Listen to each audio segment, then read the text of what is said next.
Well, good morning, good morning, good morning, good morning, good morning. How are we all today? I think I'm a bit loud, so I just whacked myself down a bit. We are on air. It is remarkable. It has been a very fraught 24 hours, but we are here. We're here with Heat 1 of the European 1/8 Off-Road Championship. This Heat 1 is the first round of qualifying. You've missed about 2 minutes because we're here now. We're here thanks to EFRA, thanks to HB Europe, and thanks to Grout Masor, and thanks to Team Durango. We have had a terrible time, but that's not any of your problems. So let's start off by having a look at this marvellous vista.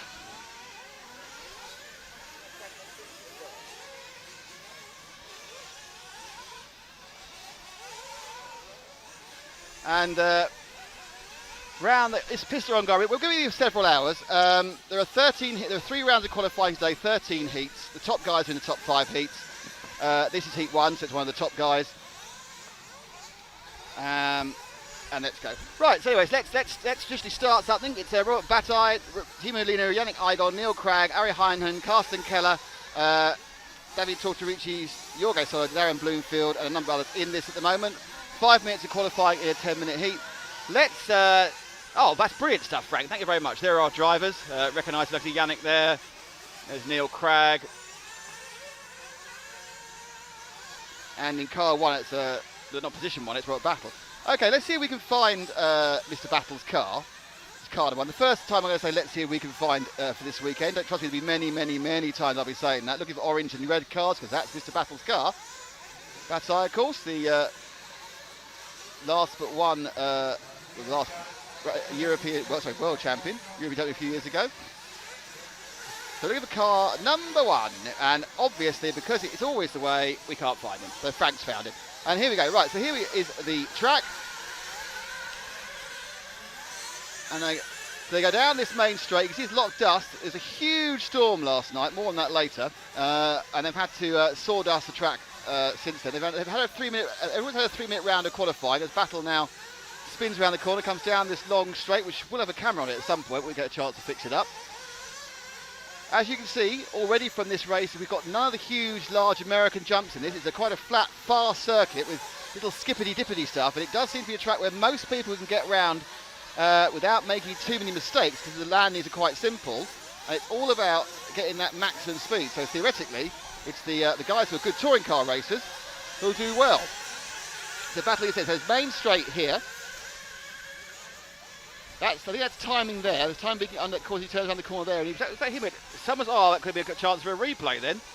He fell off the track. You see, we have timing on the screen now. Oh, I was doing testing. Oh, we're going to test the timing on the screen now. Yay, timing on the screen. There we are. Unfortunately, RC timing is not here today, so we're having to use a version of the web timing we have in front of us. It's better than nothing, obviously, but you can see it's a little bit rough and ready compared to what you normally have in proper RC timing being used. And we're just going to carry on editing stuff. Let's see if we can find someone else to follow Frank. Darren Bloomfield's leading in car 4. You need to move forward to Darren. He's in the blue and white machine. European champion about 2 or 3 years ago, of course. And he's actually about to go down the main rumble straight there. And Frank has him, of course. So the Ongara ring here in northern Italy. And as we get more relaxed into it, we'll start naming bits of the track. That's something you can do, of course.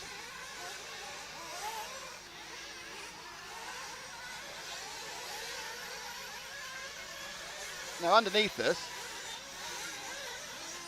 I can't help thinking, yeah, so we're going to go down the main straight. The main straight's going to be called the main straight, I think. And this bottom section, which loops around a bit, that's going to be the Graupner G down there, round the Graupner G, up to the short chute here. That needs a name. To the HB hop-ups.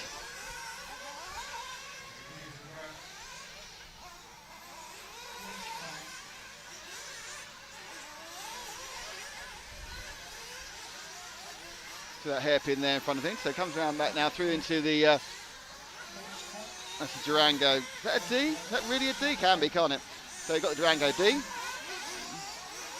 Oh, took the main straight there, into the, there we are, so he's now into the Graupner G. Not really a G, but I have to kind of name these things up through the short G. You can see the straight route through, and everyone's slowing down. They finished? They have finished. That's the end of the first run. down the bumpy road. HB hop-ups. This is for me, I remember it was going on, so that's the end of the first heat. The next heat will also have some well-known names in it, including Renault Savoia, Lee Martin, David Ongaro. I'm going to carry on doing things that put us on air. Is Matt able to talk yet? No, he's not. He's still working very hard. And later on, we'll tell you some of the problems we've been having here, shan't we, Matt? Oh, yes. That's a big oh yes, but I'm going to now try and stick various parts of us online to various places. It'll be great to check on the YouTube, because that's a great way for us to find out what it's like for people watching. They usually let us know, we can't hear you, we can't see anything. Only 40 now. I'm the first to like. There's 60 people watching, nothing's dropped out so far. And how's the sound? Ah yes, how is the sound, everybody? Tell us. Let us know. Let us know how the sound is. We want to know how the sound is. Can you read the timing as well? Let us know. It's not ideal. It's not perfect. It's not RC timing. It's quite small. It's not RC timing. No, it's X-ray. So we're doing the best we can. Do it a lot. Hopefully you can just about make out the names, the lap number that particular person's on, and their total time. As it refreshes now, and where exactly are we? Apart from Italy. Ongaro ring, Sicily. In terms of the timetable. We are at the... I suppose I should say, heat when two, exactly round are one. we? Heat When two, are we? round one. We're on time. We've got Renault Savoia about to go out with Lee Martin, David Ongaro, the young Italian driver who looks out over this and with his father, and occasionally his father might say one day, son, all of this might be yours, but will the championship be his, Dick? Oh, very good. Behind him we've got Miguel Matias, the Portuguese racer, Jerome Igon, Walter Flores, Hupo Honigel is here. What's he racing these days? Serpent. Of course, he's working with the Serpent guys. Ricardo Rabiti, Daniel Vega, Sampa Orhanen, Jean-Parik Sartel. That's Jerome Sartel's nephew or cousin or uncle, not sure. And August Putania. And they're all going out for their warm-up now.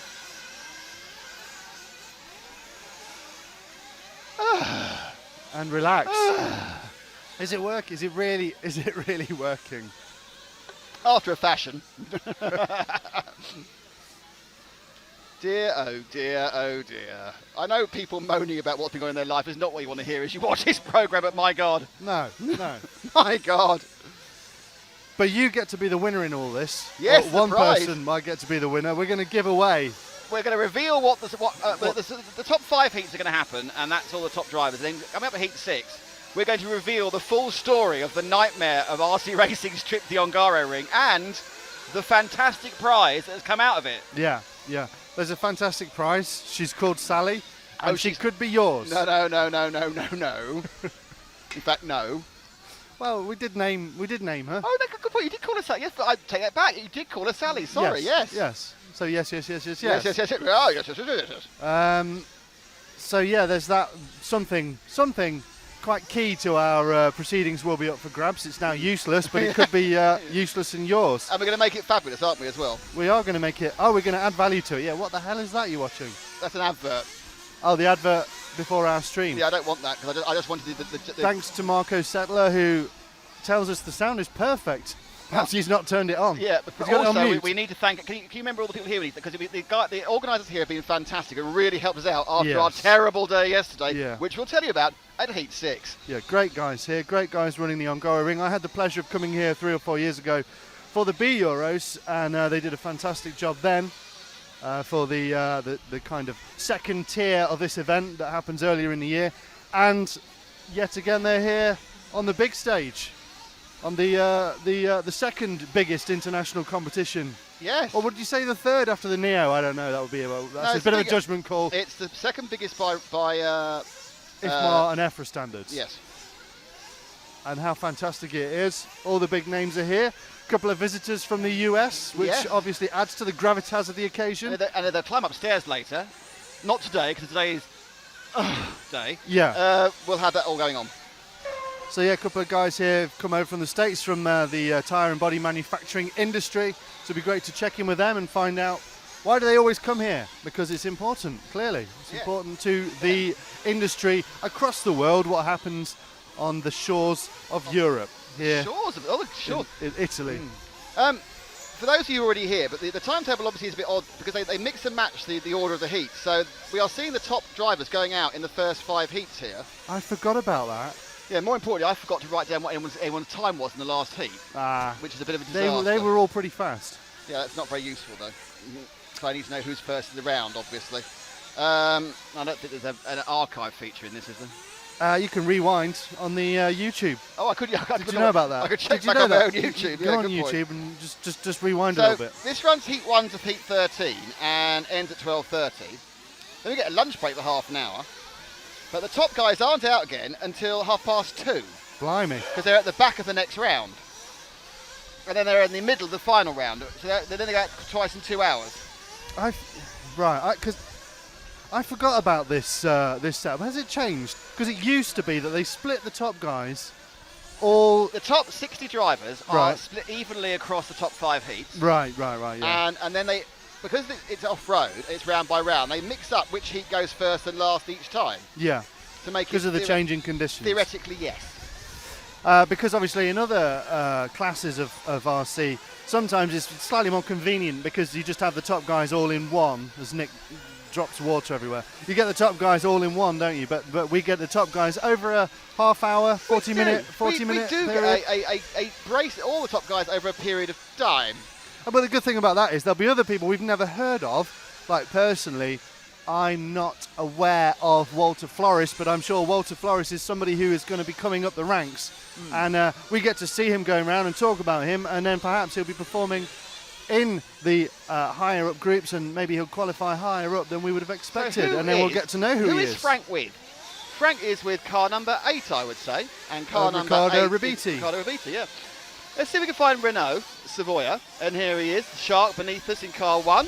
That's going around the Durango D now, putting down the main straight, very nicely by the HB driver this year, of course, the only person on the J Concepts tyres, and Jason Rowner from J Concepts has come down here. Renault, of course, supported by and driving the D815, and he's with HB Europe and HB Global, of course, and thanks to HB for supporting us here, along with Team Durango and Graupner, and of course EFRA. Go check out EFRA.ws for more information about this event and many others. Facebook page, EFRA Facebook page, like the Facebook page. Yeah, just type EFRA into your search bar in Facebook, give them a like, and have we uploaded any content to there yet? No, just this. Just what? Just the fact that we're broadcasting. Right, okay. So it has been, and the word for the day is fraught. But everything's kind of settling down nicely now. Everything's ebbing and flowing. Tempting fate. No, everything's going to be perfect from now until when we end the broadcast. Right. Absolutely smooth as anything. Good sound, good picture, good timing, quality as always. Thank you, Martin. That means an awful lot if you knew what we'd done to get that quality and what the organisers done as well. So, it is. You're right, Martin. It is of a quality. And there are a lot of people you waiting to join the Facebook group. That's great. We'll bring you in in between the races. If you want to join the RC Racing TV Facebook group, you go to Facebook and type in RC Racing TV. So who's going fast in this heat, Matt? Well, there's no surprise that Renault Savoia is out there. He's on lap 5, but right behind him would be Lee Martin, the British star on the Mugen, and Riccardo Ribiti. There is no surprises here. Well, no, but David Ongaro in his own backyard, literally, is now in second. He just popped up there into second. Can you find car 3, Frank? Let's have a look. David Ongaro is, I can see him on the driver's stand, and he's looking at the top left of the track at the moment. Down towards us. I think he's coming. There he is with the orangey purpley into the bottom left corner. Orangey purple body. He's looking towards us now. There he is. He's not. He's yellow, orange and white going down the main straight now. Car 3. And we're with him going down the main straight. So main straight. I think we need. That's the Graupner G going round there. Hang on. This is the short. We're chute. naming now. Yeah, the short chute coming up here. That's the bumpy road. The bumpy road. This is the HB hop-ups. Okay, yeah, I like that. This hasn't got a name yet. This hasn't got a name yet either. Just Team Durango going to need something. That's the blind spot. So let's go through the blind spot there, 'cause it's our blind spot. No, Team Durango's this one coming up now. This is Durango D beneath us. Coming through the Durango D beneath us, yes. So you've got the blind spots. We've got a couple bits need naming. I'm never going to remember all that. Right, Main Straight. Yep. Groutner G. This is the short shoot coming back towards us, where they can go straight if they get it right. That's the bumpy road. That's not got a name. That's the HB hop-ups. An area of unnamed track here. Unnamed track, unnamed track, unnamed track. Going around the blind spot hairpin. Unnamed track. Unnamed track. Durango D. Big fan of Isn't it? unnamed track there. Yeah, but then that's because we're only 20 minutes into the broadcast and I've been frenetically going, oh God, all day. You have, yeah, and not in a good way. If it's you're wondering, finished. 38 seconds is And a cracking David good Ongaro lap. has just won this heat, on a 8 laps, 5:13. All but Riccardo Rabiti turned 8 laps. 13.87. Savoia is second with a 17.82. If only I could find out what happened in the last heat. With who? What do you mean? I don't know what the results were of the last heat. Oh, I see. Well, I think you're just going to rewind YouTube. I'm not sure we've got the bandwidth to do that. It's a good idea though. Tricky. Yeah. Someone who's watching, can you just tell me what the lap time of the winner of Heat 1 was? That's a good idea, Frank. Just put it on the Facebook page what the lap time of the winner of Heat 1 was. I'd be really thankful. And no tricking us, because we're not completely stupid. And we're not clever either. But we're not clever, so have mercy on us. It's really easy to get a laugh at our expense because we're dumb. Yeah. 3 people to post at exactly the same time. If 3 people post it individually, then we'll believe them. Good morning to Frank. Morning, Frank! Morning. Buongiorno. No, don't go all foreign on us. Yeah, Frank spoke to one of the Italian people that are hosting the track here, helping us very nicely yesterday, and they mistook him for an Italian, which means his fake Italian accent is clearly of a very high quality. Ah, look at that. What's that Now, saying? Warren here? van der Merwe has parked it up. Warren van der Merwe is showing. Yeah. That's weird, isn't it? I think you're not. I think you cut the top person off. Surely not. No, it looks like it.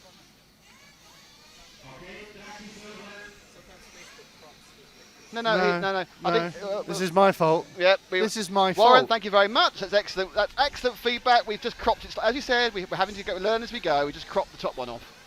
This is my fault. So yeah, so you started multiple anchor. You want Ricardo Burton. Thank you, Warren. Excellent piece of spot. Brilliant stuff, mate. Thank you.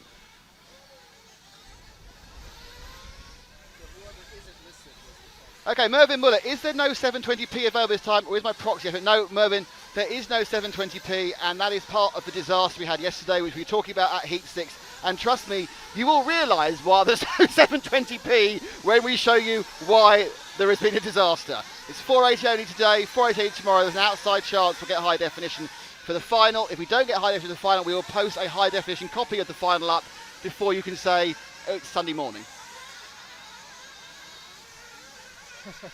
We now welcome to the live timing Ricardo Berton. Hi, Ricardo. Hello, Ricardo.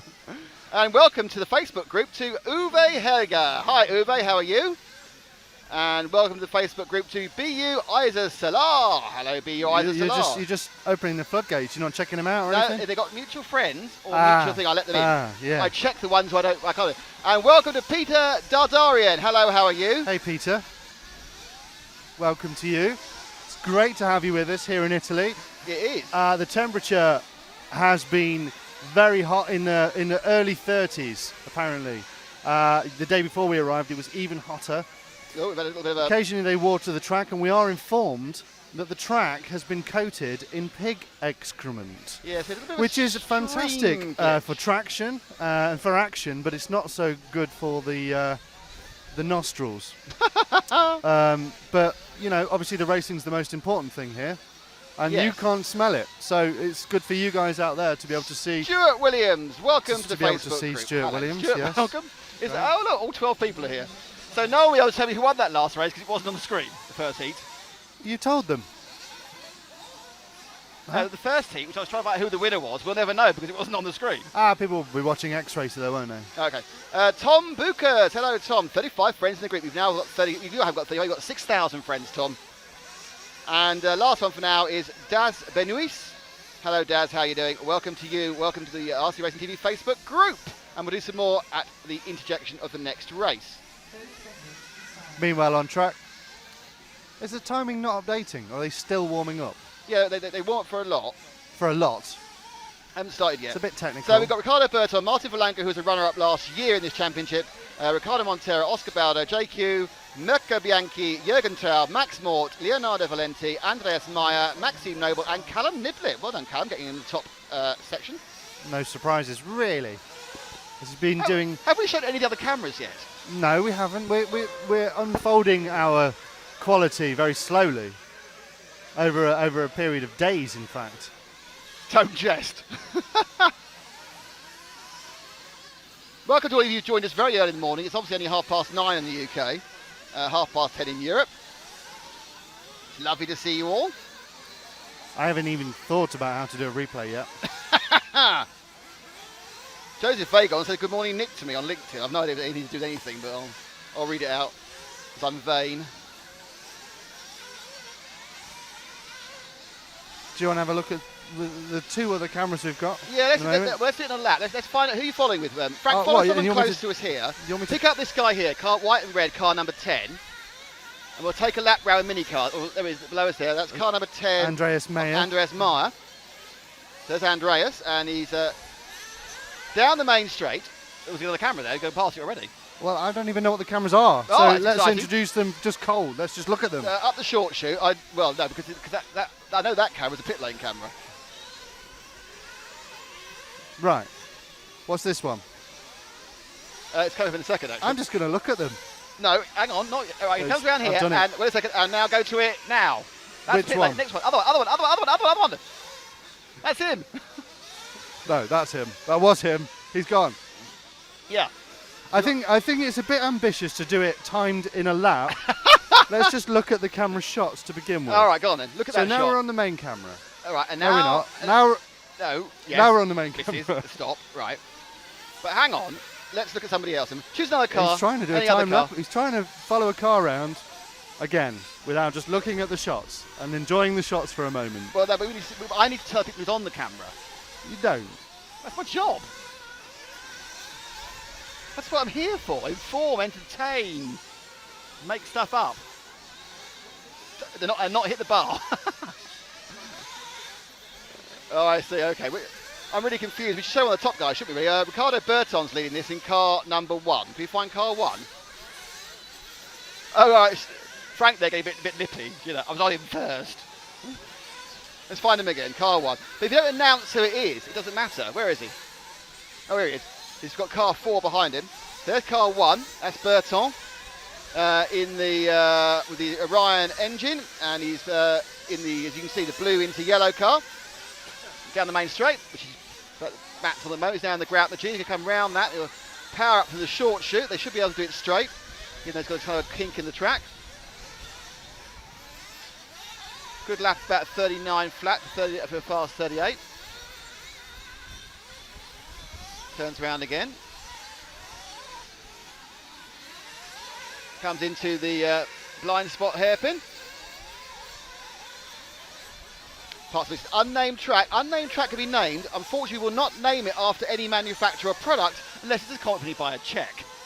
And I don't mean Martin Bayer. And so what's this? So you got distracted. You wanted to look at the cameras, then you wanted to follow a driver through the cameras, and then you just followed a driver, and then look at the cameras. What's the final shot we've got? So we've got the pit lane shot, Yeah. and what's this shot? Tell us what this That's is. the blind spot behind the tree. I Okay. don't think it's working, actually. I'm going to have to move it at lunchtime. Okay, no, it's pretty good though. I mean, it's fairly short shot, but we No, can it's also not- see the crowds. It's not in the right place. It needs to go further back and make it longer into the corner. Yeah, make it longer into the corner. But at the moment, we can see that it's quite a tight corner. In fact, they come into it It's sideways. behind the tree. At least some of them do. That'd be a good shot for the TV show.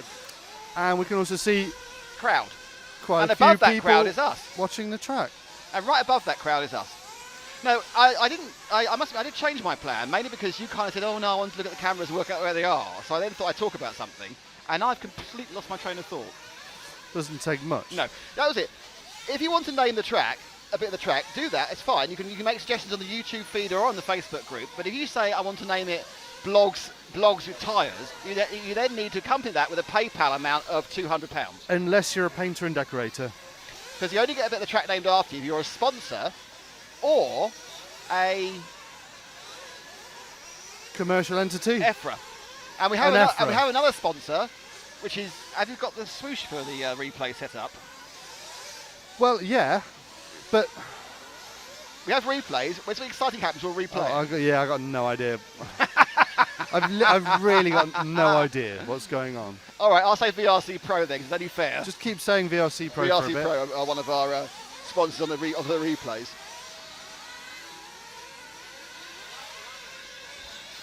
So Marco Bianchi in car number 6 is leading this. Mirko is. He's about to finish, I think.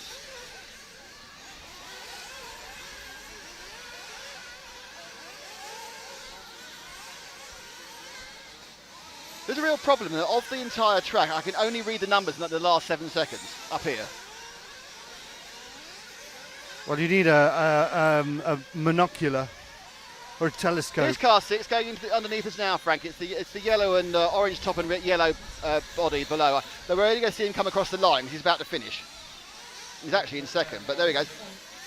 If anybody's got a telescope, I would like to be able to lend it to Nick so he can use it to Oh, right, find Frank. cars on the Can track. you zoom in on the apex of that corner there? Apex of the corner where that green car's going round now. That's it. That's the timing loop. I didn't realise that. That's the timing loop. I don't know. No, That's not but the this- timing loop. That is the timing loop. Well, there's a backup loop, is there? Must be, That's yeah. here at the Probably. beginning of the straight. Yeah. I'm really confused. It's not the first time. So is I that think that's Ricardo Berton I won that think one? that's the timing loop for the final. He's got a little mini can you zoom right in on that? Has it got a camera on top of it? Little mini camera. It can have. That's a tripod, isn't it? They can put a camera on that for the finals, for photo finishes. Oh, we're learning all the time. Looks like the kind of winner place a that bird one, would come and with sit. a 5:13.389 and therefore slightly faster is Ricardo Berton. So he's faster. Oh, it's a 15.389. He's not faster.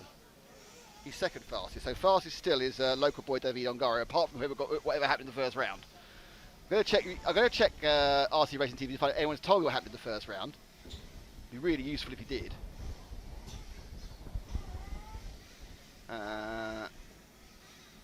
No one's helped me here at all. Thanks, everyone. Thanks. On the YouTube stream. Good morning from Lewis Cortez. Hi, we're Pickering. He watches all the time. See that there's no 720p, not at the moment, and we'll tell you why in Heat 6. It's pretty bad. Oh, Willie's giving it away. Glad to see you up and running after the dish disaster. Well, Willie, I don't know. You probably don't know. There's 2 dish disasters. Yeah. There's been so many dish disasters. It's almost been like a buffet. A buffet. Like a really bad buffet. Can't be a bit correct. It's like a buffet at the Parkinson's Society conference.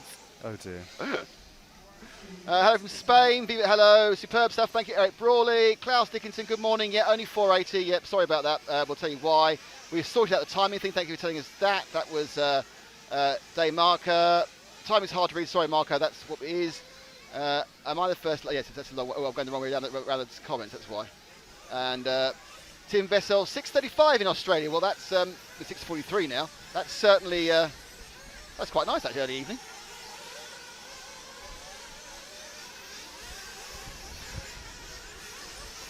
Oh, that used to be the old timing loop, right? No, right. The one on the last corner is the new loop. So it is the loop with that tripod, which seems slightly odd.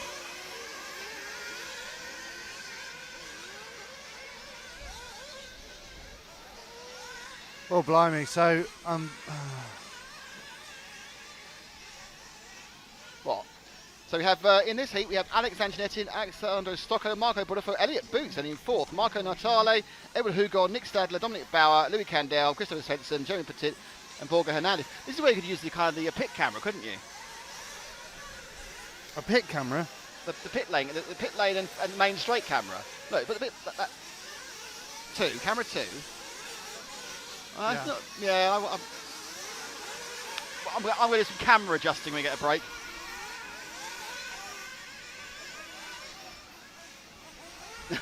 Willie says he got a minute-by-minute update from Carlos. Willie, did you get the update, the post-storm update? Because that was good. All right, Martin and Craig confirmed it in here, but thanks, Warren. Okay. There we go.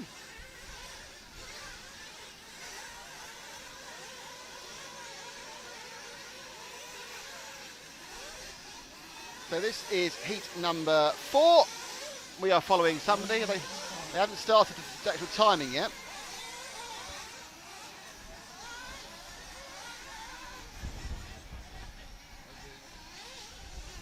Why oh dearing? Oh.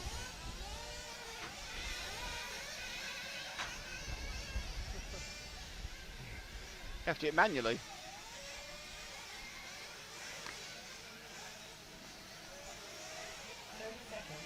We actually lost the mouse. It's there. Right.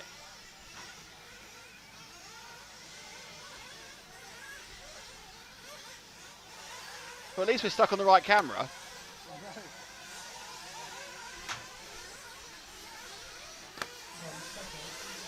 We'll find a different one to plug in. That's exciting. That rain bit is paused, is it?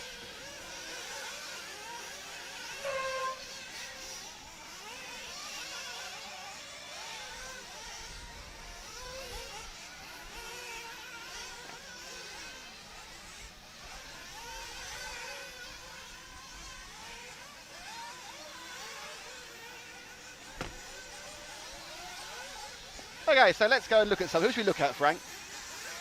Who have you got? All right, let's look at car number... That one there, right underneath now, car number 1 in yellow into red. That's the team TLR of Alex Zanchinetin, Italian. Alex goes round to the Graupner G. And we are actually now on the timing side of things, which is interesting.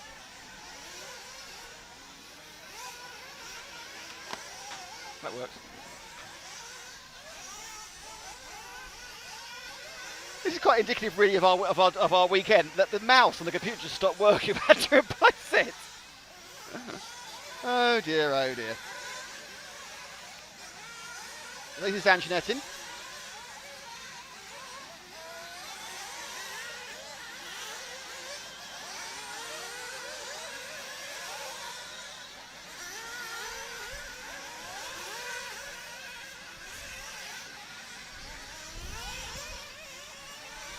He comes down the straight.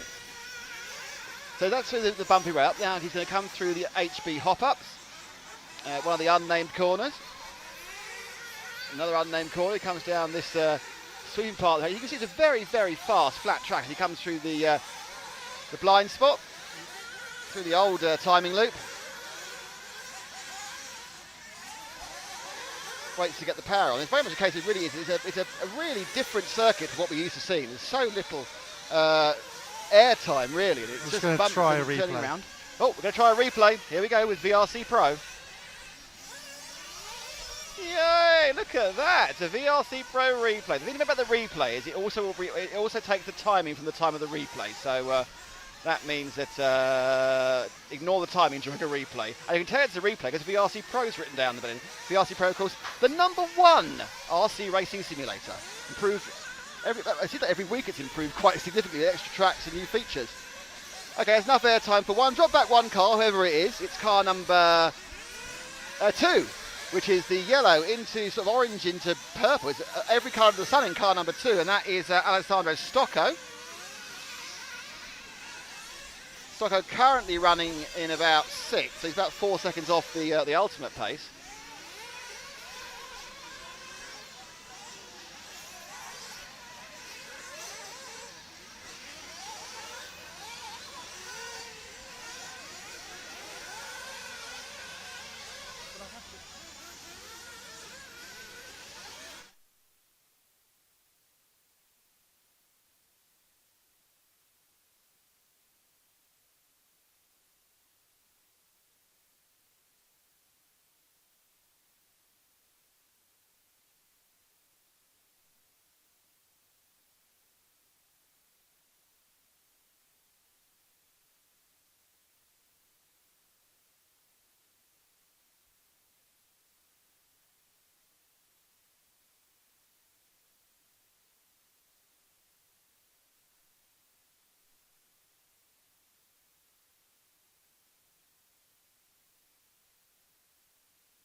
Another lovely replay. We just discovered something else that's not quite right. Never mind, keep going. Are we letting that one run through, are we? I'm not sure we have much choice. Do you want to give James a ring and ask him how it works?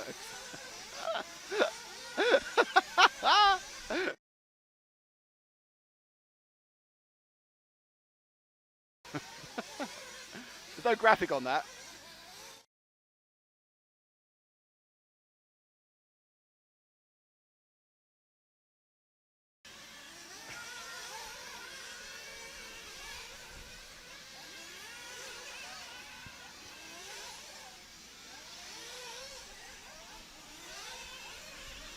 This is good, isn't it?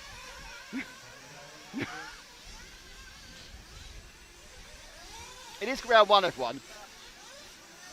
So our fast patch, Elliot Boots now is our leader, whereas in this heat is kind of forward with him now with Frank as he goes around the grout and the G and comes up through the short chute. Now he's going to turn around and onto the bumpy road. Boots last lap was not that quick, but he's got a best lap of 38.1, which is pretty fast. On for about a 10, I'd say, an 8 in 10, perhaps 11, which would put the fastest we've seen. We haven't got the round 1 result, which is slightly irritating.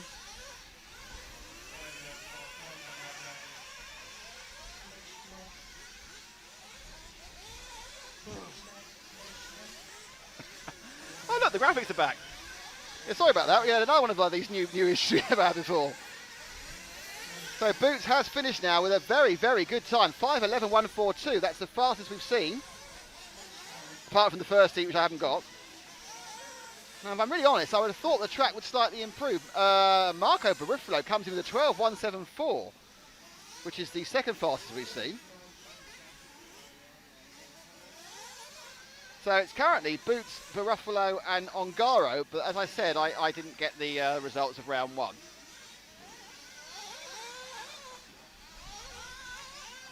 Ah. You learned something. I learned that we can do the replays without the timing. That's interesting. That's intensely interesting. Is it intensely helpful? Well, yeah, because you could do it without any of the graphics. Ooh, don't want to do that, do you? So, in a sense, it's a clean feed being recorded. The significance of that is completely lost on you. That means we can do something with it later, is it? We can record the whole thing clean. Really? Maybe. Really? We can record the whole thing clean? Maybe. Marvellous. Maybe. Excellent. Right, anyway, so David Ronefalk is in this one. He's car 2 there. Brian Baldo's car 1, Ronefalk 2, Bayer 3, Neumann 4, Figueredo, who started at the Bs, is 5, Startel 6, Robin 7, Silent 8, Corolla 9, Tagisi 10, and Maxim Noble is 11, Robert Down is 12. So this is the last of the top 60. So this is the last of the people we expect to see doing particularly well. But there's many pretty good drivers in the next heats as well, but they just didn't get in the best of qualifying. So normally, one or two people will pop up from the other heats and who had a bad practice but come on song. Isn't that right, Matt? As you look at your phone. I just completely didn't listen to a word you said. Fantastic. And it's pretty much standard par for the course, though, isn't it?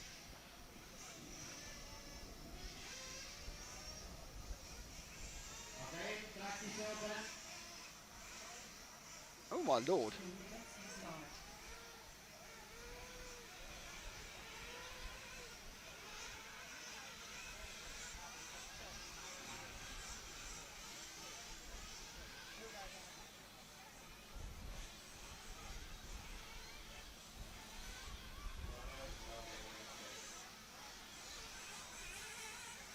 Thank you very, very much to Stefan Spencer, who said it's a timing thing.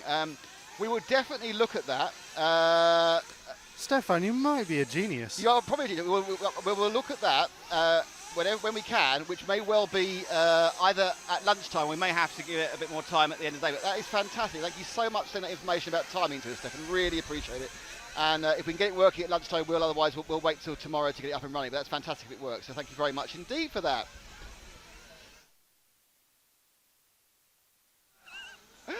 Oh, okay. I do all my bitchy comments off air. Thank you, Stefan. Fantastic. And you're now my best friend, so I've confirmed you as a friend. That's brilliant, mate. Thank you.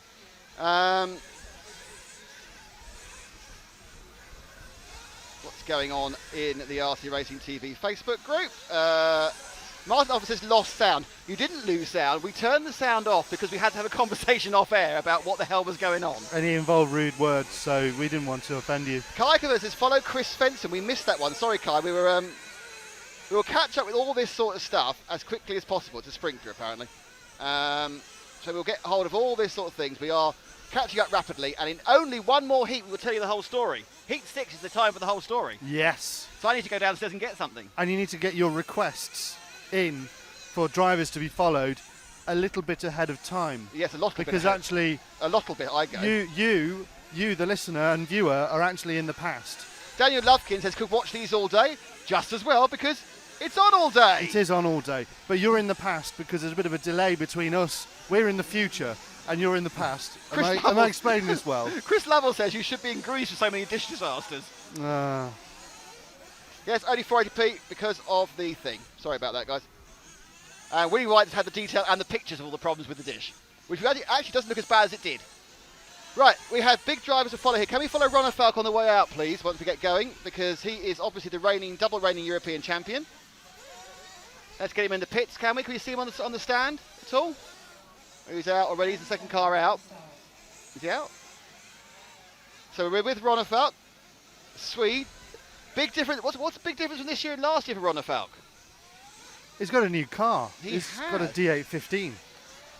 So he's gone from the Kyosho, he won 2 European Championships, to the D8. So he had a pretty awful Worlds by his own admission, and so he moved to the car that won the Worlds, the D815 with HB. And he got a podium at the Neo in it. He did very well, and I'm sure he'll do very well here. And thanks to HB Europe for sponsoring our coverage of this event, along with Groutnosaur and Team Durango and EFRA.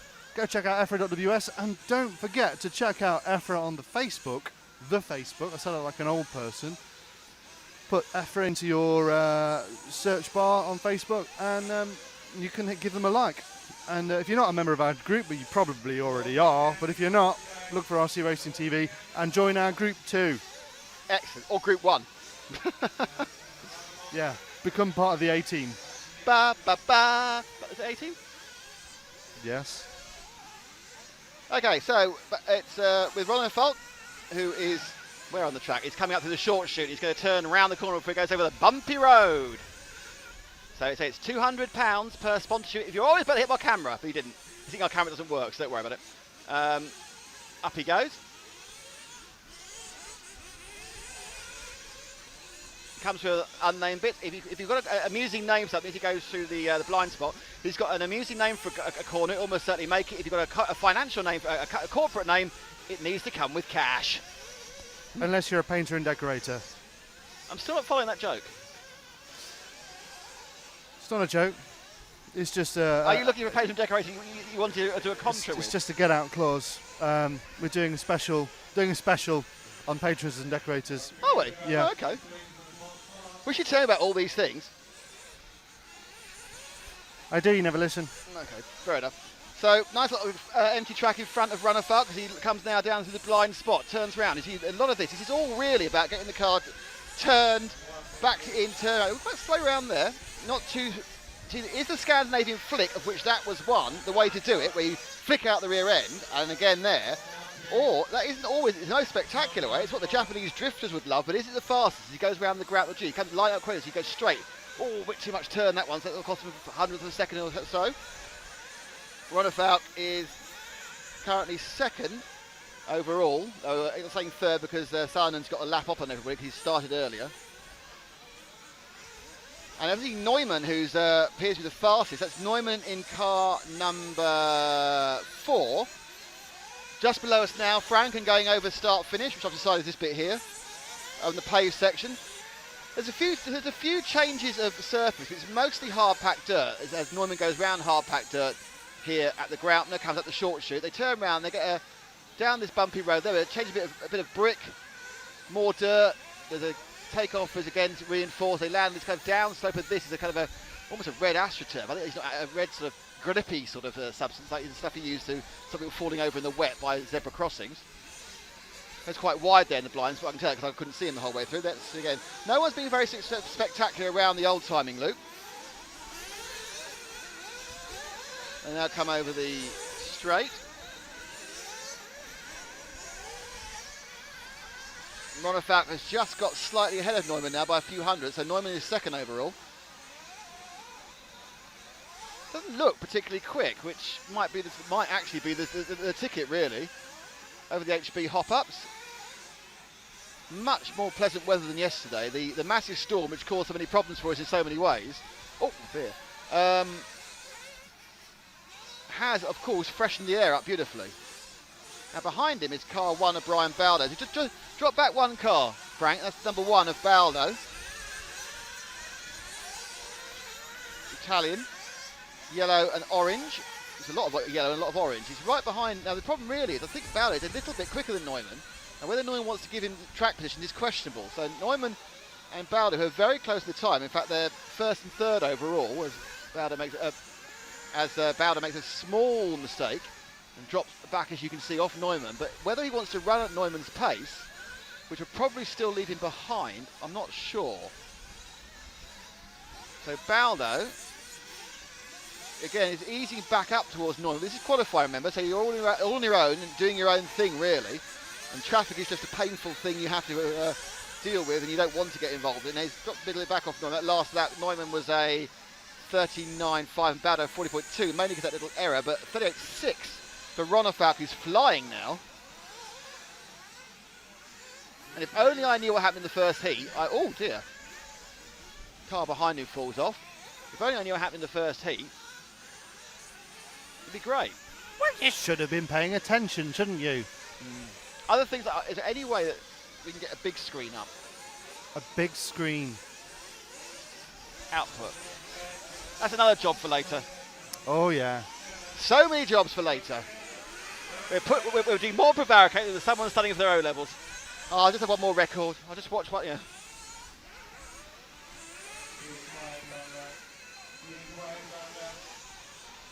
No one wants to see that.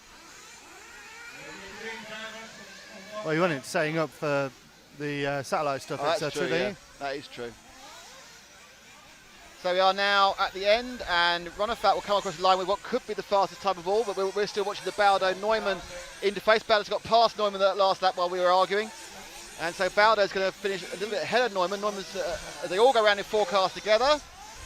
They cross the line now, and the time is a 5:12 for Ronafalk. That's not the fastest, 12.3. Neumann nowhere with a 17. So the fastest person we know of at the moment is Elliot Boots at 11, and then a 12.1 for Stocker, but I don't know what happened in the first round. I'm now going to pass this. This is very out of focus.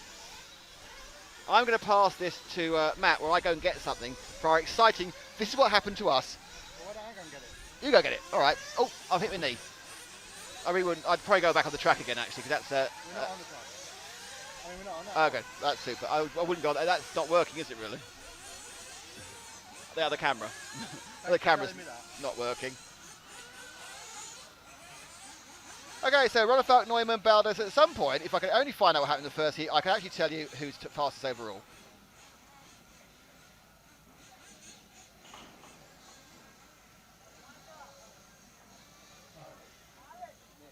I was saying, don't hit the bar.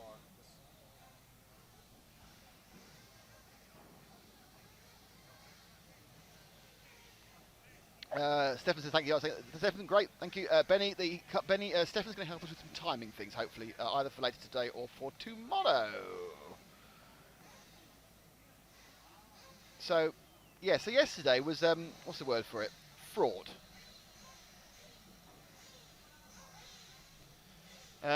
We arrived, and it was unbelievably hot. And the vista I can see behind me now, which is a fantastic view of the, I think of the Alps, certainly some hills, was not there because it was just covered in mugginess and unpleasant rain and that sort of stuff. And we set our dish up as always, and we had some real issues with it working. And we worked all night for hours to try and get the thing to work, and we actually managed to get have some spare parts sent out from the UK, and so that did it after 4 hours. And then last night there was a terrible storm. It was a massive storm, an awful storm, a storm of proportions that even the biblical would not believe. And our satellite, which was sitting on top of a unit, hello. In fact, on top of that unit there, that green thing, as you can see it around the back, you get that one, Frank? It's a green unit back there, just down there. That's where it was on. The satellite was blown off, and the dish, as you can see, is not dish-shaped anymore. And this is after we straightened it out. It was like bent in half. The dish, she is no more. So without a satellite dish, unfortunately, we can't do high-definition broadcasting. But the organisers have been fantastic, and they've got us the best line they could, which there was in 480p. Thank you to the Ongaro ring. But it does mean we now have a prize, because we are going to get this dish signed by a lot of drivers. And then we're going to send it as a prize to whoever wins the competition. But you have to wait for the competition. This is the prize, the RC Racing TV broken dish. And we will have that as a prize for one lucky person. We'll get it signed by racing drivers, and we will send it to you. But the competition, this is how exciting it is, has not been decided yet. But there will be a competition announced to win the dish. Announced later today. It will run over the weekend as we get more signed up. You get more excited to win the dish/hat. What could people use it for? Oh, well, obviously, it's a big frisbee. Huh? Chips and dips. Chips and dips. Yeah, maybe a big frisbee. Like a large punch bowl. A wok. Very shallow punch a bowl. A wok. A wok, yeah. A brilliant wok. A what? A coffee table fruit bowl. Fruit bowl, yeah. They could use it as, well, obviously, an installation of modern art. Yeah. That could win the Turner Prize. It is art, isn't it? Well, it's broken. So that's it. Yes, that is our prize. That's why we're not doing HD, because the spare parts that are coming are no good, because they're not a spare part for that has completely broken itself. Nicholas. Sorry, sir. But yes. it comes complete with an RC Racing TV sticker. Yes. So that adds value to it. Signatures are galore. And there'll be about 30, 40 signatures on there. Oh, of yes. top drivers. And the champion. And people you don't know. And people you don't yet know. And more importantly, we're all going to sign it. That's going to add the value by 3 or 4 euro cents. Which is actually more than the entire Greek economy. You could get it bent back into shape. Maybe you could buff out the problems and use it as a satellite dish. Not very buffery, I don't think. As the actual angle is really important, apparently. That's not going to collect many signals and point them at the LMB, is it? Oh dear, oh dear, oh dear. So there you go. That's it. Okay, that's why we are not on HD. So, hey-ho. But it is now a prize, which you can all win. How exciting.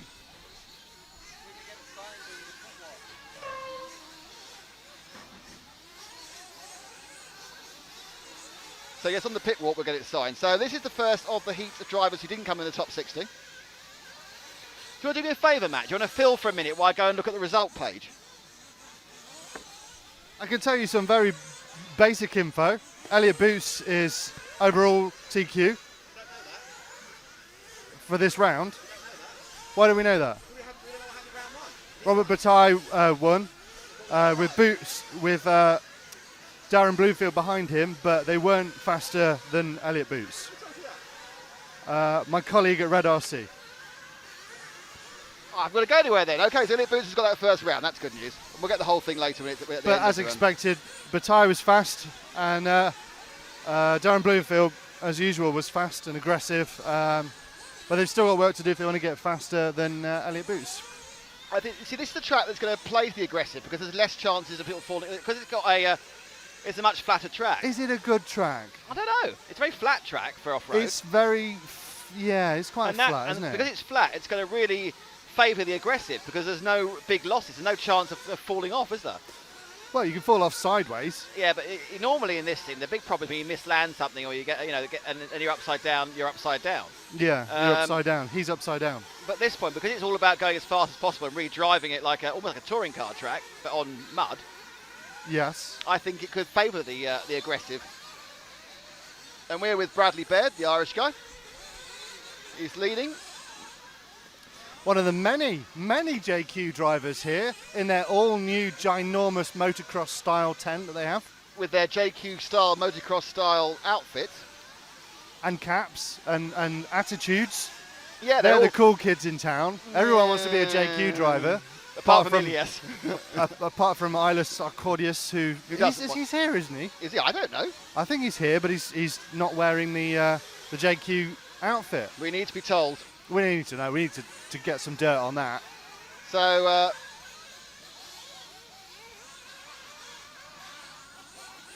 it's Baird still leading slightly. He's doing a 40-second lap, so he's not going to trouble the top boys who are doing a couple of seconds faster. So just to give you an idea of what's happening this weekend, we've got 3 rounds of qualifying today. Then tomorrow we have the final 2 rounds of qualifying and a plethora of lower finals.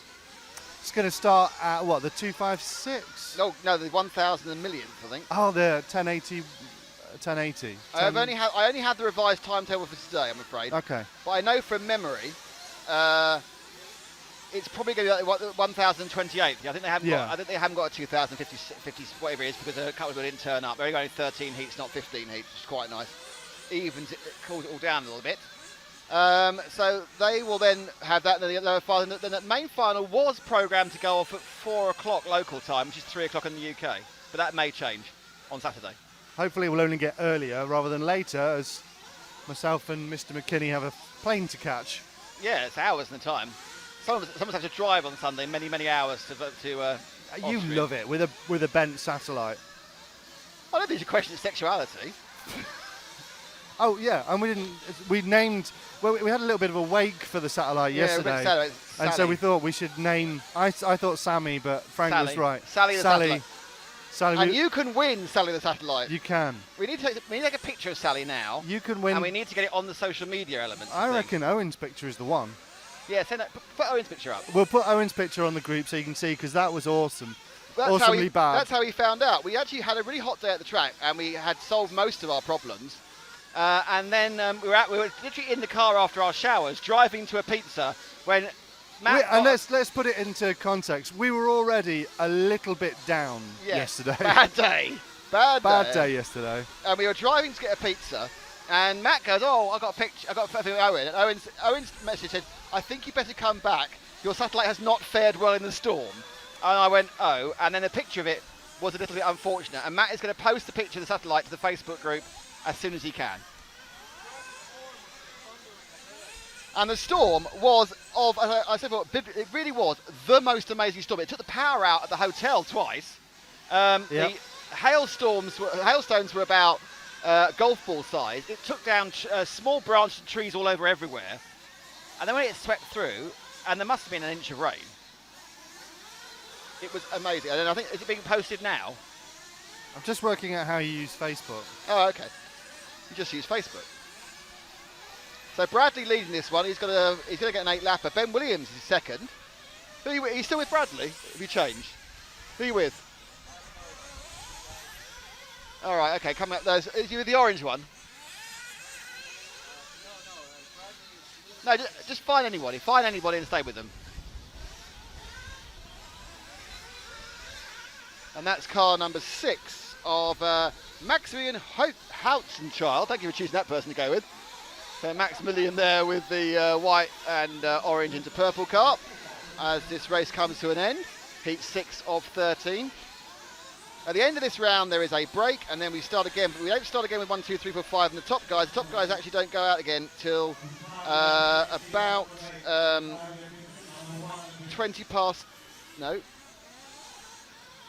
Oh, hang on. No, sorry, I'm wrong. About 20 past 2 local time, 20 past 1 will be when the top guys go out again. Okay, there it is. It's on the group. Ah, Sally in her crushed state is on the group. So you can now, if you go to the Facebook groups, you go to Facebook, type in RC Racing TV, if you're not a member or a member, you can still see the picture, and the picture will show you, yes, our very, very sad satellite. And you could profit from our loss. You could be the gain out of all of this and win the corpse of Sally to hang on your wall or use as a plate or a hat or a waterproof. Well, hang on your wall, because it's going to be signed by all the top drivers. Yes, which could be a very impractical overweight medallion, which you could, if you maybe attach some chain to it. I've shared the picture. You shared the picture. It's all going off. It really is all going on. But look, it's not stopped us, has it? No, thanks to the Ongaro ring and the fabulous people from the Ongaro ring.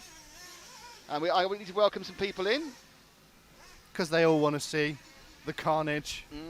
So first of all, I'd like to say hello to Bernard B, who has one friend in Facebook and is obviously interested in Mini Zs. Hello, Bernard B. You are in. Hello to Michael Gunzenart, who I think may be French, but I'm not sure. Michael has a lovely picture of boat.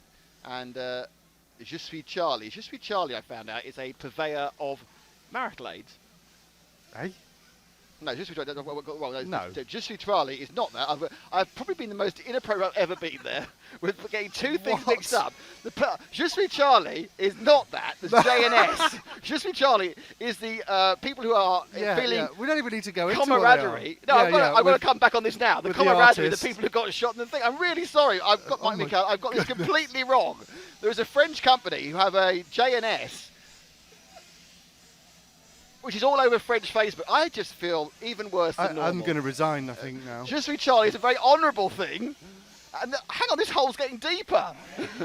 Yeah, because you're aligning yourself politically, which you don't need to do. Let me just say, Luis Cortez, who's a good friend of ours on the Facebook group, he said that the corpse of Sally, the crushed satellite's looking a bit like a bad pizza.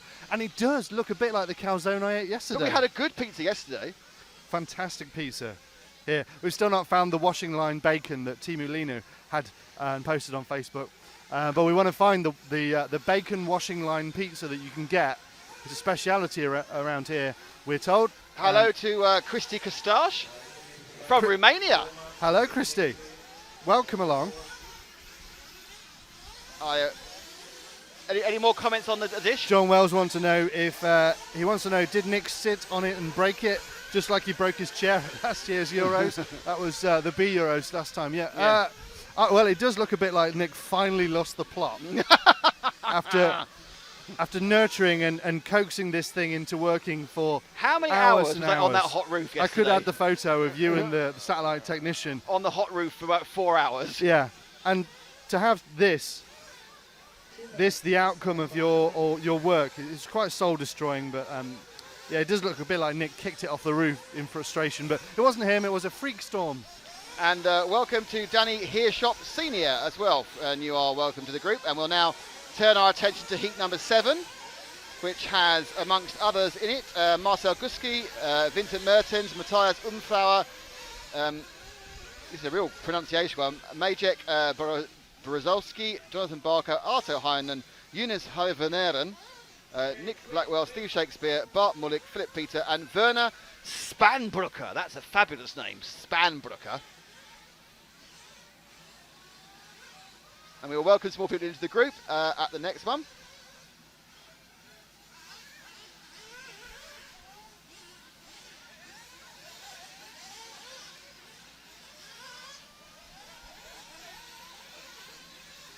So They're all waiting to get going. Who are we with now, young Francis? He doesn't like being called Francis. Sorry, Frank, I do apologise. I'm still really concerned by my previous faux pas, which is like the worst it could be.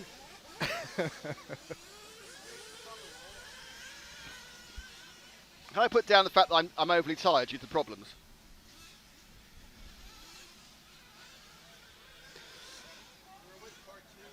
Car 2. Marcel. Oh no, Vincent. Vincent Martens. Neptins. Have you been through who's on track? No, you got that. Shall I do that? Yeah. So they're still warming up. It's Group 7, Heat 7. No, Heat 1 for Group 7. They all had practice yesterday. We've got Marcel Guske, Vincent Martens, Matthias Umfara, Matej Borowski, Jonathan Barco, Arto Heinonen, Jonas Hyvarnen, Nick Blackwell, Steve Shakespeare, Bart Mullink, Philip Muller, and Werner Spanbrucker. Sorry about the pronunciations there, but we do have people from many, many different countries, and we do our best using the timing system to read their names. And you can see the timing in the bottom right-hand corner. And you can also see the fantastic logos of our people who help make this possible, or the organisations that help make this possible. Team Durango, Grey Up Nassau, and of course HB Europe, who are here, and none of this would be happening. The event wouldn't even be on if it wasn't for EFRA and EFRA.ws. Go to Facebook and like their Facebook page, and also join our group, but I'm sure you already have. Yes, and if you haven't, why not?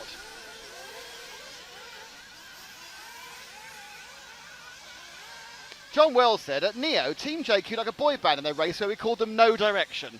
Which is a little bit unfair, but very funny. Fred Rodriguez says, tomorrow HD, yes. No, not tomorrow HD, yes. Possibly Saturday HD. I have got stuff, I have equipment being sent out from the UK now. All of it? Just had it confirmed. The dish as well? Yes. Was it? How much was it? I don't know. Oh, it's not. If you have to ask, you can't afford it. It's one of those things. It's whether it gets here in time and whether actually nothing else is broken. Yeah, there's so many things that can go wrong with that, because it'll probably get here after you've left, and then it'll probably get sent to the next Euros and get lost, and everything could go wrong. But none of it will do. This is lightweight without the thing. Yeah, so we are actually working on multiple fixes at the same time as talking to you, which is probably why we keep going. My mouse has disappeared now. So early leader here is Maciej Borozowski, who is in car number 4. Can we find car 4 by any chance? On him, oh, for goodness sake, Frank, stop being so clever. On him already. He goes down the bumpy road, gets slightly blocked, and then comes through the HB hop-ups. He is the orange car with the yellow wing. A nice basic paint scheme there as he comes round the corner that has no name, coming into the blind spot. Matt still refusing to cut cameras. Well, there's a reason for it. It's there's fine. A, there's no, a it's problem. fine. It's like, I don't care. What's the problem? Is it the graphics stick? Well,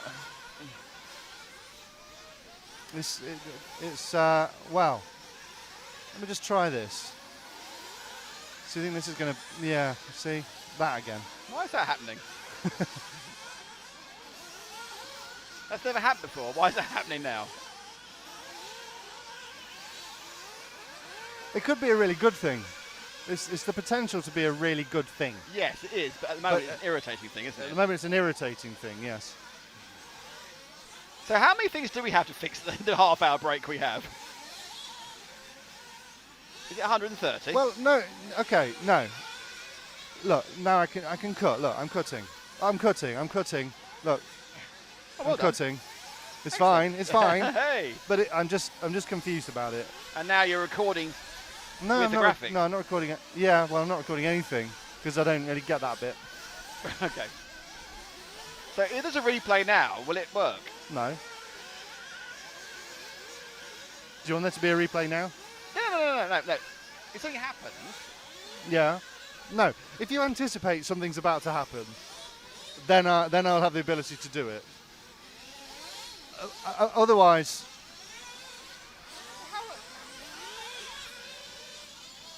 oh, we're going off air for a row. Put that down.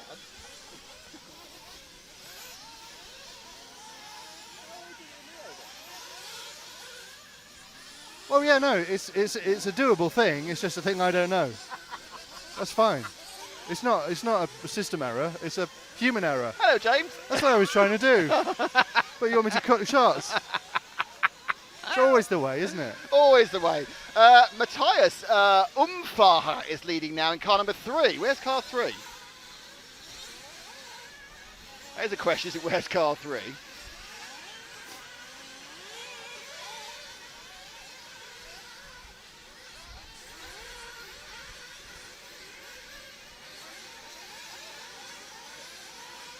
There he is. This is Matthias. He's not actually leading, but he will be the first person to finish. We're following him around now. He's pink into green. Goes across the line. Now down through the Graupner G. And he'll slow down now because he's finished his lap. And he's up through the short chute and he's finished and he's going to turn around hoppity hippity over the bumpy road. So he's actually usurped at the end by Majek. Oh, he's not finished actually. I completely. He's not finished. That's weird. Someone. I thought he finished it because someone spoke to him. He slowed down, but he's not finished. There he is, spinning around. They've all finished now though, and it's a 5:35. 5:34 is the fastest.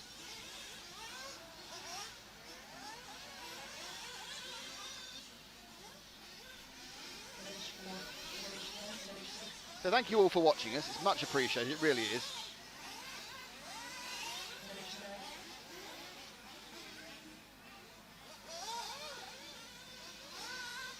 So let's see what's going on the YouTube stream.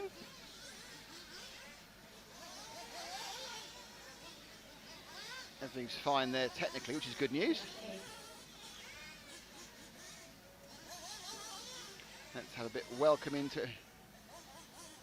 Martin Offer says it sounds like you have a cat problem if all your mice keep disappearing. No, I'm afraid Martin that he didn't like that, Joe, did you? No, I have puppies.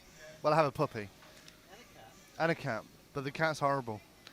Mr. Scruffs is horrible. Yeah, my cat's horrible. He's psychotic. He's not horrible. Yeah, he's mentally wrong, not right. Like vicious. Is that because you brought him up badly? Well, I don't think so. No, I would say it's nature, not nurture. You got too much lion in him. He might have had that, but I've never taken him to the zoo, so I don't know when it would have happened. Yes, that's true. Let's welcome people into the group. There's a few who want to come into the Facebook group. How do you join the Facebook group, Matt? You go to Facebook. If you're not a member of Facebook, this is going to be a problem. If you have a Facebook account, then you can go onto Facebook and go to the search bar and just type in RC Racing TV, and it'll be there. You'll see it, and you hit that, and you don't hit like. You can't like us currently, but you then hit join, and then we welcome you into the group live on air. We look at your Facebook page. Don't worry, we won't give away any of your private information, but we might comment get it on wrong. some of the on some of the completely wrong cooler bits of info, like Nick's about to with Erwan Lord Velak, because we know he's an RC person, don't we? We do, because he's got loads of RC pictures on his, which is a bit of a giveaway. He's from Medun in France. Lovely place. And do you think he's really Lord, or he's just done that to sound really good? Well, it could just be a name. No, that's true. Welcome to Erwan Lord Velak. See, everything sounds better with an American accent sometimes. You're a lord, really, aren't you? You're a bit of a lord.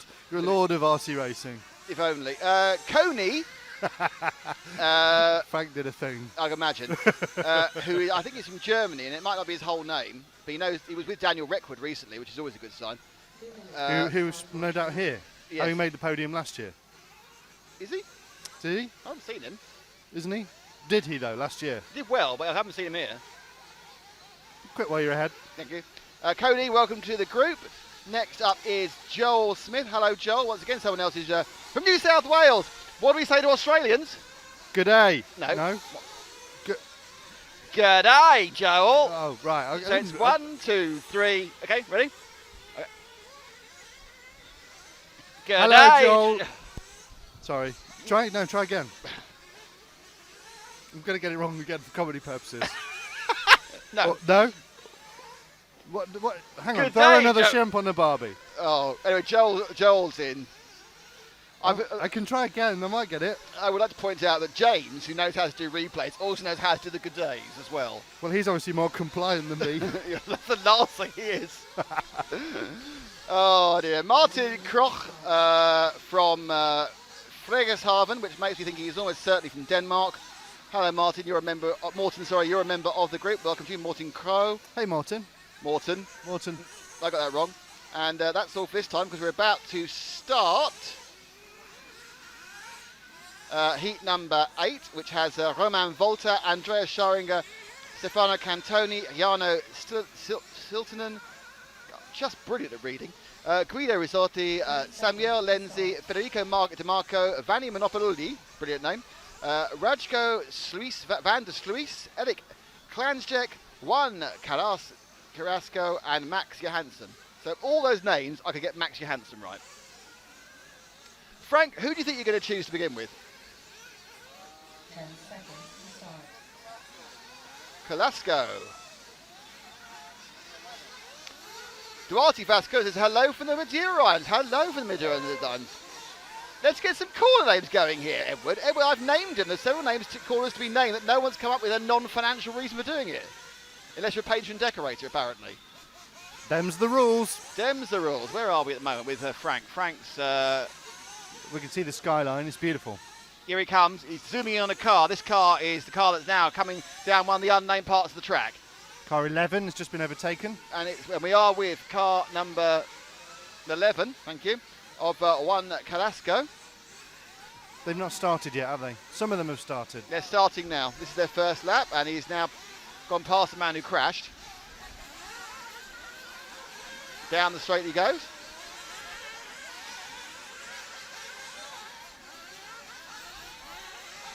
See, I still think the timing loop is where we can see it, but it changes on here because there's a delay. Right, okay, you might be right. You think the timing loop is there. So that's car number 1. No, the timing loop is at the beginning of the straight. That's what I think it is. I think it had moved. Moved? Yes, it's not there. That's the old timing loop. Where? At that hairpin, where the camera is now. That's the old timing loop. Oh, I didn't realise. And the new timing loop because it's just a random stripe on the floor. And the new timing loop is here.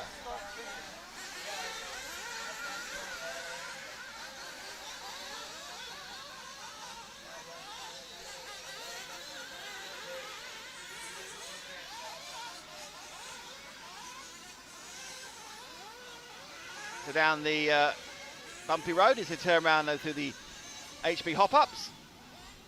Just not a lot of elevation change in this track.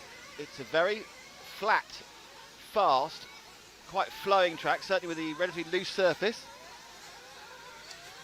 of the 11. Let's drop back one car to the car 2 behind him, which is the number of Andreas Scharinger. He's getting confused. He's gone ahead with the RB engine. Rest in peace, RB.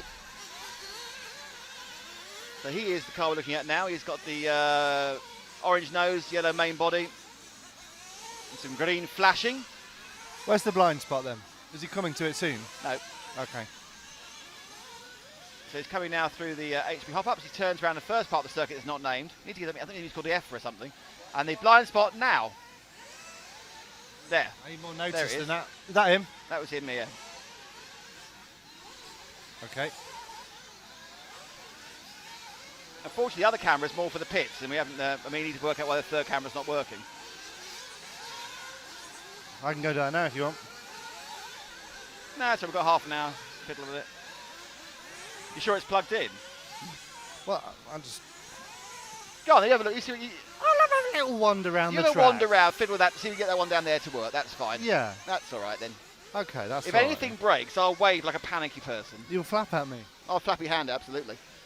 Don't forget. I'll be able to hear you anyway. Also, while you're doing this, can you have a bit of a thought about what the competition for Sally's going to be? Sally Salvage. Sally Salvage. She's got some scrap value, I'm sure. If you leave it outside your house, it'll be gone in no time. There'll be an old lady with a pushchair collecting pushchair? it like there is Yes. around my house. If you leave Really? anything metallic outside, it's gone. So the car we're with, car 2, is now the leader. Oh no, it's not. Oh, he is the leader on the overall. The other cars pick up their 5th lap before him. So there we go. Cameraman's choice, but Frank, but someone close to us here, so I can see the number quickly. Okay, well, take this car, this 4th car here, red and white car going through the blind spot now. White into orange. 5. That is the car of Guido Ristori.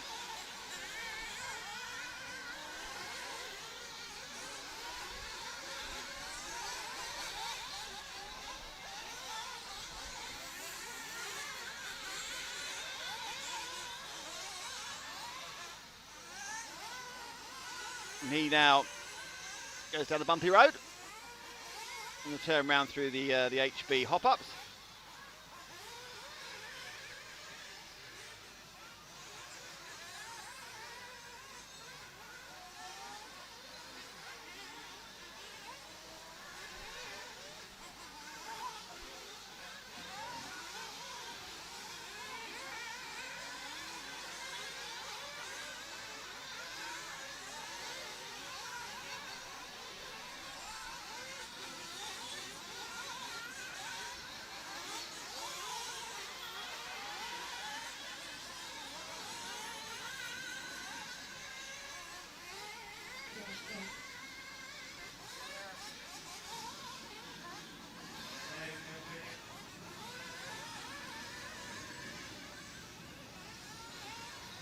So we are now coming towards the end of this one.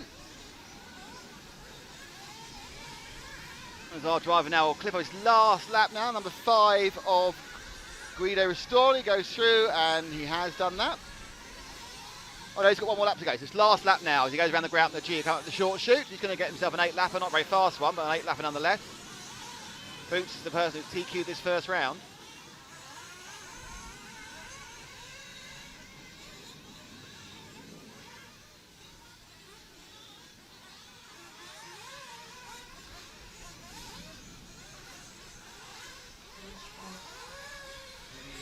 And Ristori now will finish this one.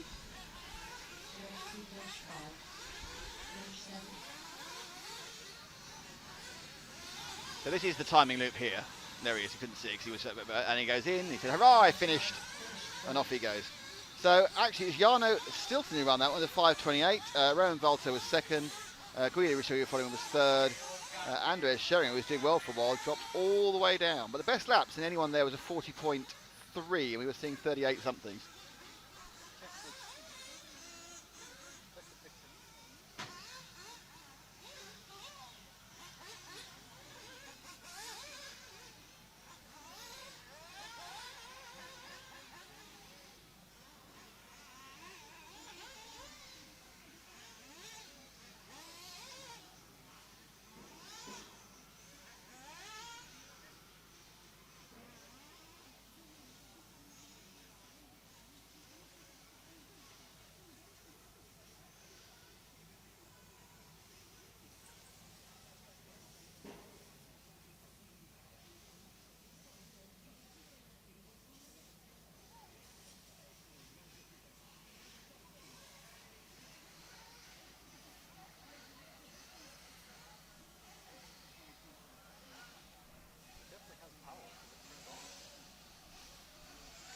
So we're now waiting for heat number 9, which is, again, following heat. We've got 13 heats per round. But they don't always run 1 to 13. In fact, the next round will run 6, 7, 8, 9, 10, 11, 12, 13, then 1, 2, 3, 4, 5. And that's where the fast guys are. Stefan De Rock, Federico Ruggeri, Andrea Di Checco, Hal Lopez, Stefano Rossi, Alan Carson, the little Norwegian lady, Thomas Anger, Yale Zerflu, Nikita Promagov, Oliver Fischer, Valentin Barda and Jonas Bauer are your competitors in this heat.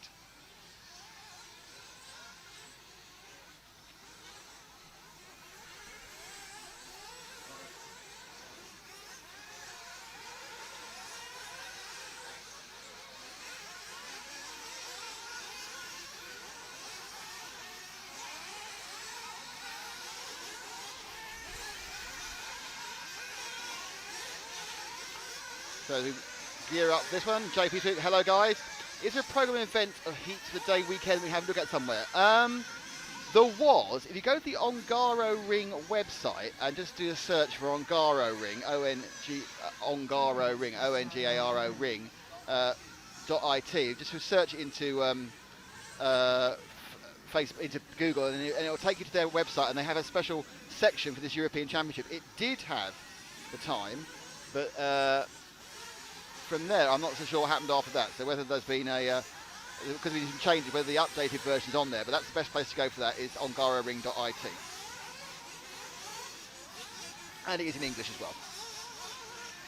Did someone trip over the cable? No. But they have done. There's been a lot of tripping over everything, in fairness. Let's welcome Stephen Morris into the group. Hello, Stephen. You are from Swansea. So young Welshman will be joining us. He'll be obviously be sure cheering on Ben Williams, who was out a couple of heats ago. Ernest Woods. Hello, Ernest. How are you? Ernest is good luck England. Best thing of all. So hello, Ernest. 1 minute to start. Went to school. Life is full of fun. Must have been to school a long time ago. Not full of fun around here. So Ernest, welcome to you. Dennis Lopez. Hello, Dennis. How are you doing? Welcome to the group to Dennis. It's one of the many Portuguese races we have joining the group. And then Masca is our final joiner for now. Hello, Robert. How are you? Robert joins the group. 30 seconds to start. And he's in Watakei, New Zealand. Now, I can't do a New Zealand accent. I've been told that many times, so I'll go hello to Robert. Welcome to Robert. We're good to have some more people from down under, even from the bit that's more cultured, more classy New Zealand. I was alienating the entirety of Australia now. But there is an Ashes series going on, so all bets are off in England and Australia at the moment. That's cricket for those of you who aren't quite so interested in the world. Request to follow Carlin. We'll have a look at Malin. Absolutely. I think she's been doing pretty well in the off-road electric, more than the off-road of this sort. So they started this heat. Who are we with? Car 1. So we're with Stefan de Rock, who goes down the bumpy road.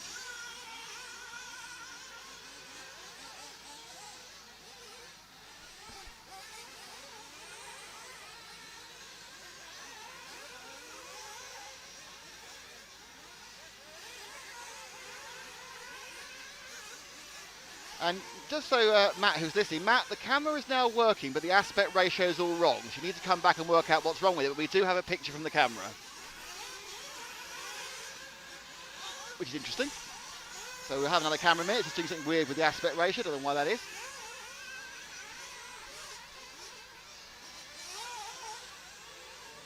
We're down the bumpy road again for our car 1, Stefan de Rock.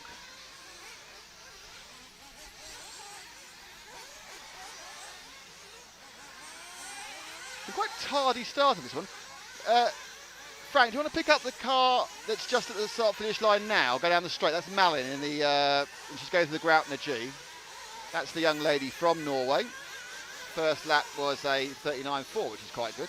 She had an accident on the timing loop, though, so the next lap won't be so good. But breaking 40 seconds in this group is very, very good.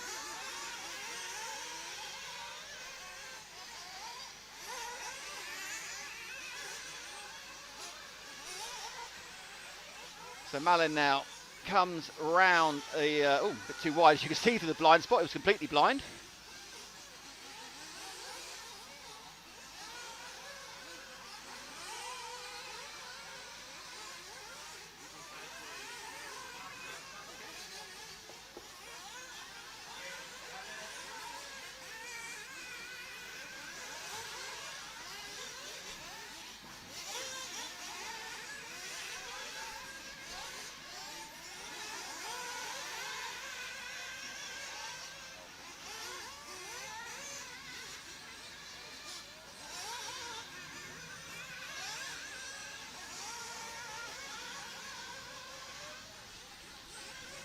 So we're still with Malin as she comes around the old timing loop, and she'll turn round now into the new timing loop eventually. She's leading this one, and she is the quickest girl in this heat. You are online, yes. Open the, if you want, open your page about hungaroring.gym.com. Hungarian. Hungaro. Sorry.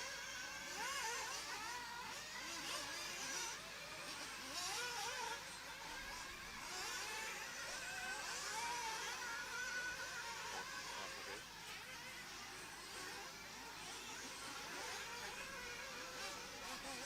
Here.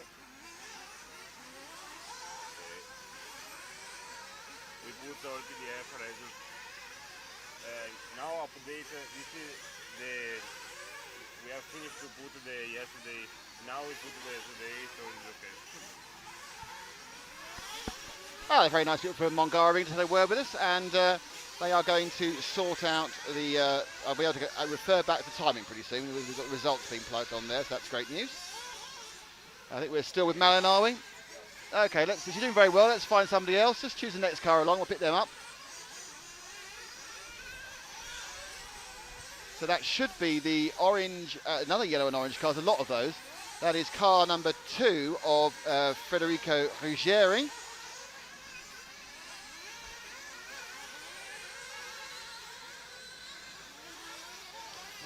Federico is on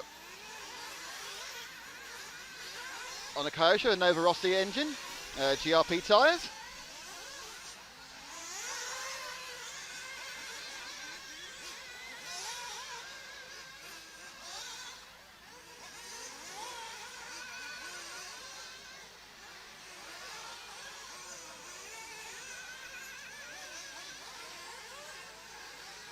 He now, oh, bad tail hops there as he comes round this timing loop there. Kind of the section in front which doesn't have a name at the moment, which is all down to you not naming it.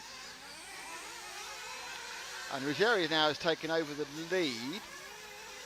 Malin's had a bad couple of laps, had a 48 in her last lap. She made a mistake and dropped way down.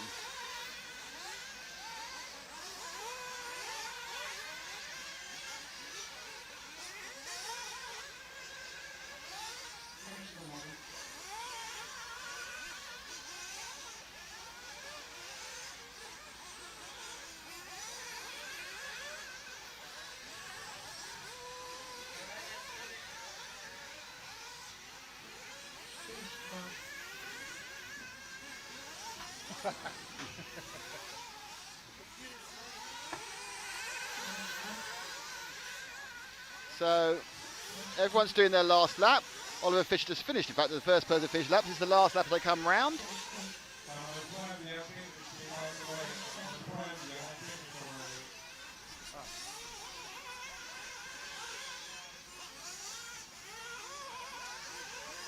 Ooh, new camera, new camera. Wow, it's the end of the bumpy road camera. We've not one of our we need to fix things off our list. Yeah. Which what that means is more time for eating when it's eating break. Frank's on food, we're on technical. Oh, okay, yeah. I forgot. Well, no. Frank's not eating on our behalf, though, is he? He is, yeah, he's eating everything for us. I can do that. Everyone so our new camera, which is hard to show where it is actually at the end of the bumpy road. And That's I a just realised, lovely picture, that yeah, is. unfortunately a lot of it is underneath the timing screen. What is? This bit? Yeah, so it needs to move a bit Point more downwards a bit more. left. Yeah, Get less sky in. Less fluffy cloud. less scuff and more left. I'll do that at the break. Less sky, more floor. Yes. We have all our cameras up. It's remarkable. That's the pit lane camera. That's the pit lane It'll camera. be more- Lovely green shorts. It'll be more on the pit lane for the finals. We'll change that so you get more pit lane action. Plenty of morons. The pit lane. There's a corner at the end of the. That needs to be moved as well, so I'm moving both of those at the So break. that's going to get an adjustment. But yeah, that's the new addition, and it is quite a nice long shot because you see them coming towards you, and then taking It's that. a long cable. It's 20 minutes longer than what's supposed to be the maximum length of those cables. Yeah. By the way, the Yeah. camera that wasn't working. Yeah. I do have a degree in technicality, What was wrong which with is it? lucky because it wasn't plugged in. You guys set it up on the battery, and then the battery ran out. It wasn't plugged in, so there you go. That'll be. but now it's plugged in. Can I point at Frank because he set that up? I can see you pointing at him. I can remember not plugging it into the camera. Can I make a point about this? Of all 3 cameras, Frank didn't plug one part of them in. Can you give the pit camera? Give the pit camera. The what camera? The pit lane camera. He Yeah. forgot to plug the SDI cable into that one. Okay, let's go to this next camera. He forgot to turn it on correctly. This camera. Go to the 3rd camera. He forgot to plug in the converter. To this one? Yeah. Okay. And this one I set up. So going well. Going well. I strapped it in. He We- yeah, By the whatever. way, I don't know if I've got time to say, but we had a debate last night. That's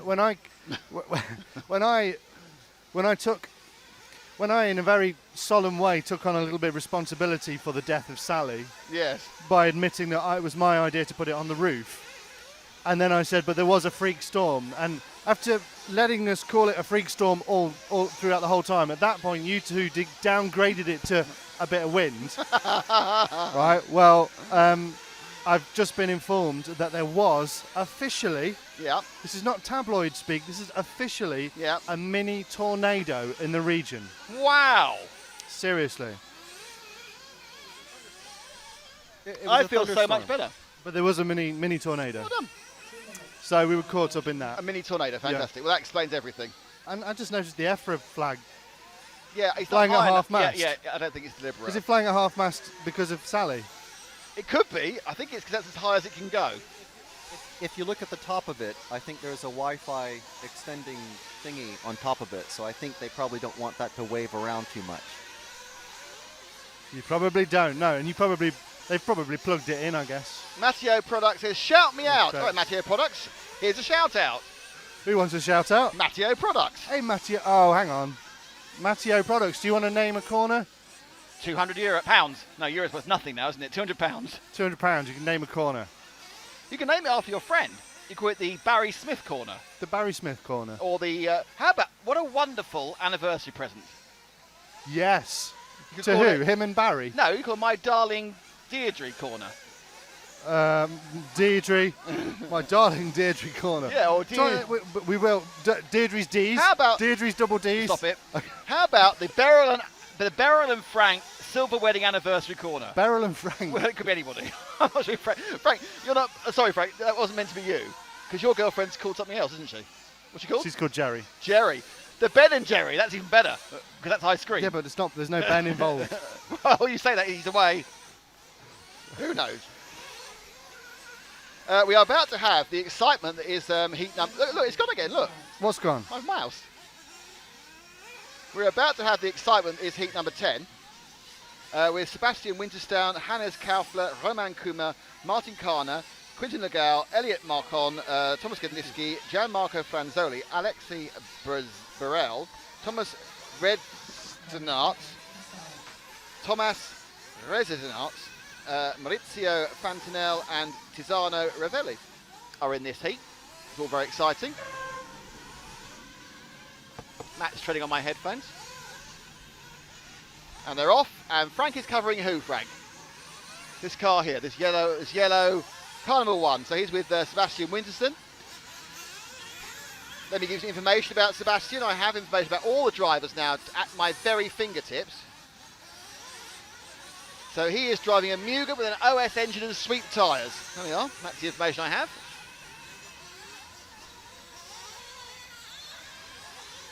He's coming through the short chute now. He's going to turn to his right before he goes down the bumpy road that has a camera at the end of it now. I'll take a quick photo of Elliot Booth.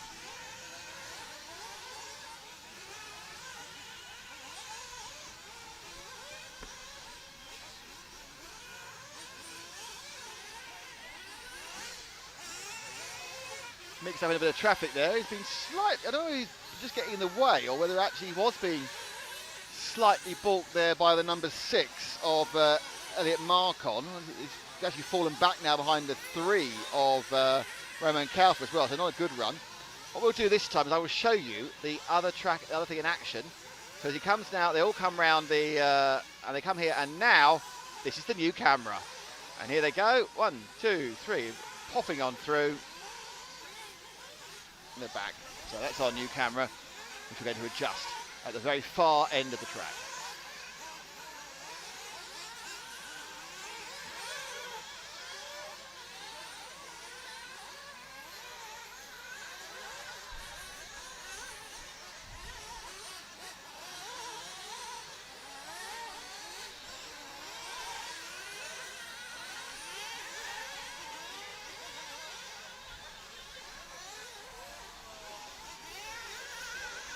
So that's enough of him.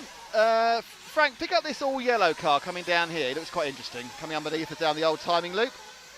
And the all yellow number 7 car of Thomas Goodnicki. So he's got the sort of paint job I like, which is cut it out, spray it one colour, bung it on the car. Nice and simple.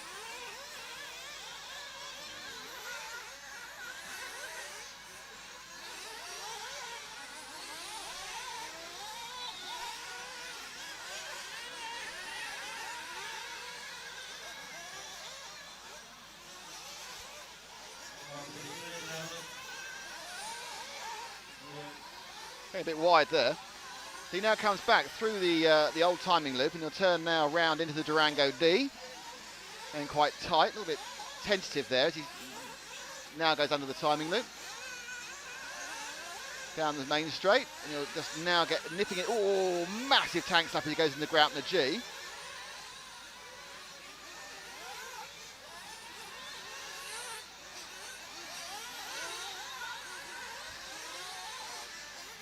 Now the HB hop-ups, several different surfaces there, but no great leaps. You can see there's no point where on this track where drivers are having to control the car massively in the air.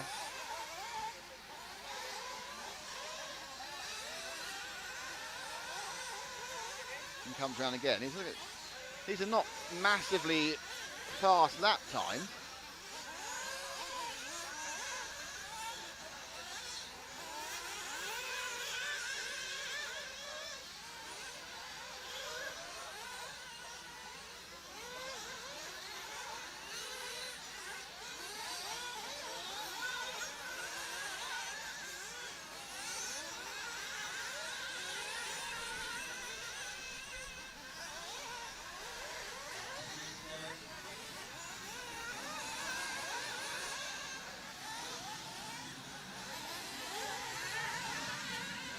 There's car 7.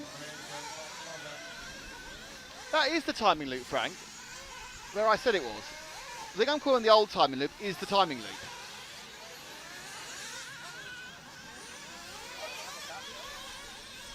So that is the timing loop there. There's a secondary timing loop which isn't the timing loop. So that old thing is the timing loop. There's a backup timing loop which is the other one we can see. But they're actually timed from that point. I'll show you where the point of the track is. So this is who we saw with the yellow car. Right, so look, he comes around here and the actual timing point is here.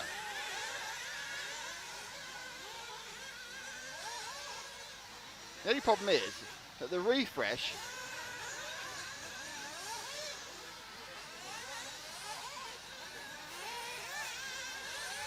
is almost exactly the same as the distance between, because the time is only refreshing in 5 seconds, which is almost exactly the time it takes to get from one timing loop to the next. So that is the timing there. As I said all along, that is not the old timing loop, that is the timing loop. So on the last lap, just choose somebody else, anybody you like, tell me who it is. Is it car 2? So car 0, which is the yellow into purple machine of Thomas Reisenitz.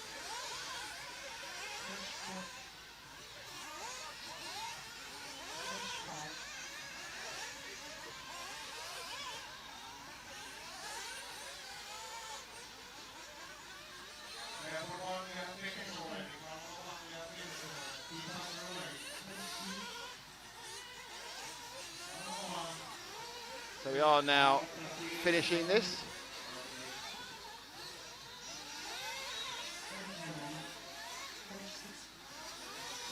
And that was the end of heat number 10. Winner there. Oh no, it hasn't quite ended, sorry, I preempted that. There's one more car to come across. Car 7 that we're following has not finished. And the winner there was Hannes Kaufner, 5:29.8. So there were an awful lot of people doing 8s and 5:20 somethings. And there's Mr. Boots on the EFRA website. No? Yeah,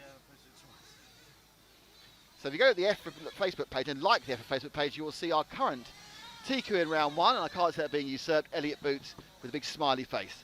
And we'll also, at the end of the first round, put up the heat sheet as soon as it's up, which could be a few minutes. We'll share the images to the group as well and give you a little bit more of an insider view from the RC Racing TV Facebook group. But Elliot's saying that track is really quite slippy after yesterday's storm. Obviously it's dried out, but it's just super dusty. Yesterday's mini tornado. The mini tornado yesterday also blew away a lot of the rocks, and it's just left with slippy dust. Slippy, dry dust. And he also said it's pretty fast. Track is fast, but there's ruts. I think that Elliot and Darren Bloomfield are going to love this. I really, really think this is going to be a massive advantage to them. Whereas I've just spoken to Elliot. Yes, and did he say it's a massive advantage to him? No. He said it's...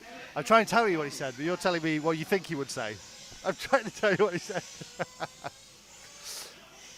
He's saying that it's not that much of an advantage, no, but it is incredibly fast, and you have to really slow down for the corners because there's giant ruts that will flip you over.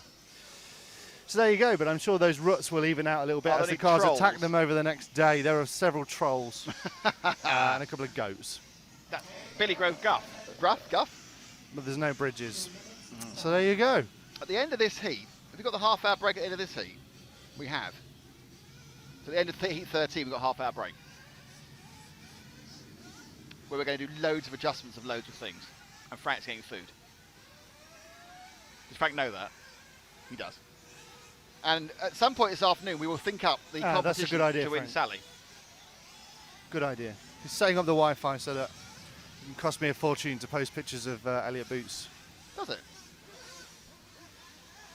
Yeah, I'm on a new contract now. This is interesting, isn't it? You've got any phone contract? I'm on a new contract, yeah, it's not as good. But it Can I isn't. just say that I've got very, very sweaty trousers? You've got the same ones on as yesterday. I know. Carry on. Which is really not pleasant. Do you want to discuss your phone? The what information about my personal phone Yeah, and there's some talcum powder from Frank for Nick to put on his lunchbox, shall we say? Oh dear. Not that it's my lunchbox. Please continue everything you want to say. I realise I've cut across you twice now, so whatever you want to say it. The moment has passed. Sounds like my wife. Heat 11. Heino Muller, Robin Ilius, Nedj Droll, Ismail Push, Felix Hurst, Uri Hoodie, Marcus Vende, Sebastian Manka, Kirsten Besler, Jean-Jacques Wolfer, Dennis Mlivic, and Luke Gabetti will be taking the track very soon.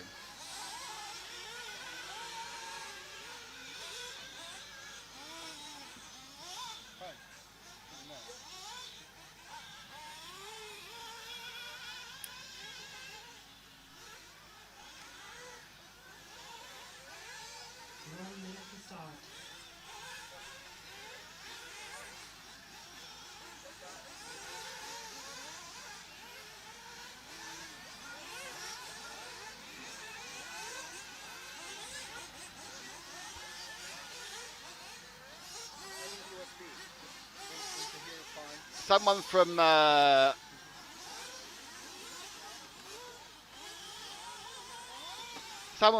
Korea has posted, but I can't read Korean.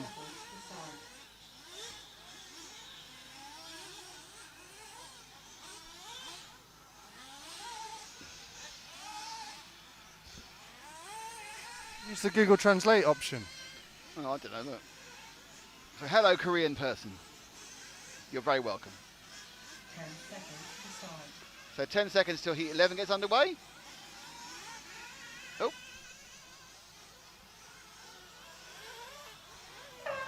Frank's doing something. Who are you going for, Frank? Frank's very much on the number one, which is Heino Muller. As Heino starts his, well, he goes under. He started now because we've worked out where the timing loop is. Heino Muller is obviously from Germany with an X-ray, an OS engine, and AKA tyres. There's nothing like a man with a spreadsheet to tell you what everything's going on. And Heino comes up the HP hop-ups.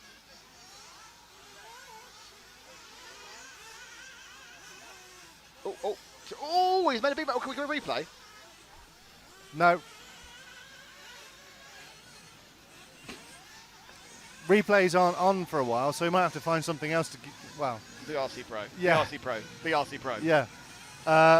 As soon as I get hold of James, I'll get them on. Okay. VRC Pro. VRC Pro. VRC Pro. So down the main straight. Goes Ino. There's a 49-second lap off that big crash.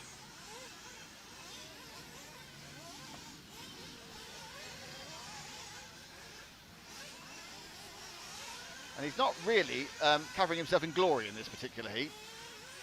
I don't think that Ino is going to say this is my best race ever, as he kind of... It wasn't too bad a run there at the... oh, that's way too fast. As he went out of the timing loop there.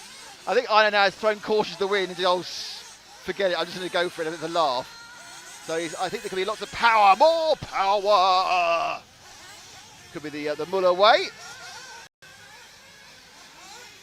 Oh!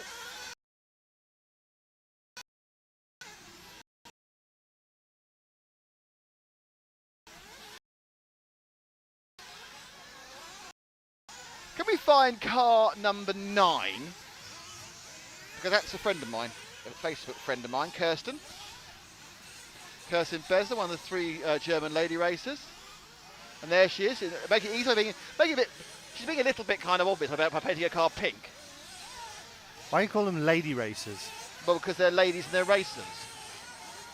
So therefore you have to call everybody else man racers. Gentlemen.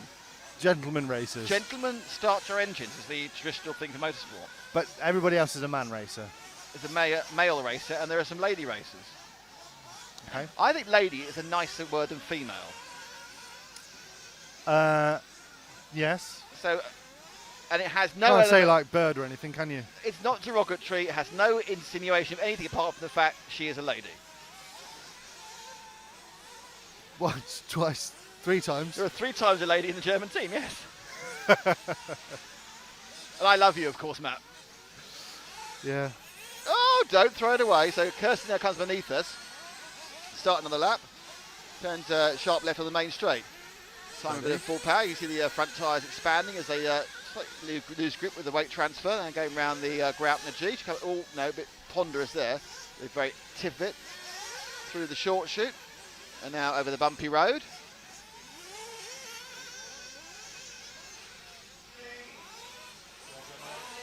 Getting kind of... Oh, getting stuck in a hole there. So the HB hop-ups have caught her out a little bit.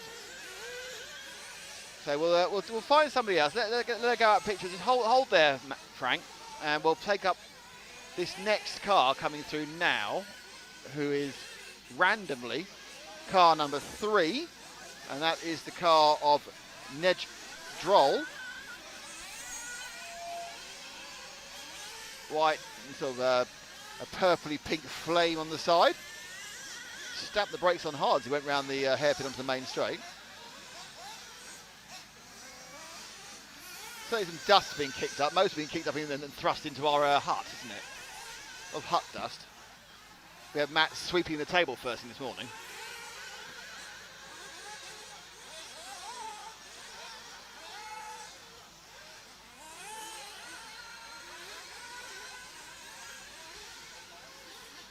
So he comes at the blind spot and actually goes into the blind spot there.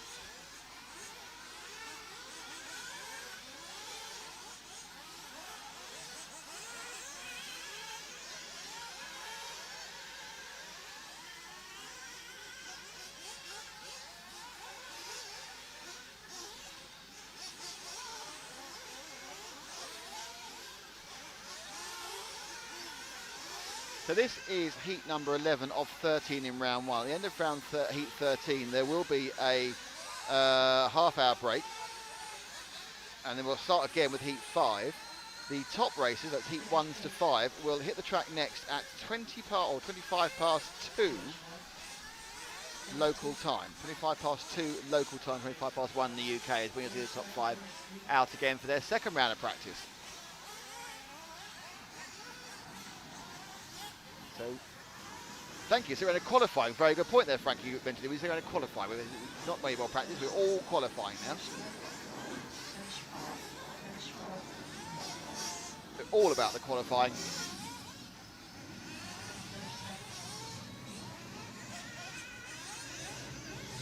Finish 12th. Hello to Kozek Bendwis. It's a nice race. Hello to Born Bromans. How are you? So Bjorn Bruman, sorry.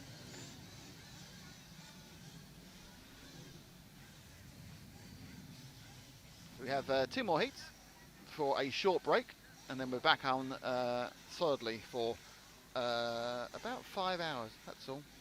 The last race is programmed to end at 6. There'll be a very short break between qualifying 2 and qualifying 3 as well.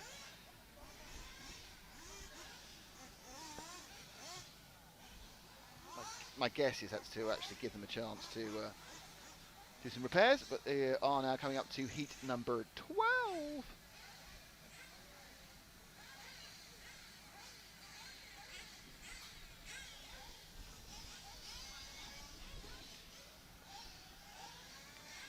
So we are RC Racing TV, that's me, it's Frank, it's Matt. We are here thanks to, of course, EFRA, who run this, the EFRA 1/8 European Championship, 1/8 Off-Road European Championship. Our key and very popular sponsors are HB Europe, Team Durango and Graup from the store, and we also have support from our very good friends, Peter Vizot at VRC Pro, who are sponsoring our replays, and as the replays will be coming in strong from this afternoon, but VRC Pro obviously the #1 racing simulator, a great way to get practice on RC when you can't get to the track. Thanks once again to Wongaro Ring, have been fantastically helpful in getting us everything sorted out today. Without them, we generally would be completely stuffed. But things have upped and run. 3 minutes to start. So a couple of minutes before the start of Heat 12.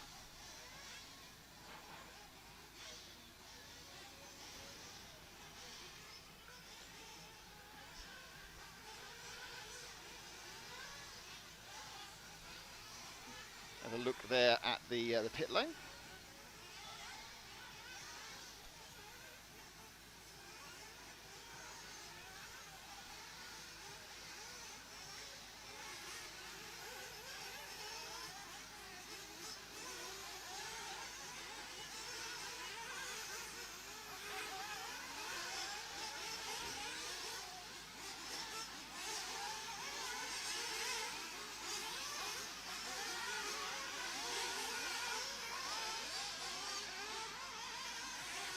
That's our bottom of the track camera. We'll get a slight tune up at the next break. 2 minutes to start march 11.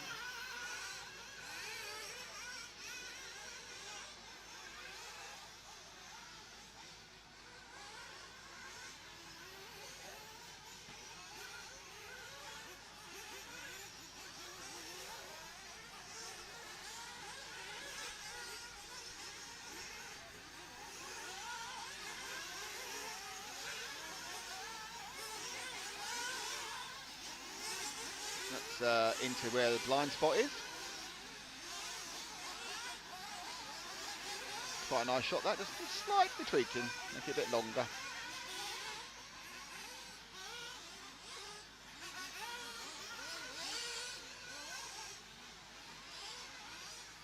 Amazing how you can have that long without a single car coming past, isn't it? So 1 minute there's loads of cars, next minute nothing, no cars at all. Oh well. 1 minute to start.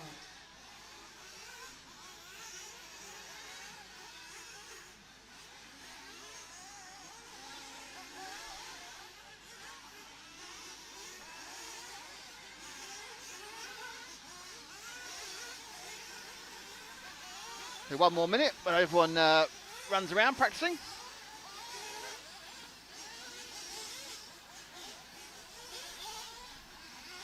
And temperature obviously is quite a bit higher than it was earlier.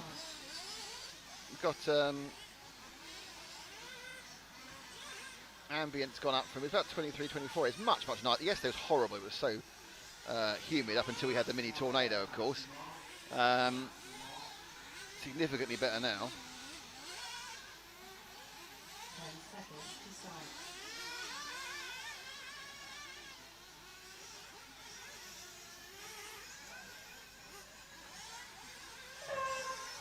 Matt's back after doing something else. Very exciting. So Matt disappeared, he came back. Who are we with then, Frank? 0. Car 10. So we're with Joel Johansson, not Joel Johnson, Joel Johansson.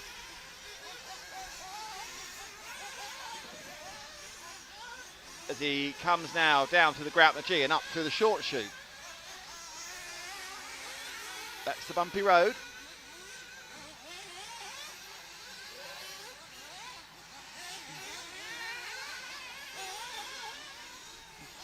Not really looking completely. It's odd, these cars in the lower heats just don't look quite right.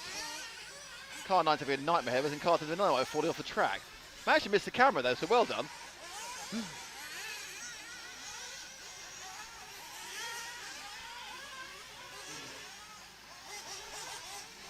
Yeah, there's just a lack of kind of overall control in some of this.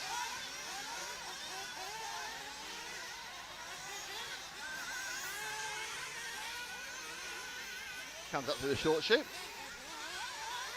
little bit better now. I think basically this track is very, very slippery at the moment.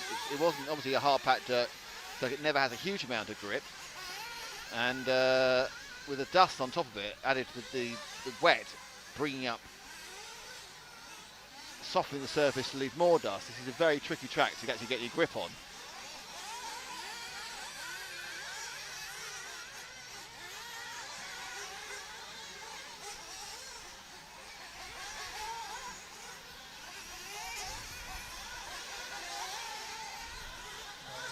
As our friend in car number 10 is finding as he goes around the bottom. Let's find somebody else.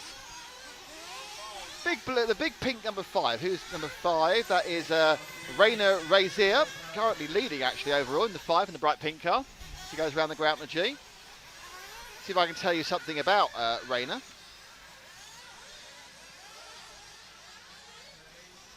Rainer is from Estonia. He's with an X-Ray with an Alpha engine and VP Pro tyres. Oh yeah, I've got a spreadsheet. Blimey, you're almost going to sound like you know what you're talking about now. Only temporary, after a long pause to find the right name.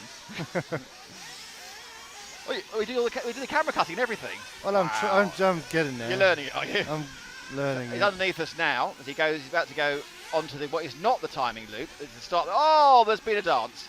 No, that's it. Gets past him.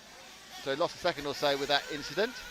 Not his fault. Always the worst type of problem where you actually come up, you hit someone else's accident. That's a nightmare.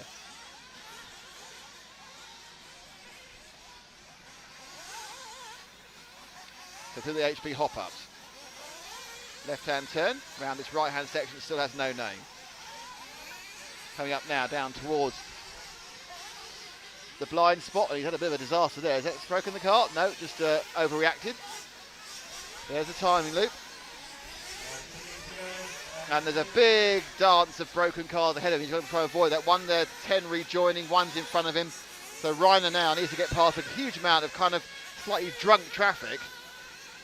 And he gets up the inside. Whoa! That was always going to happen. Always going to happen. He was going to have a problem getting past these people. As there's quite a level of aggression to try and get a decent qualifying time, and it's not always matched by a high level of talent. So he's now got even more traffic to get through. 2 cars parked on the apex of that corner. And the person just passed, tries to hit him again. So I'm not quite sure what Rainer said. Oh, and he's hit the camera. He hit the camera. Well done there from Rainer. He nibbled our camera.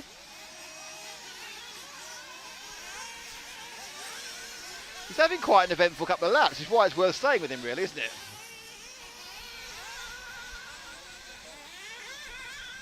And as Frank says, it can only get better. And Frank, we learnt yesterday that's not true.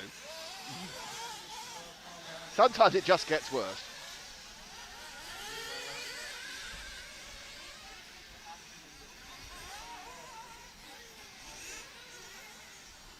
So an amazing amount of dust has been blown from behind these cars. So Rainer now is going to try and overtake more people. I know he's getting a lot of airtime, but that's because he's doing something, which is catching people up and then hitting them. Not always his fault. There's more problems on the timing loop, which is here.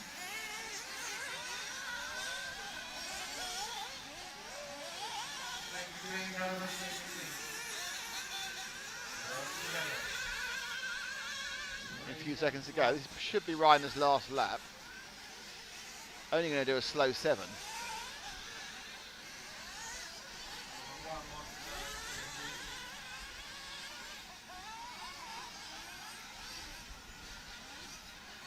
The wind currently blowing the dust off from left to right as you see it, so it's sort of going into the eyes of the drivers.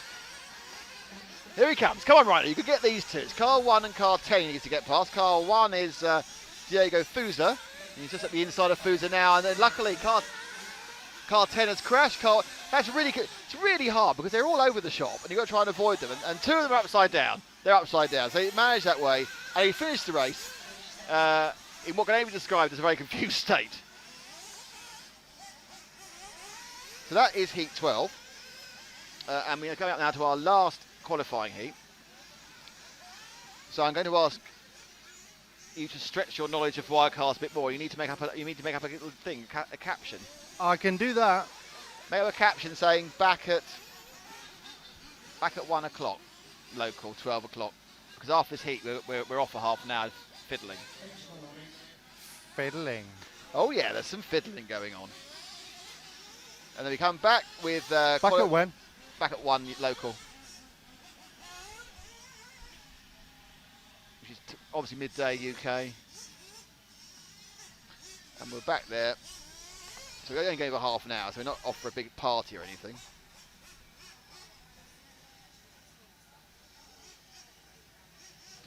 So if anyone wants to invite us to a big party, that'd be great. Gregor Kovac has posted in... oh, James Parry. Hello, glad to see you on air. Thanks, James. How's your conference? Actually, James, Is that a euphemism? No, I thought you was at a conference this week. How's your conference? I'd like to say, James, you aren't even half as glad to see us on air as we are. I just thought you were going to say, oh, glad not to be here. But we're surviving. In fact, things are getting more and more tickety-boo now, actually. Have you had a conversation with him? I'm going to shortly. It's Exciting. Programmed in. Really? Scheduled. Fantastic. Yeah. Everything's coming at road. We all Yeah. know our jobs for this break. I'm doing camera fiddling. Frank's doing food. You're talking to James. Brilliant. Can you also talk to him about how to get an HDMI, just do an HDMI out for a screen on its own? Yes.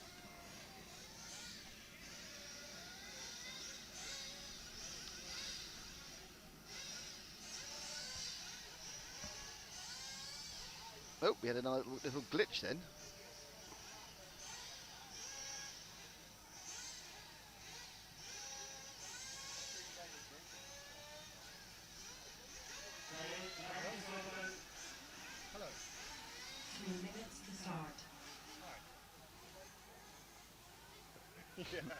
Who's that? I'm having a conversation. With Mr. Parry? Yeah, on air. Hi, James. I wonder we could maybe put you on air No, somehow. I don't think that's a good idea. No, maybe not. Maybe not. All right.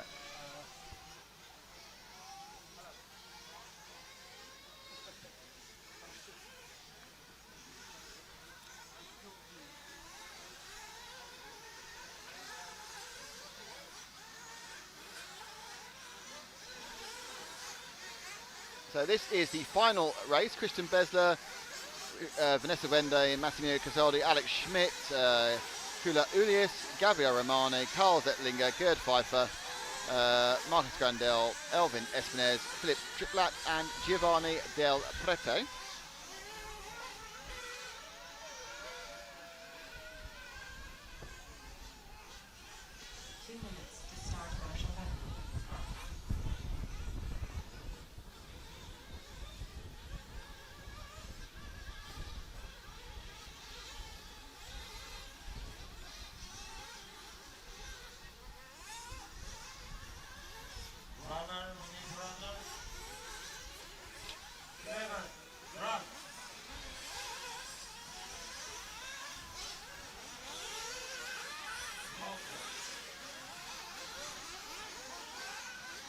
Okie smoky.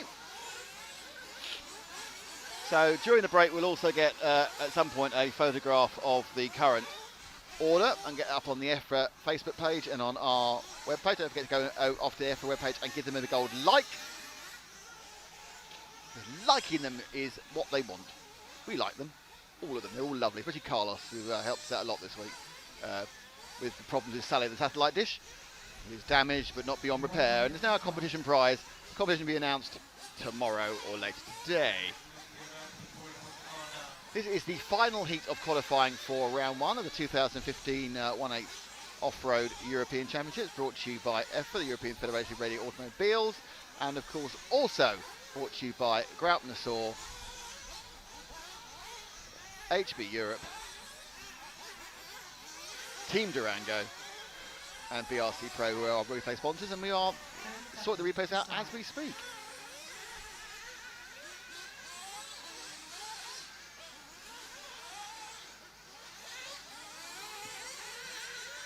Fred van der Berg says my English is getting worse. It's probably true.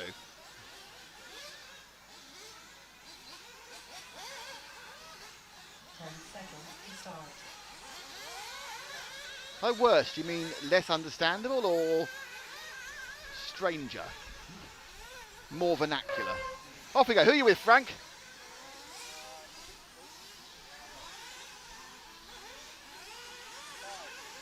Five.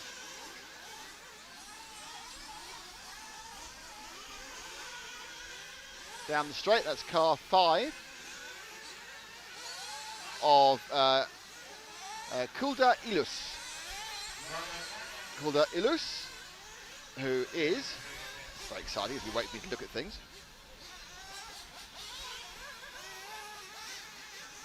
One of 2 Estonians. He's the FX engine, the AKA tyres, and he has a Team Losi car. He shoots now down towards the timing, and he'll get a lap time for that. And his first lap was a 44-second lap, 43.9 for Ilus. Gets the bottom straight now, round through the Grout and the G. Oh, he's a bit late for that one, as you see. He switched it through on the Grout and the G, yeah, coming back up the short chute. Turns hard onto the bumpy road.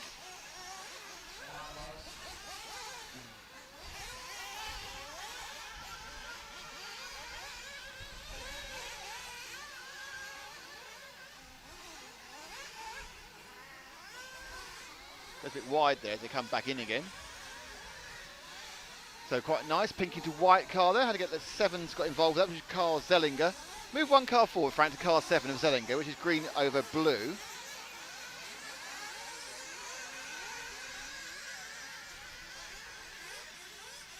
Zellinger is from Austria with an S-Works with S-Power and T-Pro tyres. I haven't heard of T-Pro tyres, I've no idea.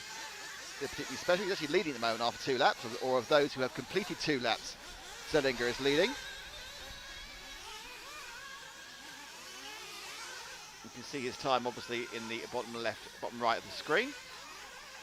Coming up to the blind spot. Put the power slightly wrong there. This is the timing loop there, that red line in the middle of the hairpin, and the car bounced out the way. It's a 5, quite nicely bouncing out the way of this we were putting earlier. Okay, Frank, find me someone else. Just number 2 beneath us down there. Number 2, and that is the car of Vanessa Wende, one of the German lady drivers. There's 3 or 4 of them as the 11 flames out, but he was last. So Wende currently residing in 8th in this heat. Oh, big kick up there, she went down the bumpy road.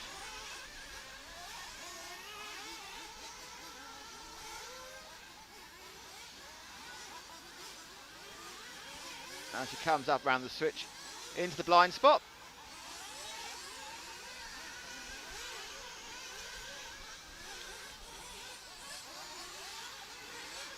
Nice wide line arc there. She looks to, that didn't work well. Nice little trip there for the at least it's an ordinary colour car. She's gone for no pink. Gone for a no pink concept. It's blue and blue line. You see on that blue, you've got some grip, but off it there's just dust. It's nice fly through the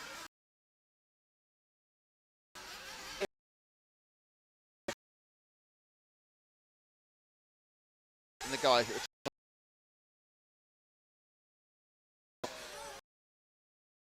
Doing a right old spin and power out, and sprays the Marshall with dust. Another lap completed a few whiles ago. Let's start finish. Down she comes into the grappler G. The dust still blowing off the track. This is the end of the first round of qualifying. Elliott Boots is the TQ. We'll have the full list for you for the start of the next round of qualifying. We're going to go just a camera shot, a locked off camera shot for half an hour. Be quiet while we do some adjustments and get things rolling. When this one finishes in about a minute and a half, Massimo Gastoldi now is the leader of the guys who've done 6 laps. He will go to 7, no anywhere near 8. Got a chance to find one more person. Frank, should we just drop back 2 cars? The car number 8 that's coming round the timing loop now. And the 8 car is that of Gerd Pfeiffer, the man who designed, of course, the Team Durango machines. Team Durango, who are one of our key sponsors and have been for a number of years, and we are very happy with their continued support. So thank you to all the boys in Ashby de la Zouche and Stuart Stiles especially. Obviously, Gerd not with Team Durango anymore. He's joined with Jorn Neumann, his protege or his friend, and they've both gone to the Dutch Serpent manufacturer. Durango now concentrating much more on the club racing scene, not so bothered about this high-level international racing, but they want to nurture club racing and get the people at the club running, and their sponsorship really now is much more for the guys who are the fast guys at the club, who will make sure and support people who are racing week in, week out in all around the world in club racing. It's quite a good strategy actually. Worked very, very well for Schumacher in the UK. You get, with people who are much more likely to drive the car in many ways, is privileged. That's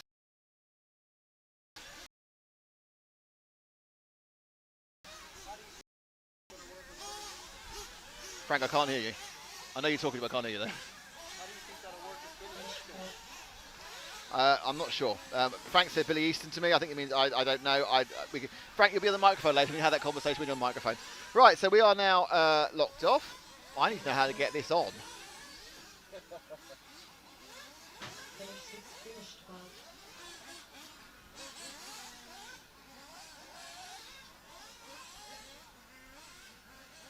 We're already in them. Yeah, it's already. Oh, yeah, it's on.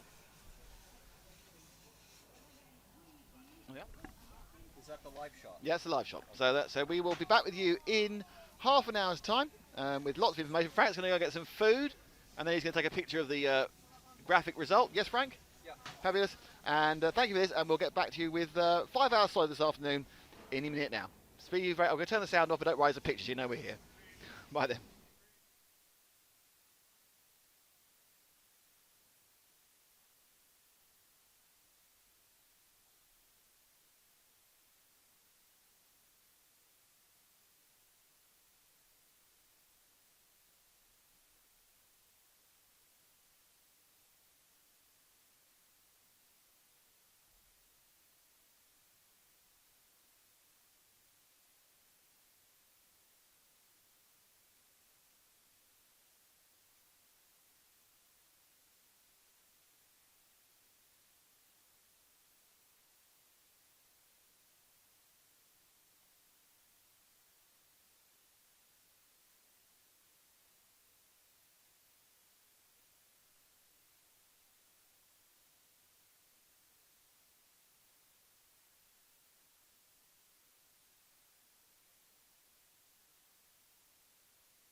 Hello all.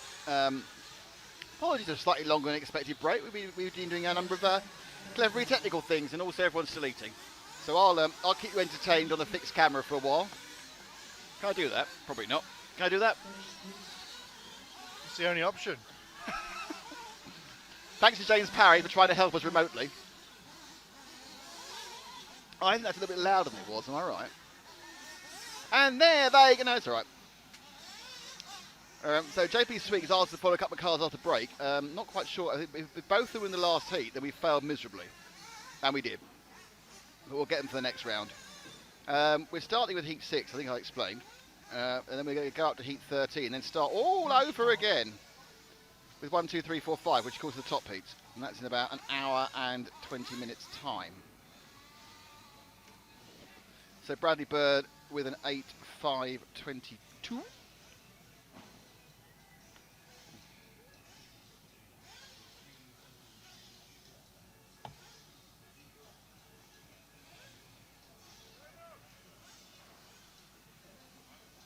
So the overall qualifying was at the end of that first round. Elliot Boots was the fastest with a 5.11.1. Everything's 8 laps, by the way. 5.11.142. Second place was Marco Baruffalo, 5.12.174. Ronald Falk ended up third with a 5.12.355. David Ongaro was fourth with a 5.13.8. Alex Ancetti was fifth. Ricardo Berton was sixth. So the Italians doing well. 4 of the top 6 are Italian. Robert Bataille was 7th, Jorn Neumann 8th, Brian Baldo 9th, Jorn Neumann 8th, Brian Baldo 9th, René Savoya 10th, Lee Martin was 11th, Dan Bloomfield 12th, Miguel Batrias 13, Martin Bayer 14, Marco Natale 15, Mirko Bianchi 16, Christopher Sensen was 17, Jerome Igon was 18th, his brother Yannick was 19th, and Fabio Tigisi was 20th.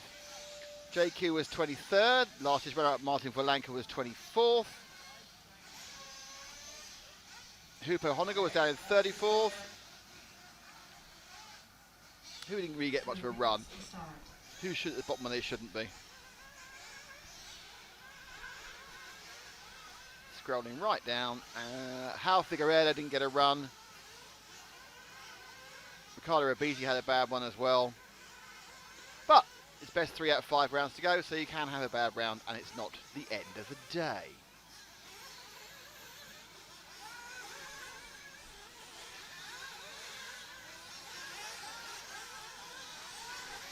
So we are coming up now to heat 7.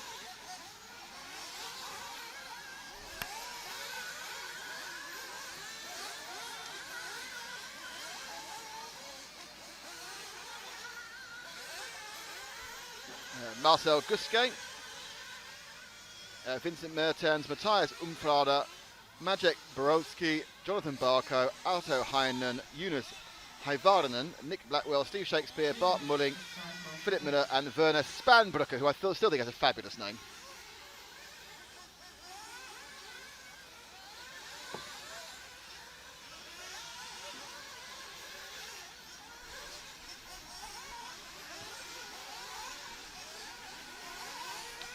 Welcome to Sven Fredic, who wants to join the Facebook group. Sven is from Hassen in Germany. Welcome to you. And it's even embedded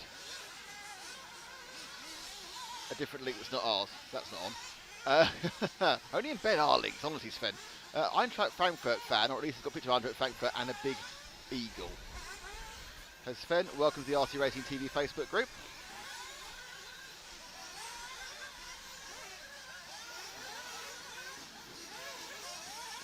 Per Christian Harvey from Sanders in Norway.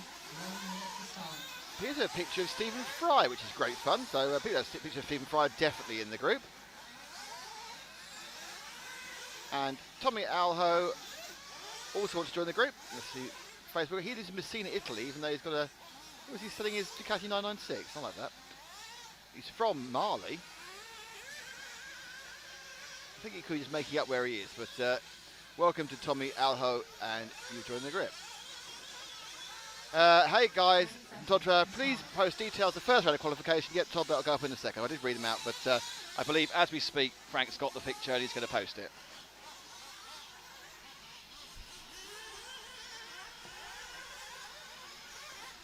Maybe next round. Sorry about tech difficulties.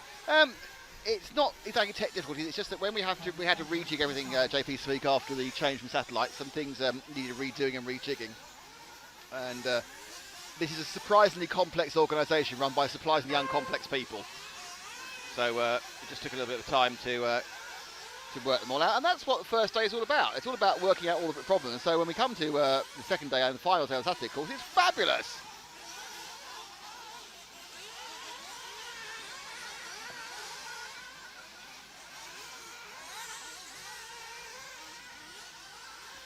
So this one's going. I can show you my other cameras, can't I? That won't get me in trouble. We've moved the cameras. I could do. Wasn't the fact that one of the cameras isn't there. Where's one of the cameras gone, Matt? Where's one of the cameras? That's that one. That's that one. Where's the other camera gone? Maybe it's not been. No, you need to add it. It's not even there.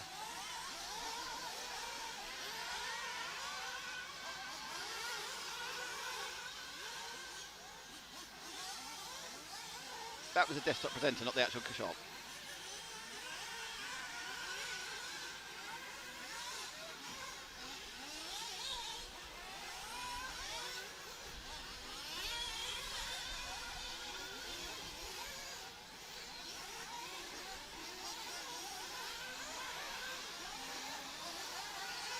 Who knows?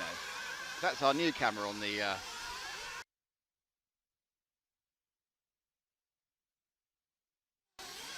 to lose that graphic.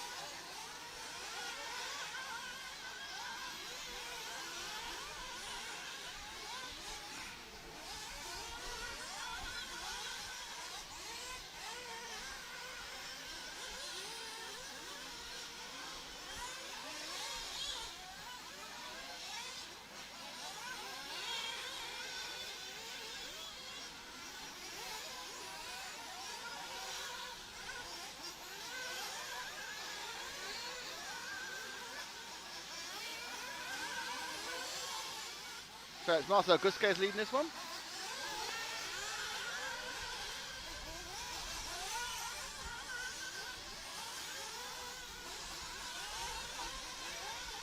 Fine. You've got the main camera. Okay.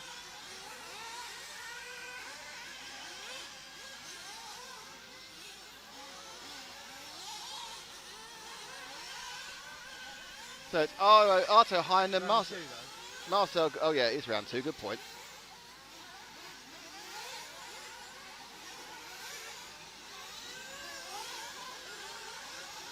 Hey, round 2 qualifying. Excellent news.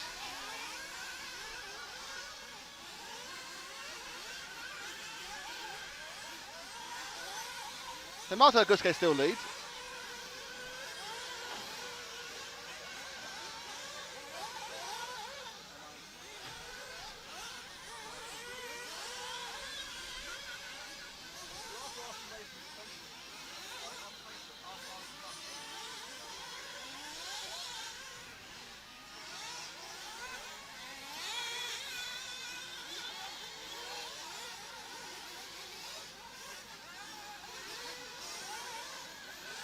Jonathan Barco and Bart Mullock battling out for second place overall in this.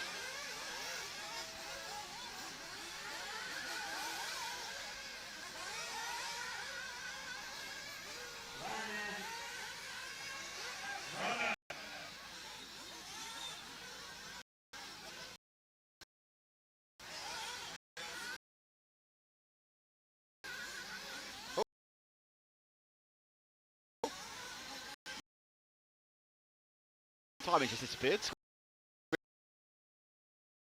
Let's go on this.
picture, it auto uploads the picture.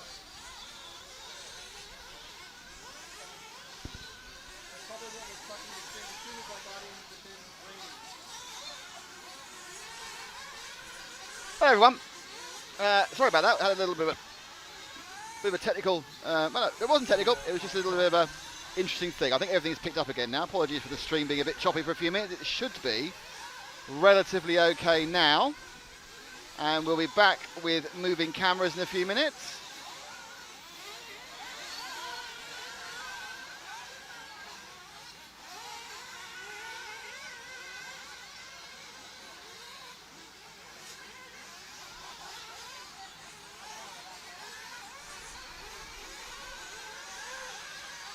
So thank you for your patience.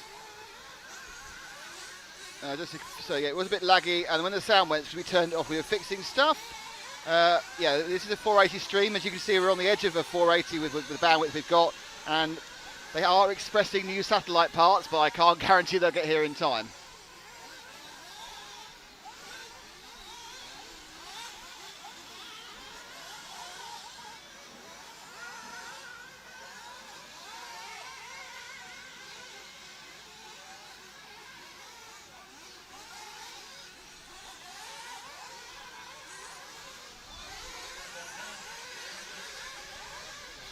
Jason Hall track looks great. Love the mixer surface. Okay, so we are now currently up into heat number 8. As I said, we're going to go 7, 8, 9, 10, 11, 12, 13, and then 1, 2, 3, 4, 5. So the top guys are out in just under an hour, and there's 5 heats of them, and we'll be up and running for that, no problem at all, hopefully.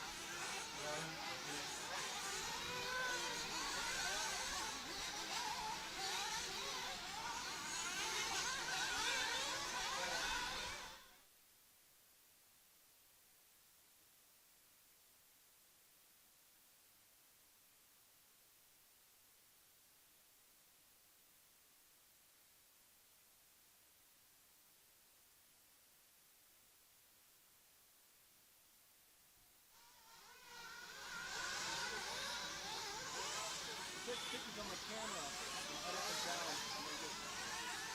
Okay, well it's fine.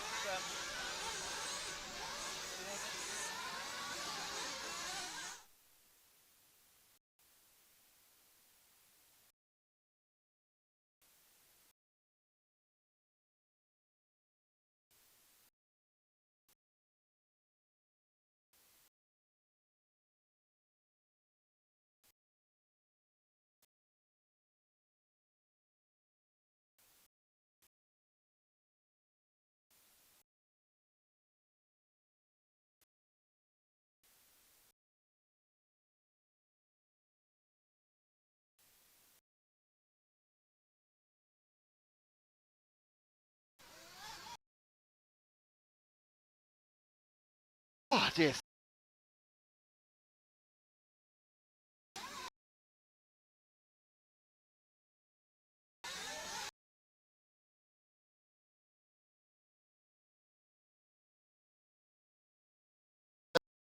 Because a few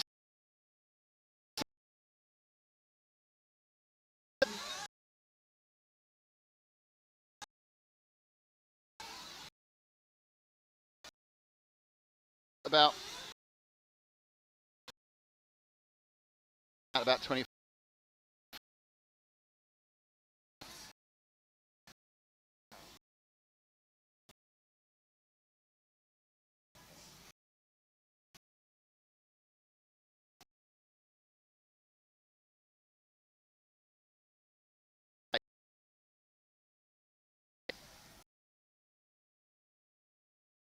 So Federica Ruggiero.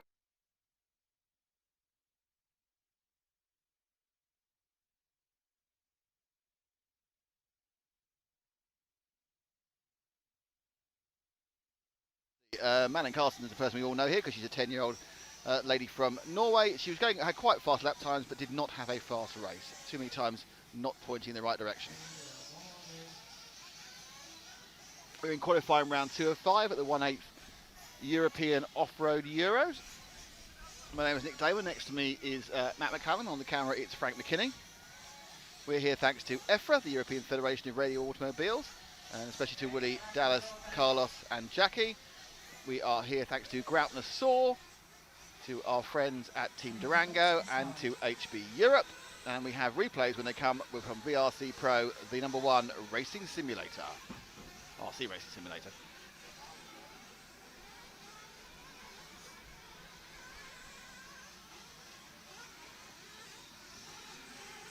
So this is the warm-up. There's a couple of minutes of this before they actually do the 5-minute heat itself.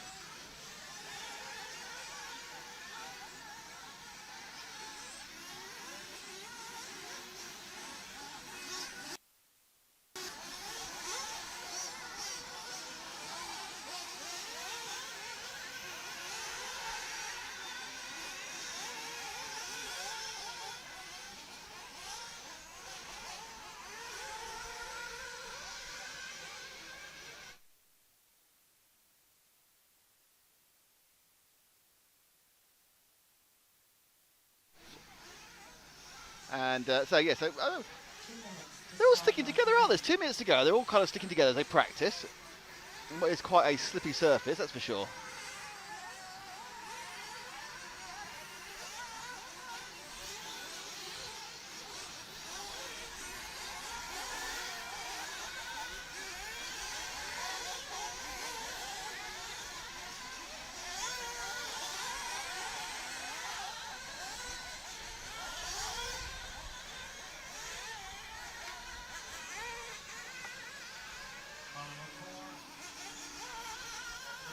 So they all come in for a bit of fuel, a bit of a drink.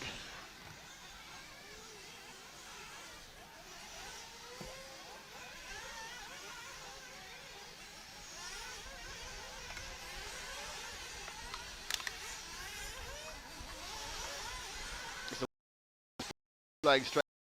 That's good news for dust on the computers, that's for sure.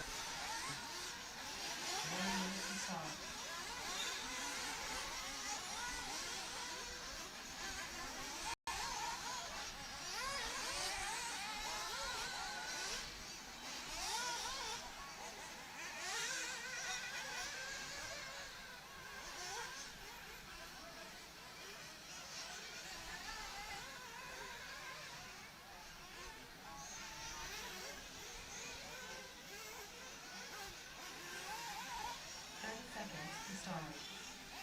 There's half a minute before they all get going.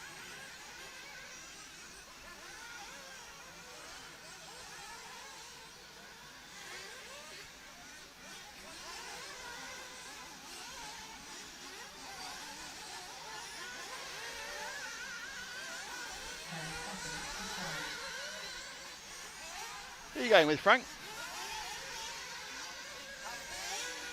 Marilyn Carson, start with number 4. Number 6, sorry, and she's underneath us, Marilyn. She hasn't actually started yet because she's actually just after the beat, and she's gone part of that piece of road, that line that looks like it should be the start finish, isn't.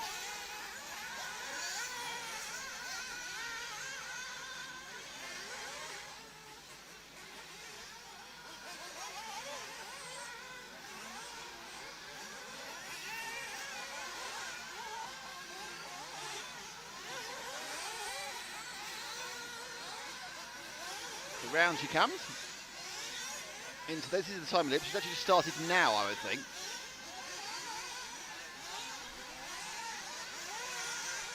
Yep, she didn't get a lap on that time, so she's starting the whole thing right now.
Bigger.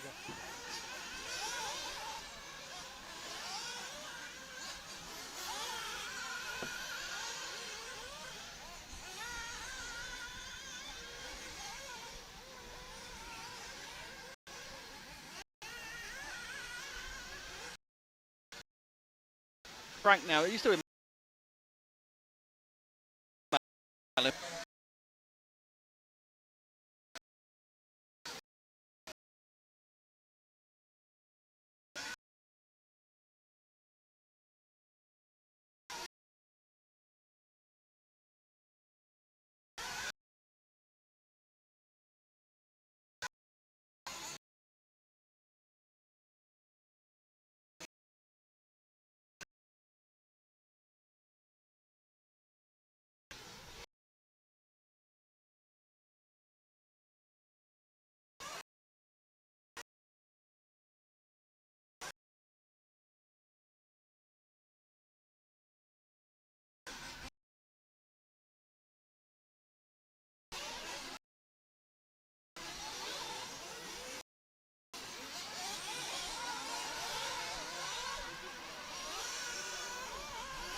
That was the end of heat number 8. Sorry, I think you missed a bit of it. We've still fiddling with stuff.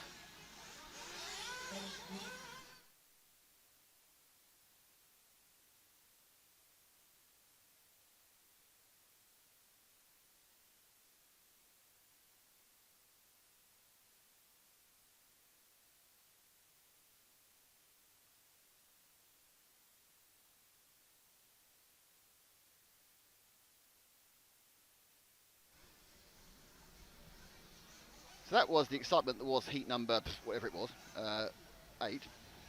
So which means that sure as night follows day, heat 9 we're following next.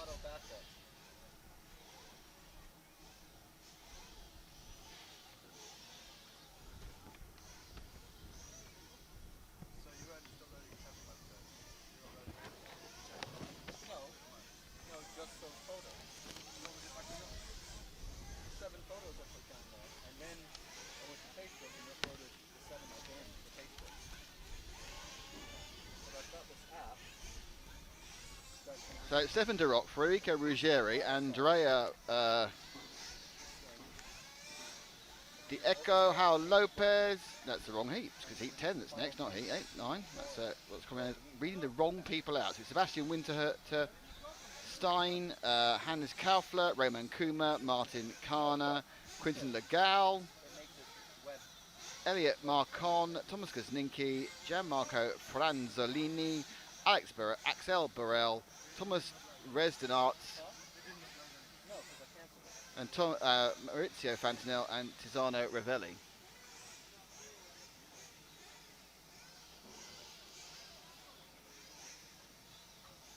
Are your drivers for this one. And there are 10 of them. 3 minutes to start.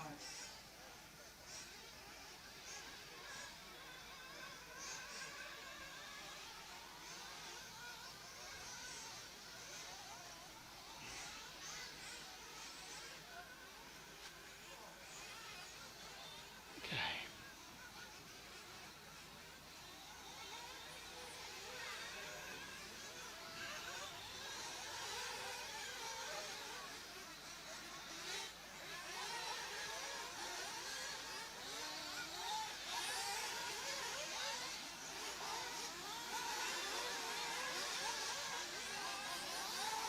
Martin Officer, it's my 10th wedding anniversary. And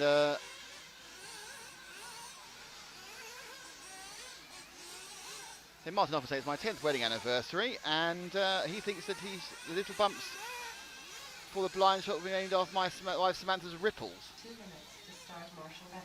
Ripples, eh? Okay. Whatever. That's an interesting concept, the ripple concept. Not sure how that one works, but it's rippling along, so that's good news.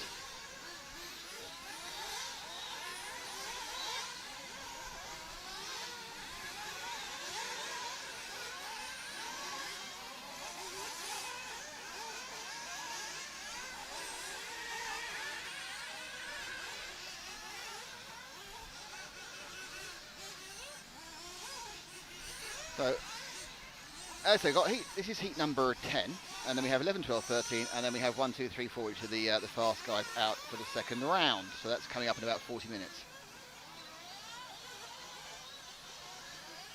Huge amount of dust just blowing off the track the whole time. There's dust just coming off the track like you wouldn't believe. Well, you might believe it, obviously, but 1 minute to start.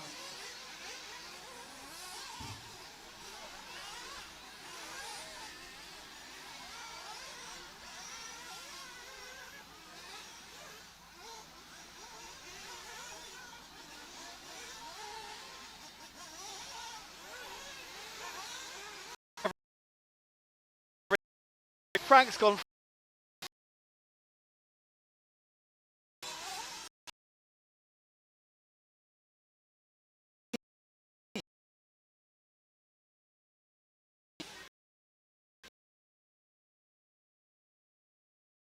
I would show. So 10 seconds. So, choose someone there. No, choose this car coming, this orange car, because he'll actually start this lap. So about to go to the blind spot now. So it's pink and into blue. It's the number 8 car of Gianmarco Franzoli, who's actually started the race.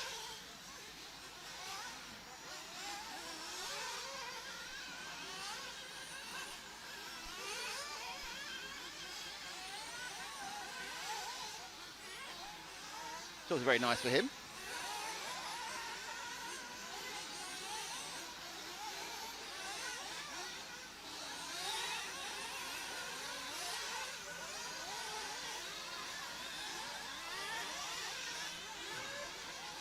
Franzoli now coming down the bottom part of the circle. Oh, big fishtail there.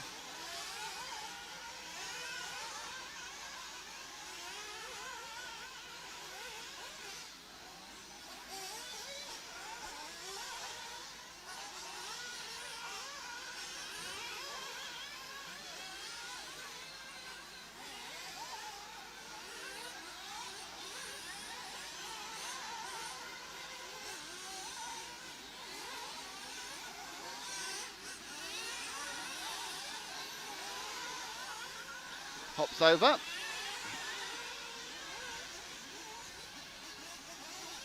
Comes up now, round and into the blind spot before he turns back onto the main straight. Sharp turn. Ooh, nice bit of fishtailing there as he comes down the straight.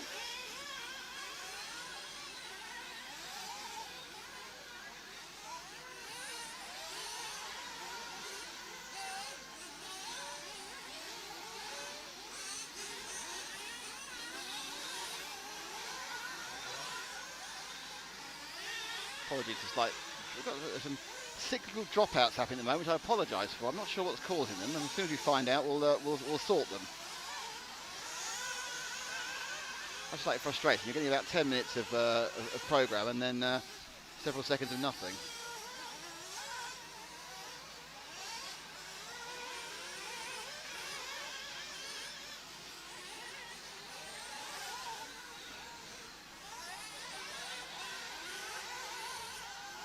So we are now with heat number 10. Martin Karner's in. Did we find car 4, do you think? Martin Karner, car 4.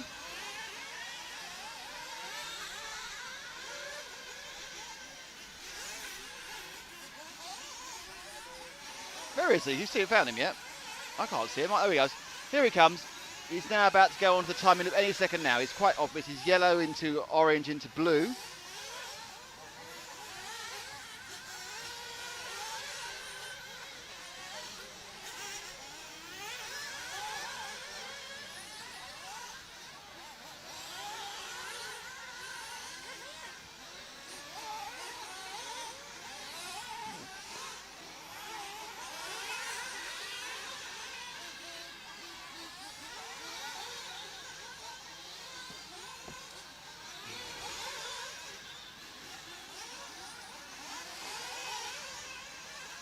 So Khan now comes around the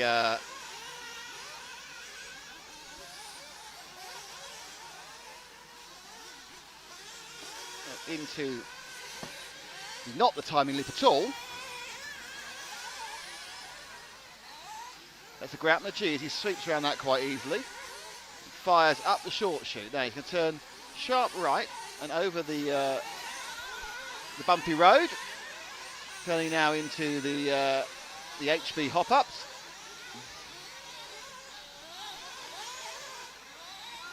Right-hander before he comes down to the blind spot, which is the hairpin here. Then accelerate up to the timing loop.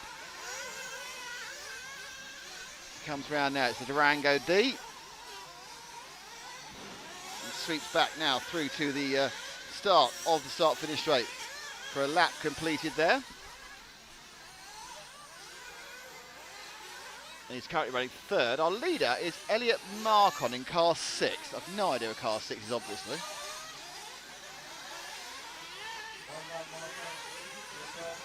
Elliot Marcon in car 6. Where is Elliot, is that question we're all asking. Don't forget that this is heat number 10. Top heat out in about 35 minutes. Perhaps a bit less than that, 30 minutes. You find 6 areas. 6 is in the green into blue into green. It's Marcon.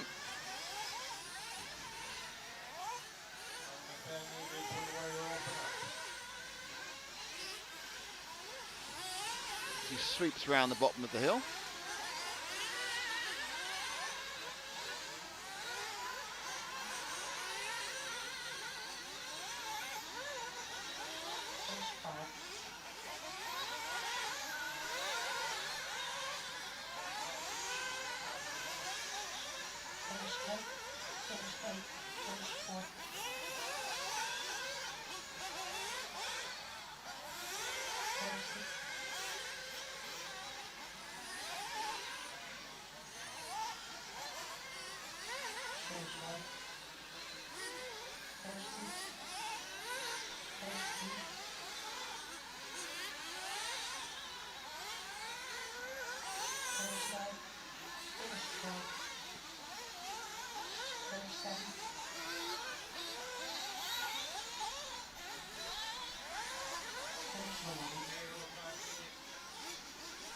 There's a lovely picture of a flag and a lorry there. Marvellous. Matt, can you talk for a second? I need to go for a natural break.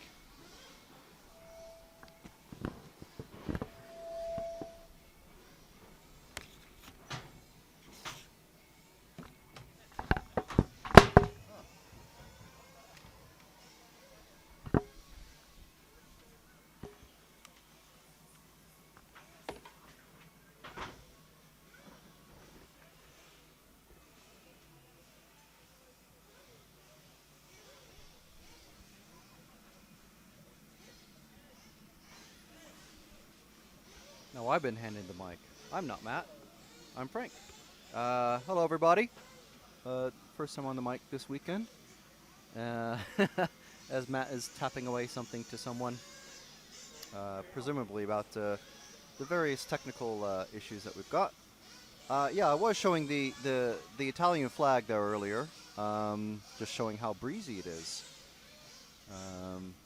So it'd be great if I can somehow figure out how to move the camera so I can talk while just talking, guiding you, our fantastic viewers, around the track. So here you can see on this pretty cool little hydraulic lifter thingy, cherry picker, you can see there's a very convenient progress chart sort of thing, display for all the drivers and marshals. So it shows all of the racers in the race, how much time is left in the warm-up, how much time is left in each run. There's 5 minutes in each of these qualifiers. So everybody that's out now, you have 2.5 minutes left from the time that the track is open. And then they tend to start coming in at around the 1 minute mark. And the computer voice tells you when there's a minute left, 30 seconds, and 10 seconds left in the warm-up. And then during the run, that also says who's the top runner, and all the way down to 12th position, I believe. And here you can see next to what we believe is the backup start line, all the actual starting blocks to rest the cars on for the mechanics when they come out and put their cars down for the finals. So a lot of thought has gone into the track here, and here you can see one of the elevated sprinkler systems, sprinklers, I should say. And you can see these dotted around the track. So they're quite nice. They're very well secured. And white and red so people don't run into them when they're marshalling, just like this guy is. So here you can see one a bit better. So you can see it's about as tall as that guy there. So it's about 2 meters high. I think that's Neil Craig, actually. Or no, just someone who's dressed like him. And over here, we haven't seen it in use this weekend so far. Please don't shake the...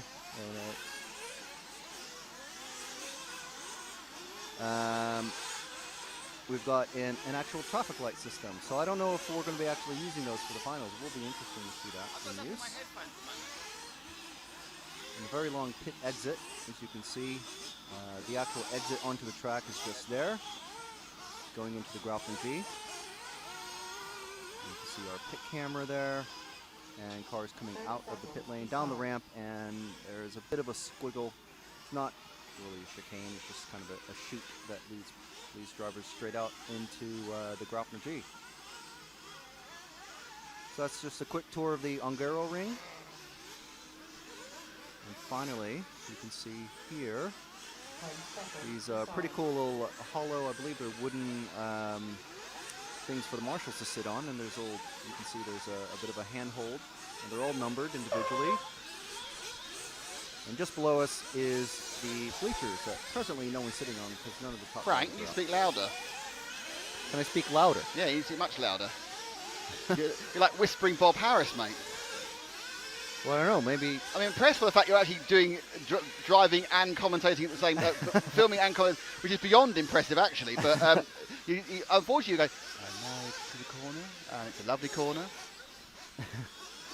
So there we are. It was All a right. lovely Well, sorry corner. if you couldn't hear me, but maybe we'll run through these features again later on. Yes, let's.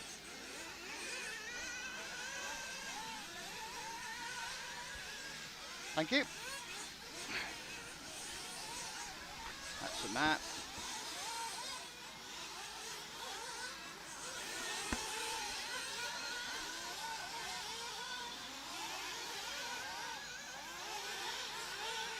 So as we go into this, we just started this heat 11, and it's Felix Hurst who's leading. I was trying to remember what his name wasn't actually Hurst, but it is. If you go onto the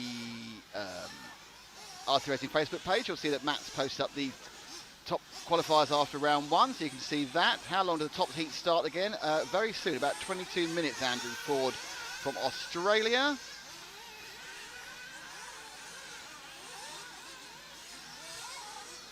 So you've basically got about 20 minutes. You've got 2 more heats. It's 11, you've got 12 and 30, and then it goes back to 1,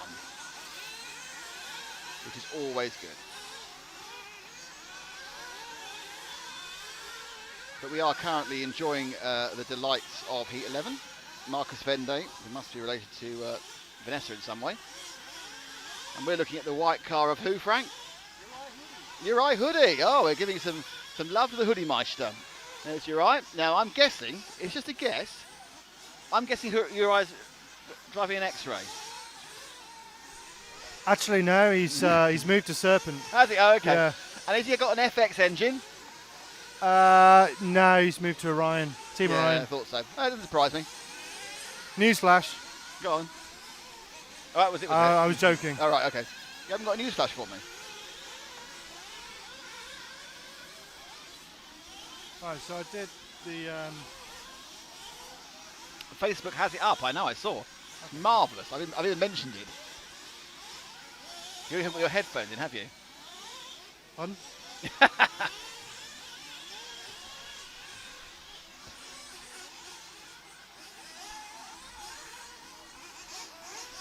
Oh, bit of a dance there for Uri underneath the not timing screen. Drop back.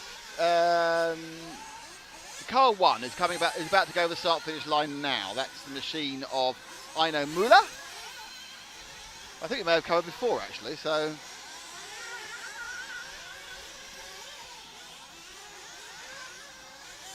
let's just go back 1 car to the other orange car, which is coming at the short shoot now, which I believe is the 4 of Ismail Bush. That Bush does dropping by place where it goes over the hot bodies hop-ups.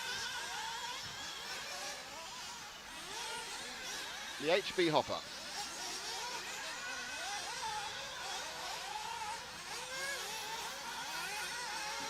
A little bit leery around the timing loop there. Oh, that's not good.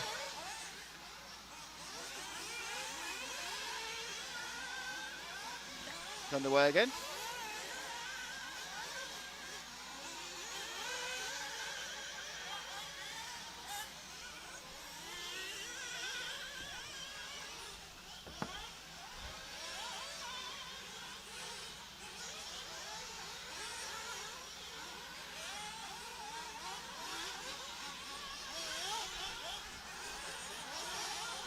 Whoa, that was wide.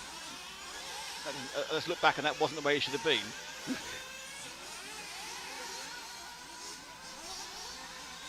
Comes now through the blind spot.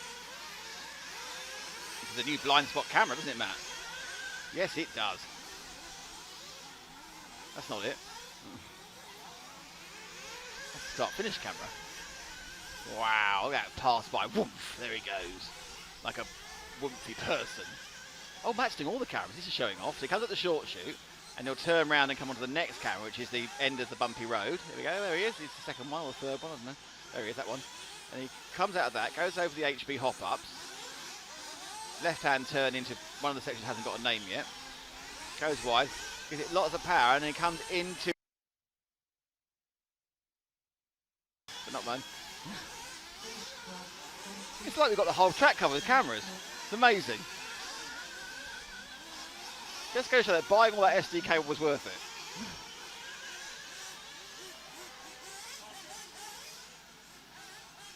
Looking for someone else. Like, that car now. That Huddy. And the one behind Huddy.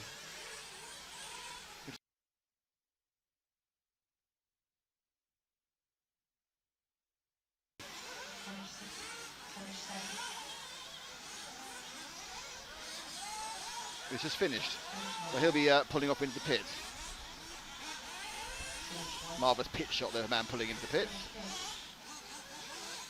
finish 6, finish 9,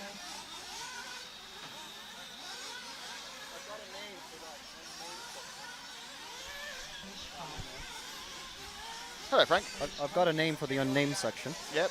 Go on then. which I'll sort of zoom in on. Oh, he's got all the talents today, hasn't he?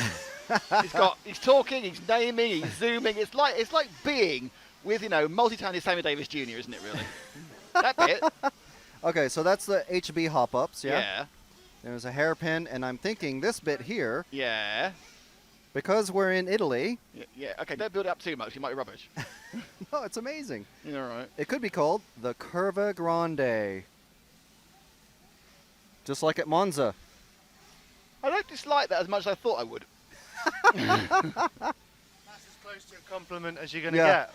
Well, I've The got an Curva idea. Grande. Okay. Nick, I have an idea for the thing. You'll probably hate it. Go on but, then. All right, give me your next thing idea. Go on. no, I was redoing it. Well, it's not the Curva Grande. No, I was rebranding it with like a really, like a crap build-up. No, I mean, fairness to it, at the end of it, that was quite good. I wasn't disappointed. It wasn't at the end of The Sopranos or anything.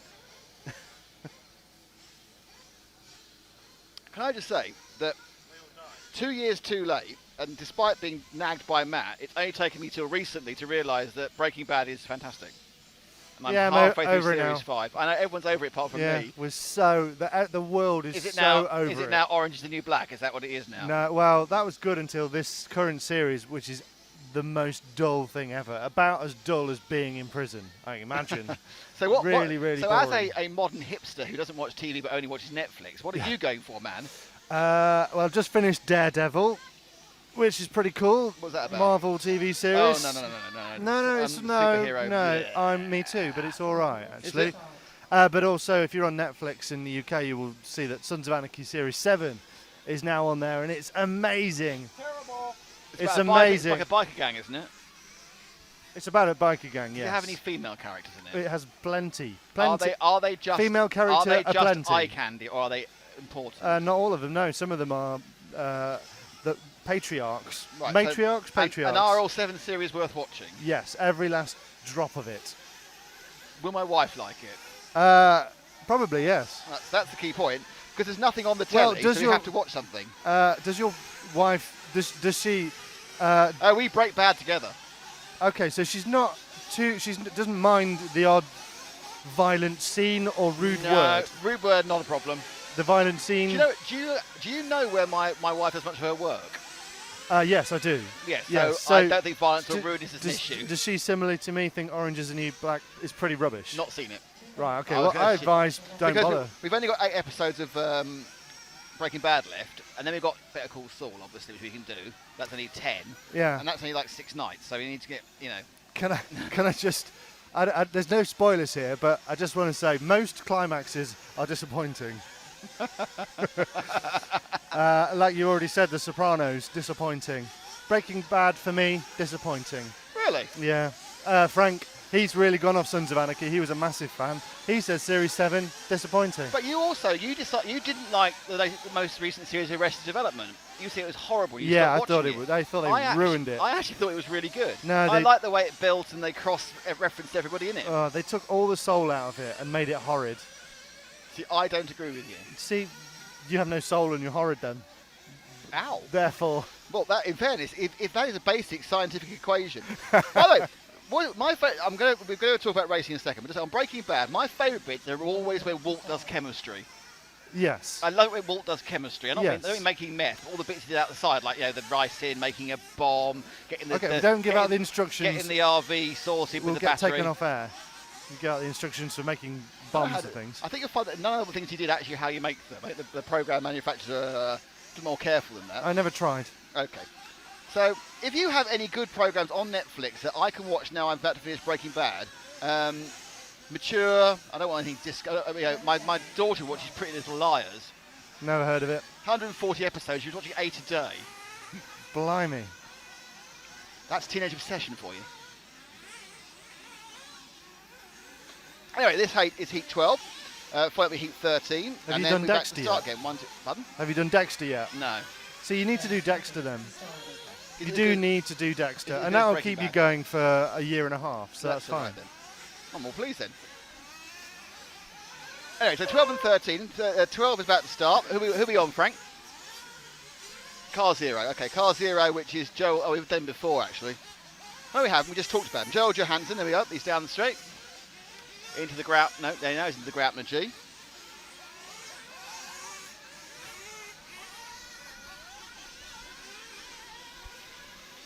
So thank you all for joining us. Sorry for the couple of frits out we had earlier. I think the Can You Speak Up a Bit, Mate was probably about Frank earlier. Keenan. Keenan White also noticed that we had whispering Bob McKinney on. Was it? Yeah, I guess it would have been Frank, yeah. The hushed tones. The hushed tone of the late night DJ that is Frank McKinney. Frank McKinney. Okay, truckers out there. Play Misty for me. Yeah, I never thought a film was as good. Anyway, I think the problem was I didn't really fancy her. She was too skinny. Well, Whereas obviously Clint Eastwood married you her, had Clint Eastwood. and he married her. Did he? Yeah, Wow. Sandra something her name was, or Sonia, not Red Sonia. This heat is being led by Daniel Burnaby, who I don't understand why he's so low down. So can we find car number 12? Absolute bottom qualifier, apparently. Car number 12, where is he? He'll be somewhere on the track, I trust. Danny Burnaby, certainly has done much better than this normally. Is his car going base over 8? No, here it comes now. He's coming through the problems now. Now he comes into the timing loop. He's yellow roof, kind of red to the bottom of himself. There's a little squeak out there. And Burnaby is obviously had some sort of problem because he's turning laps that are 2.5 seconds faster than anyone else, Matt. I mean, and that's fast. That's fast. And I recognise his name. He's obviously been doing decently before. I'm told off for banging the thing. You see, when you get to the top of the pack, though, you're getting pretty consistently within the 38-second lap time, and here we're all the way down to like 52. Yeah, because these are the slowest of all these last two. Yeah, heats. But so- for but some reason, Danny Burnaby's in amongst them, doing 40s and 39s. So he, you know, The next fastest lap, his fastest lap is a 39.6. The next fastest lap is a 40.6. Which is Luca Kruger. Luca Kruger, I remember from last year, bumping up about 400 times. I really recognise that name. Yeah, But these people don't turn up for practice and just say, "Oh, we'll start at the bottom and see what happens." yeah. Then they can bump up on finals day. Oh, that's a good idea. Always a good idea to bump up on finals day because you just get more value for money, which is always nice. So Stefan Nauberger is second. We're still with Burnaby, who's just coming through once again the occluded corner.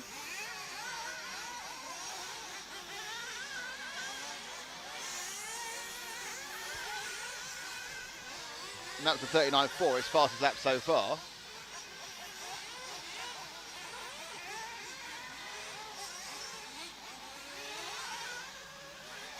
Over the bumpy road, and we're turning now into the HP hop-ups. And now as he turns again, he's going to the Curva Grande, Frank.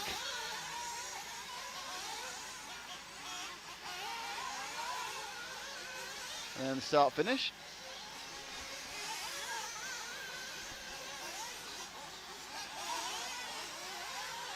Oh, no, that's not good. They're having a sort of relationship in front of him.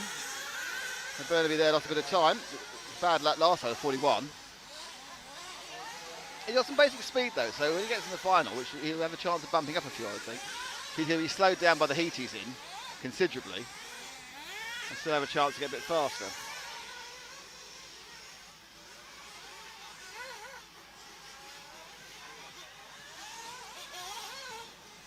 Curva Grande again.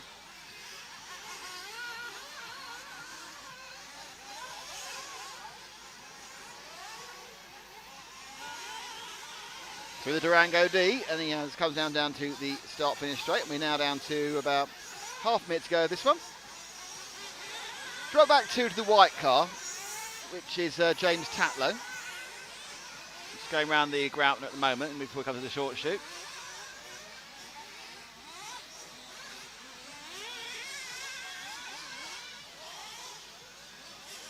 So we've got one more heat, heat 13, and then it's time for the big boys again. 5 heats, including by the time heat 5 actually has the current European champion in, Dave Ronnefauk, so there's a lot to fight for. 8:11 was the best we saw last time round. My feeling is the track's probably a bit quicker, because this morning it was still drying out from the mini tornado we had.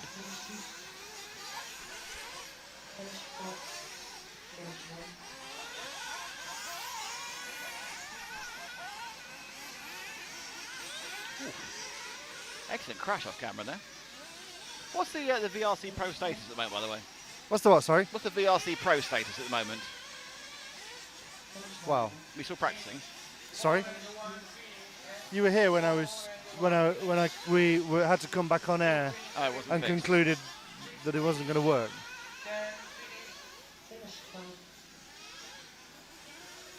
It's one of those mysteries, isn't it? It's a mystery about Wirecast. I'm sure it'll get sold later on, off air. Obviously, yeah. So Danny Burnaby is going to win this one. It has won with a 5:8:5:23, which is a very good time actually. Rainer Reisler is second. Jan Demansky is third.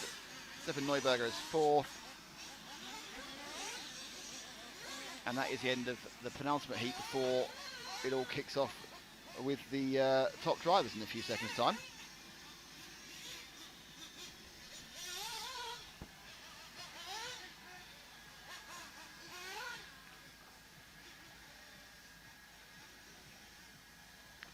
So while we do this, we can welcome some people to the Tiana Credit said follow Kim Einhart in this heat. We didn't do that. Sorry, Tiana. We're checking things a bit irregularly at the moment. I'd like to welcome Sam Lonsdale to the group. Hello, Sam. From Stockton-on-Tees. Welcome to you, Sam. Also, welcome to the Facebook group. It's the RC Racing TV Facebook, which you joined by how and doing what? Go to Facebook. It's where everything's happening. Life is on Facebook. But what places should you go on Facebook, man? www.facebook.com. Right. And then there's a blue strip across the top Yes. and a white box in that strip with it's like a magnifying glass on the right-hand side of said white box. This is very detailed. What you do is you take there's a kind of a cursor moving around the screen, and that's like a floaty arrow thing. Yes, yes. And that's actually operated by the plastic thing that's in your hand, or what's known as a trackpad, just in front of your keyboard. You might have a special setup where you operate it with your mind. I'm not sure. Or you might be on mobile where you won't see an arrow, or finger on screen. Yeah. So what you do is you navigate the cursor, and you click within the wide. I do this so my grandma understands. The wide white rectangle within the blue strip, and then that will give you a kind of typing cursor. And then in front of you there's a kind of a rectangular plastic thing with lots of square buttons on it. Each of these buttons has got a white, usually white, marking. This marking is they represent letters of the alphabet. The English. Sorry, you said the alphabet then. Is that a special list for small people? The alphabet. Alphabet. Now, the English language, and in fact every language, is made up of a series of characters. Sounds. Now, the characters relate to the sounds. Okay, so what you do is you look for the first letter is an R, right? What we're going to do ultimately is write RC Racing.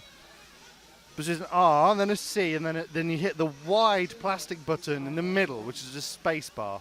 Is this too detailed? Yes, can I interrupt you 2 seconds while you get the rest? So Danny Burnaby lost all his RC package at the airport, which is why he's right at the bottom, because he hadn't got all his kit was lost. What? So did he just build this? I assume so, and turn up, and he was second. I thought he was good. He was second in the Spanish National a week ago. So thank you to Ghazi Lazo for filling in that I am right, that he was okay. A good driver in the wrong heat because of a real circumstance. I think he'll be bumping up for forever on Saturday. Carry on with your definition of how to join the Facebook group, Matt. Well, where were we? Where were you we? explained the keyboard. Okay. I don't know if I should start again. I've forgotten where I was. Essentially, anyway. You said you were going to type RC Racing. You've typed RC Racing into the bar, and then whilst you're typing, it will float a kind of list of things possible. Float on. That's the floaters with float on. Right, yeah. It floats a list of possible scenarios, options that you might be looking for. And the top one is likely to be RC Racing TV's Facebook group. So click on that. That will then bring it up, but it will then prompt you and let you know that you aren't able to function within that group. You're in effect invisible, and most of the content of that group is invisible to you. Don't make me do this too many times a day, please. And in order to be able to see a lot of that content and also write words, which I'll explain later, in the group, I'll tell you how to read the words as well later. But in order to do that, you need to join the group. So there should be a strip across the top which has bits of RC Racing TV logos. Now, the logos are the primary images that we associate with our brand. They are generally black, white, and orange. Oh, we'll come back to that in a bit. Time. And Lars Ivor Ronning, welcome. Now, but you've got to admit that there's no way and no excuse not for joining the group at this point. The odd thing is, if people are managing to hear this, they must know what they're doing. Well, you say that, but now you've explained it, it's, I'm sure, much better. Anyway, right, so the good news is that the next heat after this is the first of the top heats. So we're back with the top guys for 5 heats of that coming up after this was heat 13, currently being led by no one because it hadn't done a lap yet. Who are you with, Frank? 6. Was that? I think he shouted 6 at me. He did shout 6 at me. So that is the car of Gabriele Romani. And I'm going to use my thing to tell you about Gabriele. Do you know about Gabriele Romani? Do you know about Mr. Romani? Good thing about Gabriele Romani is he's Italian. And also he's driving a Gamma. A Bullet. With a Bullet engine and Proline tyres and Byron fuel. Everything you need to know about Gabriele Romani. He's probably wearing a black t-shirt then. Why? Well, because the Agama people wear black t-shirts. Do they? Okay. Interesting. Can I just point out that we lost 20 viewers during your description of how to join the group? I'm not sure what's caused and what its effect. The thing is, what will have happened is because those people were off joining. probably exited the same page to go and join, yeah. So it worked in a sense. Keenan White says how many heats per qualifying? There are 13 heats in each qualifying round, Keenan, and then, but they're all jumbled up, so it's not always 1 to 13 or 13 to 1. This one started with 6, and coming up next are the top 5 heats. Going from 5 to 1. What heat is it? When the big boys are racing, there's 1 to 5. It is numbers 1 to 5, and they are out next.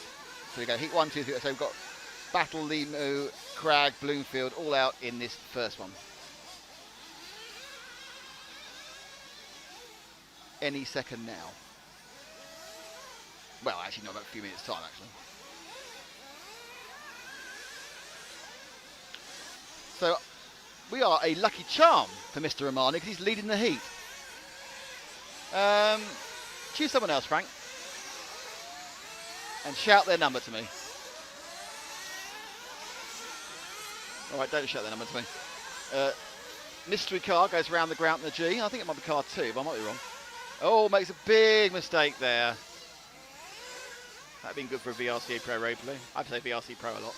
And he comes round now, going past the dead cars all over the shop. And he comes to the mini lounge. 1. It's all right, I'll see him in a second. Over the HB hop-ups, and any second now he's going to come round the corner and onto the Curva Grande. And that's all gone.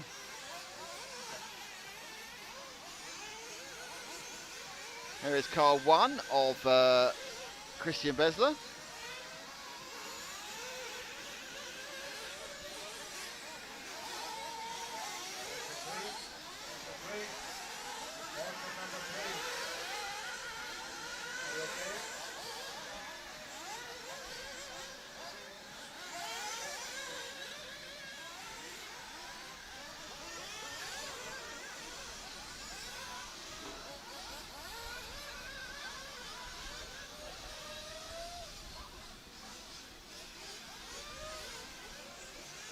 So round the corner.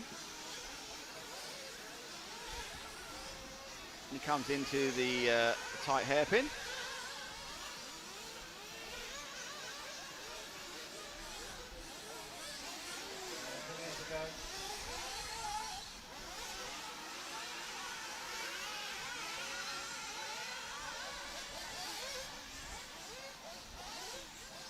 Around the grappler tree, comes back up now to the short shoot.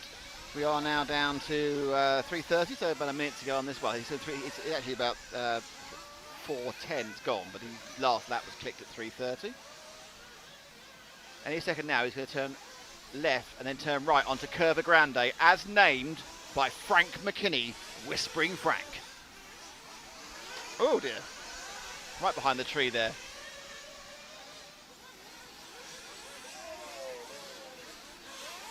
So, oohing and ahhing as cars get in each other's way. What are you with now, Frank? I got confused. Frank, pick up this car. Yeah, pick up this car here, number 8, about to go over the start of the straight. And that is the second place man, Gerd Pfeiffer. So Gerd having a little bit more TV love because the car was obvious and I was lost where we were on the track. We're not with Gerd, we're with the car behind Gerd. We're with car number 8, I think, or 9. Oh, we could be with Gerd, I don't know. Pardon? That's why I need the big screen there. Oh, yeah. End of the day.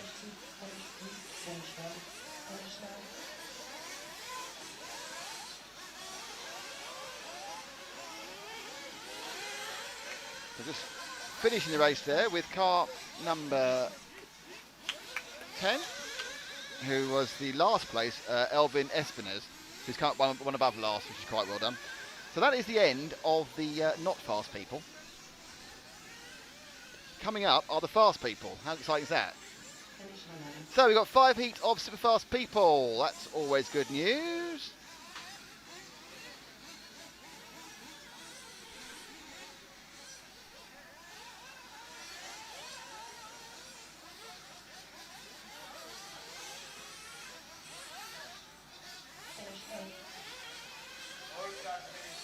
And welcome to Lauri Leidena,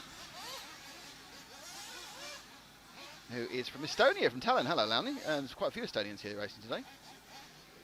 So we're now building up for the second round. So who do you think is going to be fastest? I think the man who we're about to see out next, Robert Bataille, has a few things in his pit box. He's got a great pocket. A few things up his sleeves. Yes. And I think he is going to improve things for himself overall. Not saying he's going to be the fastest. On the YouTube chat, Laszlo Ghazi is saying not yet up until heat 15 for the top boys. There's only 13 heats, Laszlo. They've scrapped a couple of heats because people didn't turn up. So there's only 13 heats. So the fast boys are coming again. Round 2 for the fast boys is actually coming up now. 5 heats of sexy action. Oh, it's so exciting. My Coke can committed suicide. It was so excited. And the grandstand beneath us is filling up. We've also got Darren Bloomfield out next. I think Darren's a good bet, because I think this is the sort of thing that would be good for him. Yeah, and to say that last year he had he'd changed cars. He's had a new car. He had the Agama. He did quite well there as well, didn't he? Yeah, I think this made the final. I think this very aggressive sort of track, and I know you've actually spoken to someone. I haven't had a chance to get out of it to do that. I think it's going to suit him. I really do. Just knowing his racing mantra and mintra. Yannick Igon behind him, also on a new buggy. What's he on now? Having departed Team Associated. Team Associated, now on an X-Ray. He's now on an X-Ray. Man who used to be on an X-Ray, Timu Lieno. Who's now on an now HB. on an HB, the world champion car, the D815. Carsten Keller behind him, David Tortorici, Neil Craig on the Associated, Jorge Sola, Ari Heinonen, Michael Naloki, Yuri Mara and Sandro Barnett. Can you show us the driver's stand, Frank? Should we look at their faces? Look at their Look at their faces. And you'll see Darren Bloomfield right in the middle there, next to Neil Craig, in a black t-shirt, as promised, with Yannick Aguin to the left of him in the X-ray. There's the two of them, both on, Yannick on new car. There are quite a few young people out there, aren't there? I'm not sure about They this. are indeed. And then you got Robert Bataille standing next to Timu Lieno in the HB t-shirt. Who's next to Robert? Is that Neil? Is that Lino? Is it next to Lino is Robert? Neil Craig, isn't it? Yes, it's Neil Craig next to Lino. I was looking entirely the wrong place. They're all standing in the wrong positions for the numbers up there, so they don't mean anything. They will mean something in the final though. Yeah. Because what happens is you get given a number depending on your position, and you can choose where to you sit, place and it put where you as a- will. I'm going to go there. Not necessarily in that camp away, obviously. Well, So your tip for the top is Battle, and my tip for the top is Bloomfield in this one. okay. You got anyone else, Frank? Frank's tip for the top is Oh, he's gone with me. he's gone with Bloomers. I need to wipe the wetness off my microphone. And it looks like Neil Craig might not be going out. Why is As that? car number What's 3 happened? just below us is in the hands of a marshal. Maybe he's just flamed, maybe they'll get it started. Oh, we need that on camera. But this isn't a good sign. So Neil Craig, he's Certainly okay. not what he wants. We're not started yet. So he's all right at the moment. No, but Oh no, that's his kinda dad's got it. oh He's dear, not rushing to get it started. He's just looking at it. That's broken. That's Straight just dead. into the box. You broke it, son. Sorry, Dad. Is how it will probably go, yeah. He didn't have a very good first round either, so his chance of getting through straight to the semi-finals. He doesn't have the best of luck, does he, Neil? No. That's what they're all after. It's a top 16 finish, isn't it, to get straight to the semi-finals? Top 16 goes straight to semi-finals. Looks like Neil's going to watch the final from the driver's stand, whereas his dad's, he's not going to stand there in the dust and dirt. He's going to go Nothing off, to do. He's walking off. get in the shade. And we're underway, and we'll pick up a car. We've got Bloomfield there, car 4. As he comes round, let's see if we can work at all the cameras. Very excited about the cameras we have. Not the front, not the main straight one, because it's not very good. And it's my fault. So round the ground, the G for Bloomfield with the Agama comes up to the short shot. Then instantly, I know the last seat was 13, they were the slowest people there, but the difference in speed instantaneously is beyond obvious. So over the HV hop up, he's tight now to the left. He'll turn round if he comes down the Curva Grande. Into the hairpin, underneath the tree. This is the timing lip, so he's now be starting his first official lap, I think. He's got a lot of traffic. He's got to avoid the car that fell over in front of him, and near the marshal as well, which is the car 10 of Mika Nalkali. And now it all counts. Oh, he took a little corner there and just clipped the curb as he came through it. Bloomfield up through the short chute, gaining fast in the orange machine in front of him. A little bit slow actually around that corner. Just lined it up to come down the bumpy road. Now of the HB.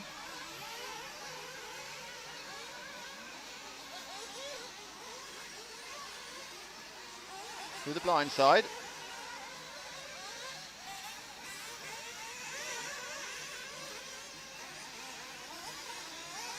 So he's got his first lap. The first lap for Bloomfield was it's been a second lap actually. Interesting, it's a bit slow on there. He's done 39.3, 38.7 was his best lap. Bataille currently has a 38.1. So Bataille is the man setting the pace, which will be obviously pleasing to everyone who's not me, but he's just rolled and just crashed. So, beneath us, Bataille has had a nightmare start this third lap. He is leading, he won't be at the end of this one.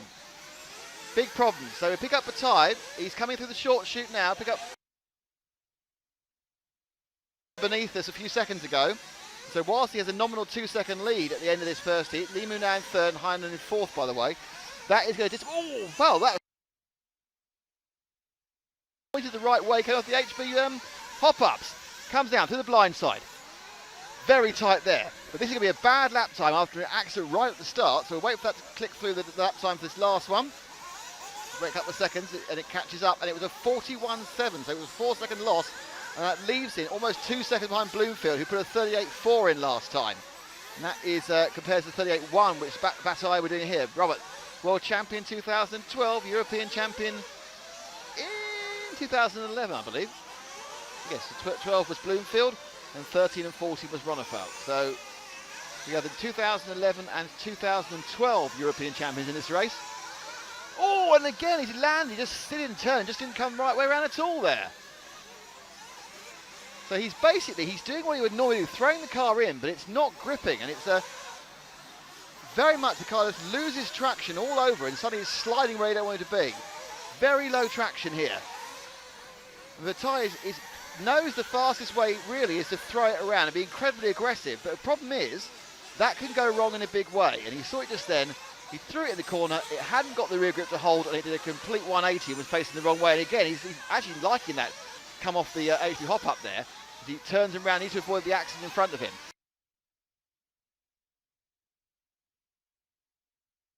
In front of him was the 11, which is Carson Keller. Bataille's last lap was a 38.625, but it's Bloomfield now with a 38.1 who's really setting the pace at the moment. So Bloomfield's found more speed. Third is Heinehan, fourth is Igon. I know Lino may be a little quicker, he hasn't clicked his 5th lap yet. And neither will he, I think. Leo's in 4th.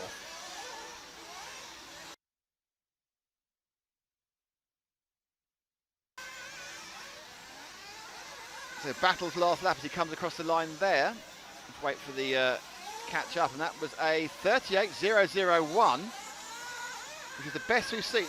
That was the fastest lap of all, so we'll stick with Battle. He's still about a second behind on overall time to Bloomfield. Goes to the bumpy road. Again, nothing here. Oh, that was a slow motion disaster happening, wasn't it? Came down on his nose, and it just went away from him.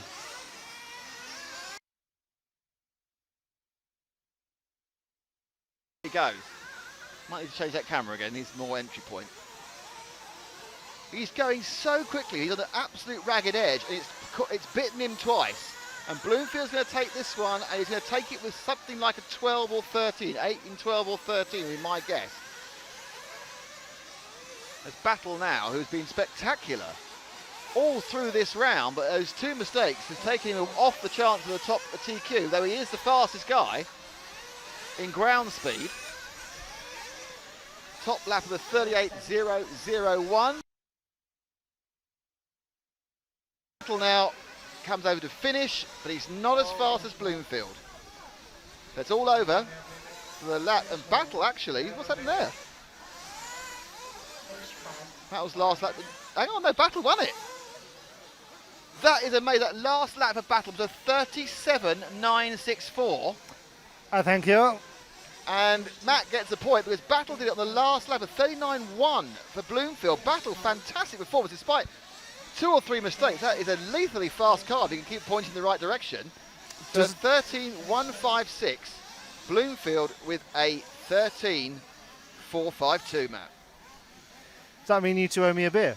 No, because there's several more rounds to go. We have to choose people. Oh, I thought we were going to just pick a winner for each of the top 5, and then whoever wins gets bought a beer. But then somebody might end up with 5 beers. And that would be a problem in what way? No, that sounds good. Yeah. Sounds fine. Excellent. So, that was quite good, wasn't it? That was quite exciting, and they are coming out now to Marshall as the next guys take their place on the driver's stand. David Ongaro being one of them. His father just came up a few minutes ago to slap us on the back and say sorry about the death of Sally the satellite. And thank you so much to the Ongaro family and all the people here helping us out so much. And we are still on air. Thank you very much. And we are thank you in no small part to HB Europe, Graupner, Team Durango, and of course there'd be nothing to film here if it wasn't for EFRA and EFRA.ws. Absolutely right. Absolutely right. So also joining David Ongaro is Renault Savoia. Speaking of Team HP, He's been through our sponsors. He's not been with Graupner, but he has been with Team Durango. He's been with X-Ray, but they never sponsor us, so never mind. Lee Martin. He's here with the Mugen. Miguel Matias, the man from Portugal. He's here. Jerome Icon. Hupo Honegal. August Putanian. Daniel Vega. Jean-Peric Sartel. Walter Flores. Sam Papa O'Haranian. And I wondered how that was zooming in with Frank not being here, but that's because you've got an incredibly long arm. And Riccardo Ribiti, who I don't think had much fun in round 1 and will be looking to improve. Fun. I don't think he got any laps at all, did he? I can't remember. Something went wrong. Something went wrong. He'll be joining Neil Cragg. It's really hard doing this behind you. Okay, so we're looking at them now. We've got Lee Martin on the left-hand you can side there. see David Ongaro in his purple Hang on, T-shirt. though. The important thing is I haven't asked you who you think is going to win. Ah. You have to say Renault, don't you? Legally. Well, the thing is, I would say that anyway. Looking down the list. Yeah. Jerome, no, don't think so. Hupo, no. Well, I'm going to go for David Ongaro because it's his own track. Oh. And here he is looking almost directly at us with a very fetching orange stick transmitter, purple Good lad. T-shirt. Go stick transmitters. Next to him is Miguel Matias, the X-Ray driver, and there you have orange text on a black T-shirt So I can with read that. his customary Proline trucker hat and his one arm full of tattoos. It's Lee Martin. That's his sleeve of tats. And Jerome Igon next to him with his Reds Racing T-shirt. They are the main guys we're going to be watching out for, along with Hupo Honegal. Yes, so And you're Ricardo. going for Savoia. That's fine, and I'm going for... And Frank's gone for a natural break, so he can't go for anybody. Do we choose someone? 4. Jerome, I think he's in with a shout Yes. with his Kyosho, I Yes. believe. Yes, oh, you're very good. He's been on that Kyosho for quite some time, actually. He's broken. It's his brother who's chopped and changed and moved around with various distribution deals or whatever with what he does. But yeah, he's here on the... well, obviously he's not in this heat. Keenan White says, I think you're going to be strong. Bowder and Battle are looking fast. Let's hope Lee gets in a faster place. Neil Cragg did. I'm so told I want a Brit to win, but I want Mugen to win. Oh, that's Lee Martin, isn't it, really? Rob Chalmers, maybe they're trying different points at Rossum just so they know what you can see from each end. I'm sure that is going on in some point. But obviously they get high enough in the final, they can choose where they want to be. And Richard YouTube, interesting name. Oh, Richard's YouTube is just a name, so you guys can forget what it is. It's my YouTube. That's the it's kind my of, YouTube. That's you're who I was talking to earlier, Richard. Yes. And that's fine. That's fine. He says that he won it. He did on the last lap. Lol, nice driving. I'm hoping that Frank got a stall. Got a what? A stall for his exiting. A what? He's gone to the toilet and he's been taking a time.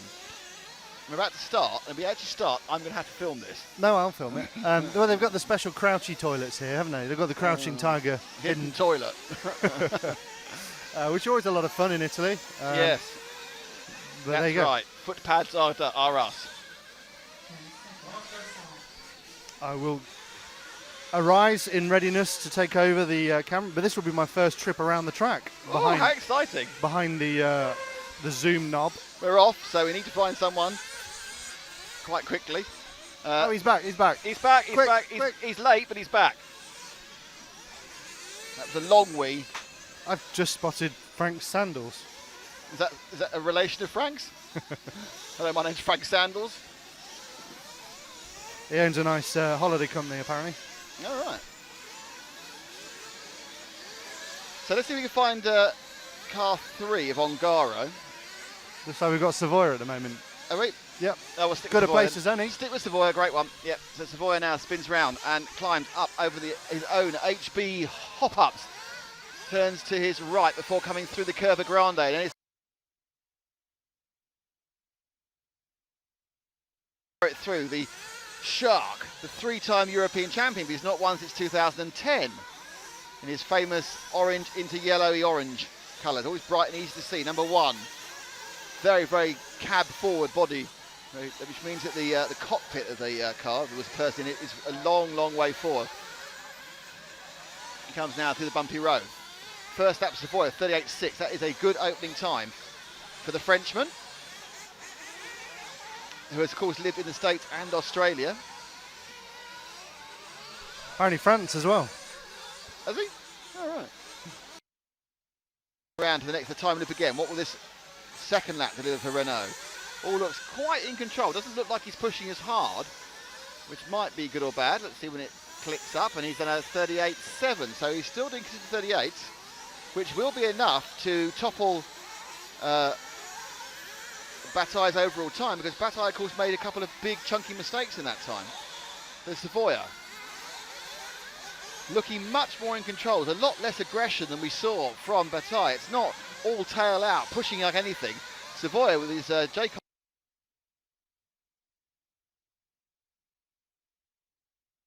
offline. Comes in hard. He's going to need to brake earlier for that corner after the Curva Grande. Through the Durango D. 38.8 again. So he's very consistent. There's 6 and 8 and 8. So let's leave him to do what he's going to do.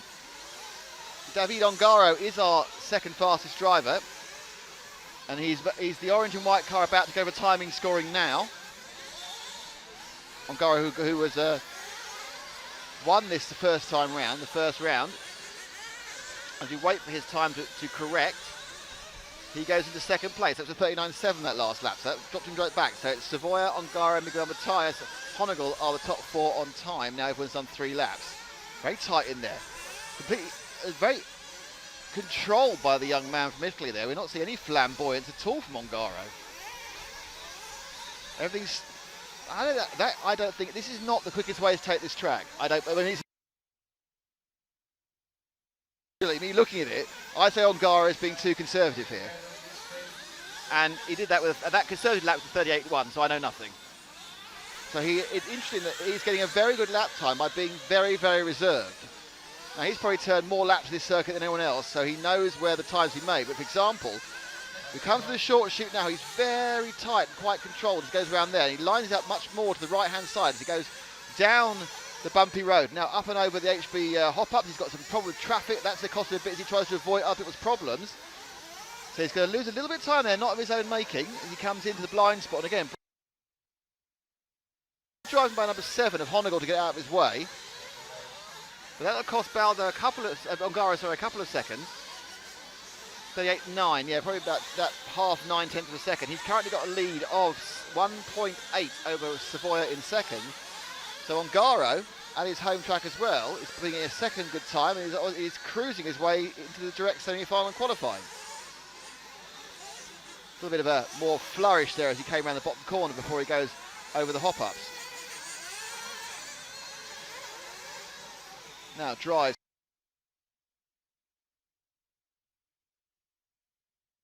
Small error coming into the blind spot. It's going to cost him a small amount of time. And it cost him a measly amount of time because he's actually dropped down with a... Wait for this update. That was a 39.0, so not a good time. We've got a bit, not much. Can we see if we can find Miguel Matias in number 4? Because he's running third, and it's best to get as many people as possible. I think it might be him coming round. It is, yeah. So he's about to go over time and scoring now with the white into shiny blue. Matias. And I think now he's on an X-ray, isn't he, after leaving TLR. Portuguese driver. Comes round the grout and the G, through the short shoot. Still holding the top position. In fact, he's now holding first because Savoia has had a bad lap off camera and dropped down to third with the 42. Matias is in second now. He's 4 seconds off Ongaro, but this man we're watching now is our second place man. In fact, he's coming up to... So Savoia's had a couple of terrible laps and dropped from a very comfortable second into what probably won't even be third, and now they're getting each other's way slightly. Matias has got through. Savoia, another bad lap with a 40, so that's not going very well at all. He's finished on an 18. Matias has finished on a 5.13. 13.737, which puts him in third overall, but the leader with 11.002 is Ongaro. He's on an 11.002, so Ongaro takes the overall lead for the round, and I take one beer back off Matt. Oh, well, there's not much surprising there. He did. He was a very, very young kid when the B Euros were here, and I'm pretty sure. Oh, does it? Okay, I'll fix that. Pretty sure he TQ'd that event. Yilmaz, it just needs to attach the sound to it, which is pretty irritating.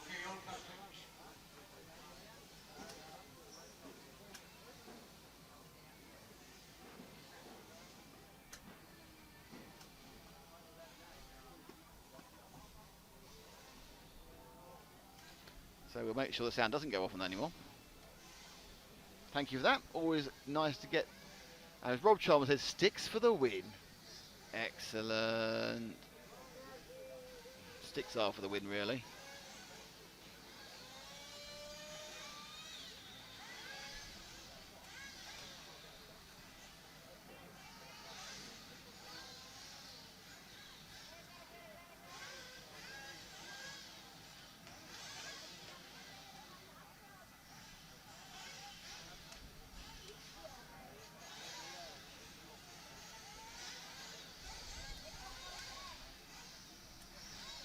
So next up, Tom Chum's Ongaro ring. It's like watching Hungary with Jim Rosenthal. Wasn't very good with his Hungaro ring. Ongaro ring.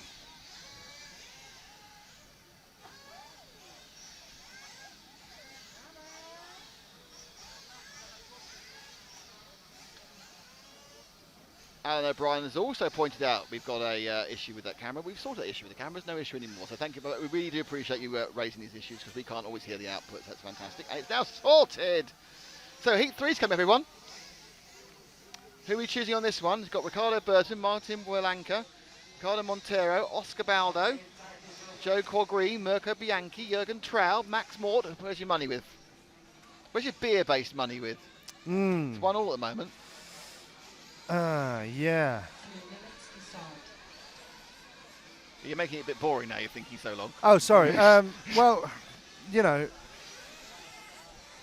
Martin Wolanka, is he going to be fast? I don't know how he was before. Okay, so you have Martin Wolanka. No.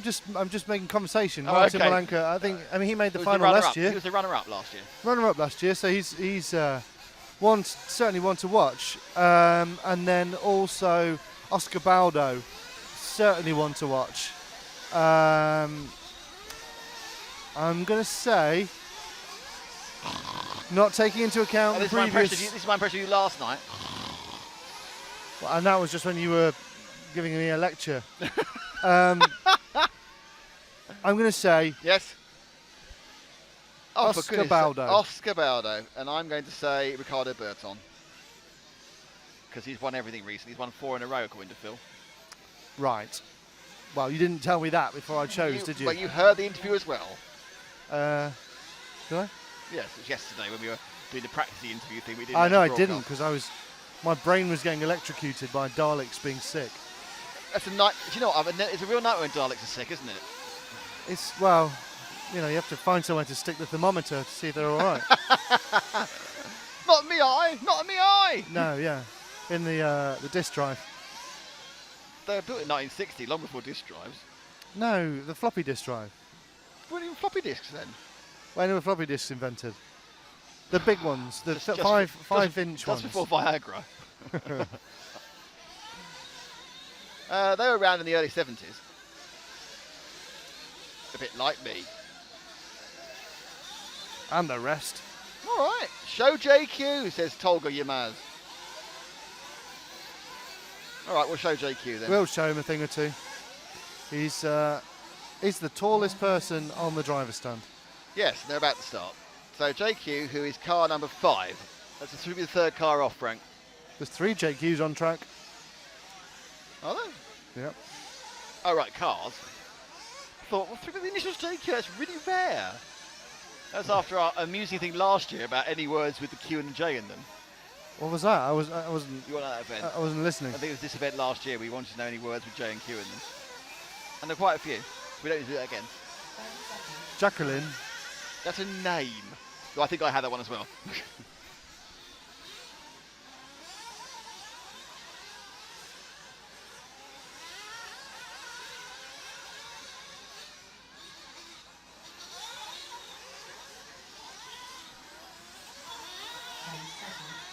So we're with the JQ now, so just beneath it. Haven't started yet though. Will he come in for fuel? Or is he just going to wait? No, off he goes. The JQ down straight, hasn't started yet. Right, this is not his starting lap. This is a free lap. The beep means the next time you pass the timing loop, you will start. So this is JQ now. With the JQ, rather obviously. Ricardo Burton had started on the first one to get over the line. The JQ comes to Curva Grande. Into the blind spot. Let's see if that's still working, shall we? The sound works on that. It does, yeah. Marby.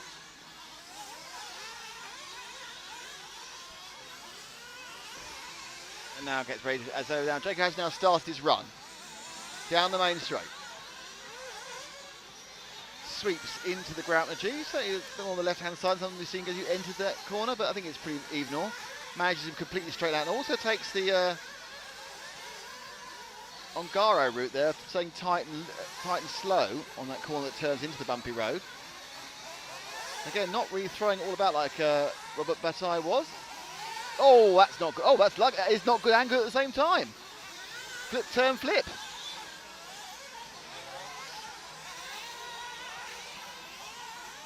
So first lap for JQ didn't look massively exciting, and it actually was a 39.2, which puts him right down ninth.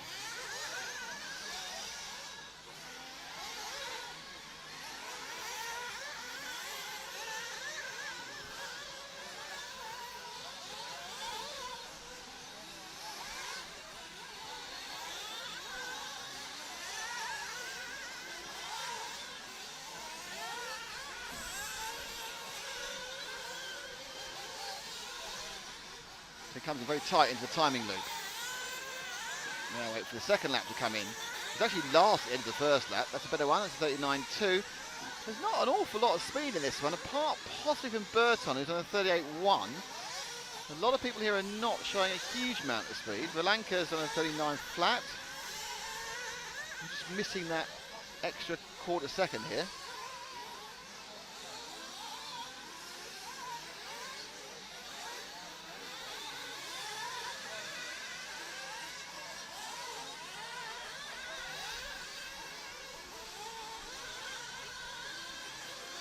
So still two more top heats after this.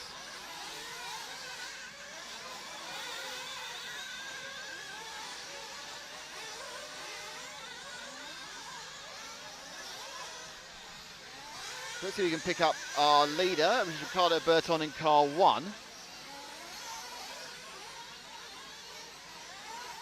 This low grip and very dusty Ongaro ring circuit.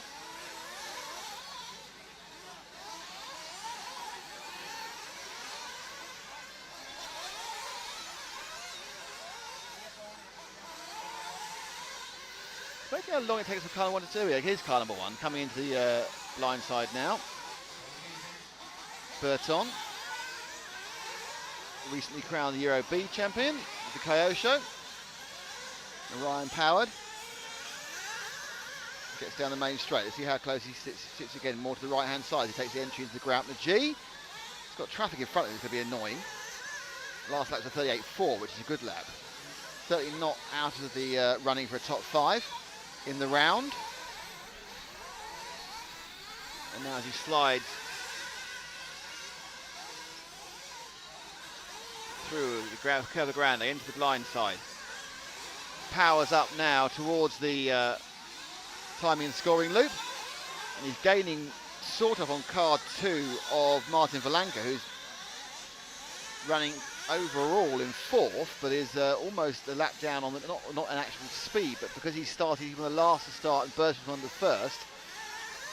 So we've got our current European B champion and our runner-up in the last year A champion running together, and Burton is certainly gaining as he comes to a great gaggle of traffic ahead of him now.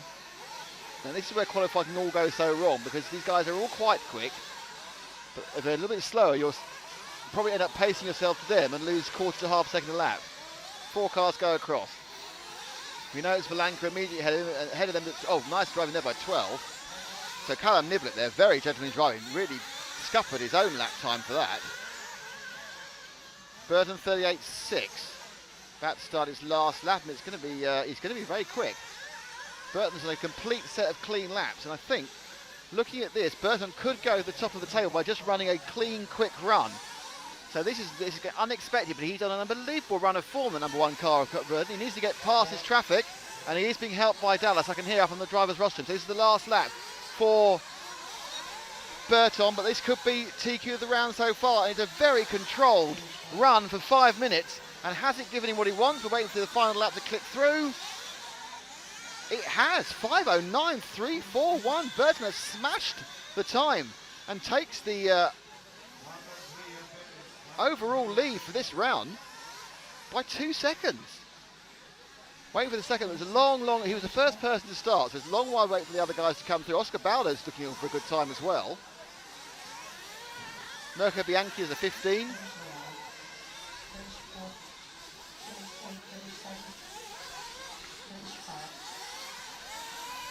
And Oscar Baldo, in the end, had a very bad last lap. Without that bad last lap, he must be upset about that. He had a 43-second last lap, with a decent last lap. He'd have been almost probably second fastest overall. 2 beers to me. 2 beers to Nick. Didn't go so well for me that time. No, but I double beered it, and that's what really counts. The first 5 1/4 floppy inch disc was introduced in 1976. I love our listeners and viewers. They're fantastic. Indeed it is. Right, so we have another heat coming up. Another chance for you to lose a beer. I'll let you choose first. I think I know who you're going to choose. Okay. So the drivers are, and I'll read them in car order rather than finishing order. Alex Antonetti, Alessandro Stocco, Marco Baruffalo, Elliot Boots, who TQ the first round. Marco Natali, Edward Hugon, Nick Stadler, Dominic Bauer, Louis Candel, Christopher Svensson, Jeremy Petit, and Borja Hernandez. And my choice would be, it is no surprise, Elliot Boots. Yeah, I think I'm in trouble here, aren't I? He's there, right in the middle of the driver's stand, looking very hot in his red T-shirt. Is that a sexual thing? Well, he's got that fantastic lipstick tattoo on his neck. That is fantastic, isn't it? I nearly got one to Emulate him. To emulate him, yes. I will choose Marco Baruffalo, only because he's the only person I can see who's got a chance of beating you. Not you personally, obviously, but Elliot Boots to the beer. And now we can see him there, standing next to Alex Sanchetin. Let us say thank you to Team Durango for supporting us in our coverage here and making it possible. Graupner and, of course, HB Europe. Thank you to you for supporting us and sponsoring us. And, of course, there would be nothing for us to cover if it wasn't for EFRA and EFRA.ws. Go to, it's a website, that's a web address, by the way, EFRA.ws. Not sure why, but WS is Western the... Samoa apparently is the place to have your website. Western Samoa. So there you go. You go and check out more information about this event, including the rules, download the handbook, and all other kinds of events. I And will also, download the handbook right away. You download that handbook. How do you download the handbook, Matt? Oh. No, stop. And then you can virtually wave it at us when you want to correct us on the various rules and runnings of various events, as so many of you do. What's a virtual waving look like? Where you virtually wave a handbook in Yes. someone's face. Yes. Is there an emoticon for that? No, no. You wave an iPad in their face. Is the one for waving? Is the one for a book as well? So you could have a wavy book, couldn't you? Oh, you yeah. could emoticon it. Yeah, you could do that. Yeah. You could, yeah. You sound depressed by the concept of waving an emoticon. I read one page of the EFRA handbook once. Really? It's Which page extremely was it? well put together. Which page was it? It was page 82. Sadly, I have actually read virtually all of the technical regulations for 12. Well, because of the amount of times you've appealed against being excluded from various events, protested never against on an rulings. EFRA one. I have appealed on a couple of occasions in BRCA events. Yeah. You're a bit of a handful, aren't you, when you're racing? don't know what you're talking I've about. witnessed that myself. Yes. But of course, this is not your chosen class. No, You've only really run this similar to this class once, and it Very didn't badly. go well. Oh no, you have. No, you have run this class, haven't you? Ouch. Who was that? Where did I run this class? Oh yes, I ran it into a lake. Into a lake. Into yes, a lake. I which ran it we into a enjoyed lake. one time in the past. Yes, I've run it into a lake. Is that Ricardo down there, like a little gnome? Yes. Sat next to Oscar Baldo. Is it a course. known convention? Follow Boots, please. Ricardo Abreu says, hello, RCTV. Hello, Ricardo. How are you? Hello, Ricardo. Thanks for watching. I hope you're a member of the RC Racing TV group Yes. on the 'cause, Facebook. You need to be. yeah, please don't go. Say hello to us on there as well. Yeah, in fact, and we say can hello. say hello back to you. You can say hello to us, and then we can like your post which says hello to us. Hey, what about that? There's a lot of self-aggrandment going on here. A lot of backslapping. You could say hello to us, and then we could share your post where you said hello to us. What about that? Hey? It's just getting beyond. It's beyond belief. This. It's just amazing. I'm just. My smack is gobbed. Well, there you go. We must be about time for the clock to start ticking as they go past the timing loop and We'll start with Elliot, please, Frank. tick themselves in. Elliot has always been fast, hasn't he? Yes, but not always controlled. And when he's put a lap together, he's been dangerous as well. So let's hope things work out for him now. If you're an Elliot, British and Kyosho fan, other people may wish other things to happen. Other allegiances are available. Yeah. And there he is, already wild and spraying all the dust as he has, I think, started. He's actually, yeah, this is his first lap, so he's already had a half-second fishtail problem. But it is strange that Boots gets on the track and he just looks quicker. Now, we've already seen from Ricardo Bertin and David Ongaro that looking quicker isn't necessarily actually quicker, but Boots just has that look of speed about him. I don't know whether it's the colour of the car or the attitude it has, but the whole thing just looks faster. It's always pushing, always driving. I mean, perhaps he's got more pitch in it. Perhaps he's using it. Oh, and he's blown that one. So he'll have picked up a reasonable time and then lost it again. Christopher Spencer started well with 38.8. That was a 37.5. He ruined the second lap. That was half second faster than anyone else. He's now got a mistake to get through. Half second he's top lap to come through. But that car, he looks fast. It is fast, but he needs to stay clean as he comes around the bumpy road. Back now, turning onto the HB hop-ups. Left then right, and he can now accelerate hard because that's the only way he knows how to accelerate, through the Curva Grande. Braking hard and turning to the blind spot. And now, this time, he got too tight last time. This time he gets around and he even fishtails out slightly. Scandinavian flicks it round the timing loop, and that lap was a 40.1, but he lost all of that time. He lost actually at the timing beam. So at the moment, he's not on for a pole, but he's got to just keep these clean. I'm sure it'll come to it. Nice and tight there. All drifting again to the left as you go down the bumpy road, but kind of not really, there's not really a right or wrong line down there.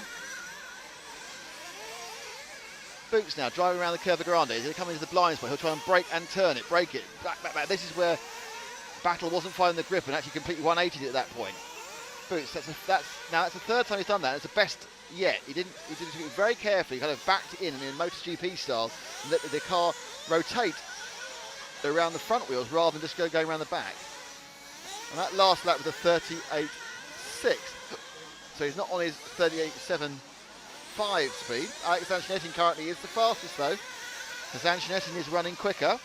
But that's probably because he hasn't got a bad lap on it, which Boots does have.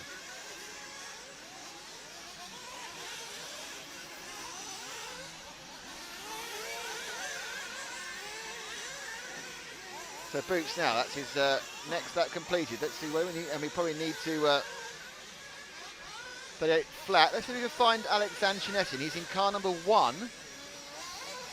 There he is. He's about to go the timing and scoring loop now. Orange into red. Antonetti, we wait for the timer to catch up. This is going to frustrate me no end of the finals. Has actually dropped a second now. 39.4 in that last lap. Boots is leading. And now Antonetti's upside down, so that's the end of his run. He'll keep going. So let's see if we can find the number 10 of Christopher Svensson, who's currently he's about to go down the main straight. Frankie's the last car down the main straight with the white side pods. That's Svensson, the Swede, currently in second. But he had a bad lap last time as well. And he's 5 seconds off Boots. So Boots is winning this by a country mile at the moment. With he's got a minute and a half to go. Not sure why a country mile is longer than a normal mile. Oh, weird British saying. If you know why a country mile is longer, tell me. Answer the postcard to Nick Damon, BBC TV, London W1, 8Q, not really.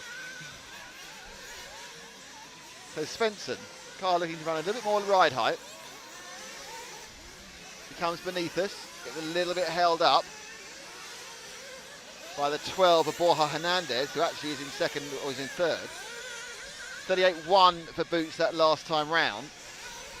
And he's actually catching up these, so we could have quite a good grandstand finish as Boots is beginning to catch up the car we're with, which is Svensson, who himself being slightly blocked by Hernandez. There's a car in between them all.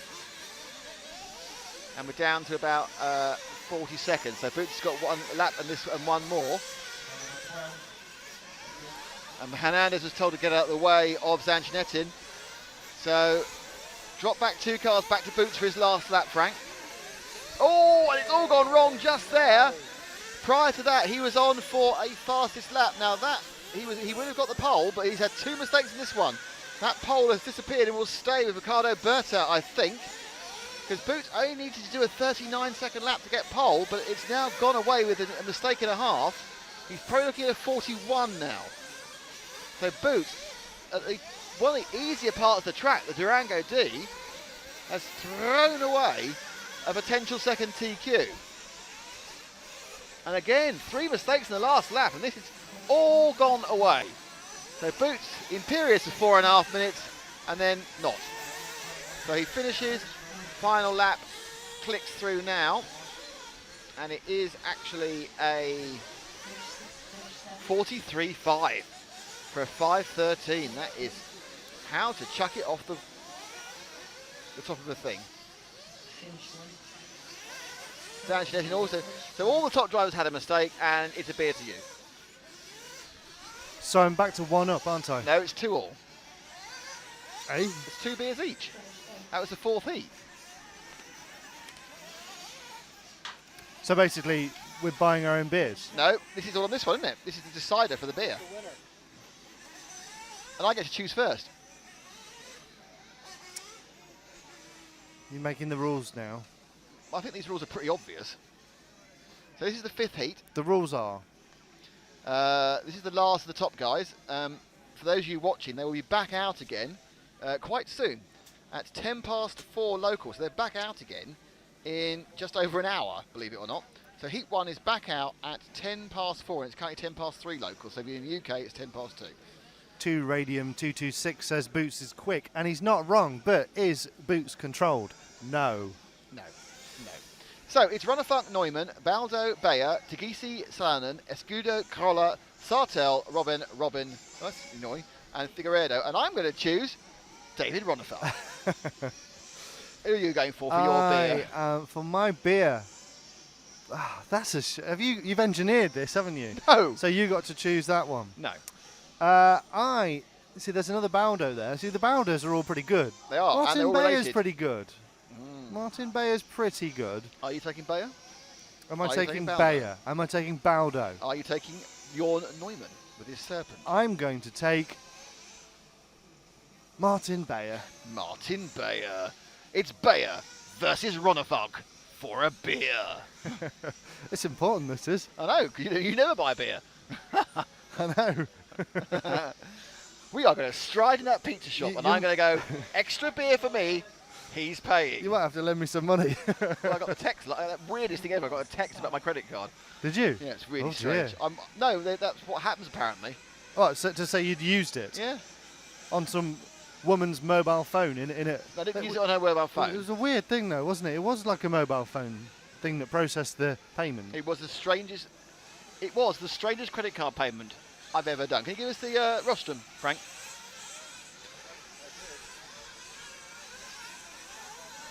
So, yeah, so we now need to go back to a couple of seconds. I'd like to invite Daniel Rundgren into the group. Hello, Daniel. How are you? Hey, Daniel. And I'd also like to say hello to Dan Housel. Hello, Dan Housel. Hey, How are Daniel. you? Ooh, that's a nice car. And at the end of this heat, end of this round, this is the last heat of the round. When Matt will go down, he'll take a picture of one page of the timing and scoring. And one person. And one person. With a smiley face. That's right. Who will it be? I think it will be bloke on the previous page. Your friend, yeah. I think it'll be Ricardo Berton. I reckon it might be too. Hey, you can see Brian Baldo. You can see David Ronafalk in a Brian Baldo Martin Bayer sandwich. David Ronafalk is doing the Ronald Volker thing, isn't he? Sun's Yes. out, guns out. Yeah, Sun's out, guns out. fair play to him. And there's Jorn Neumann on the other side of Martin Bayer. There in his serpent. What has Dallas done to his T-shirt. Can we have Dallas up? What has he done to his hair? It's blonder and longer. He's got Is that Just- maximum zoom? It's blonder just- and longer. just for men's Swedish It's gone- 70s it's edition. gone more 70s. He's got a ton. Do you know what he looks like? He looks like that guy, was it Fabio, who used to be the kind of male model on the front of all the women's fiction? He looks like Well, he was a male model on the I front know of all he the was. women's fiction I know he's magazines. gone back to it. He's going to be the Mills and Boone Seniors edition. I think he's amazing. He's 65. He's bloody good. The other thing is, because he has so many eyes out there, That he'll hear. he'll know exactly everything we've said about him. And love we love you, Dallas. Willie's going to tell him. Willie's going to tell him everything, yeah. And we've got Nothing worse than Telltale Willie. Adrian Bertin in the pit lane, standing next to Pierre Ronefelt. So Indeed. taking care of their drivers. Few more minutes until 30 seconds, in fact. Yeah. Half of a minute. Could we have David Ronefalk on the way out, please, Frank? We'll start with the reigning champion. And my tip. Is it you that keeps clicking? No, It's not good. I can't hear any It's clicking. not good at all.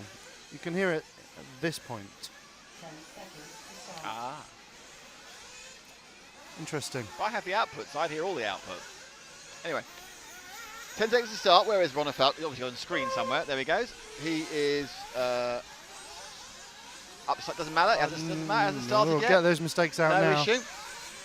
And now he's going to try and get a bit of space. He brakes, going to the blind spot. He's got the 9 car of Lorenzo Crollo ahead of him, and it's staying that way, so he couldn't wait anymore. So Ronefalk starts his run now, and starts it looking tentative. I think he may have just slightly shattered his confidence with that accident.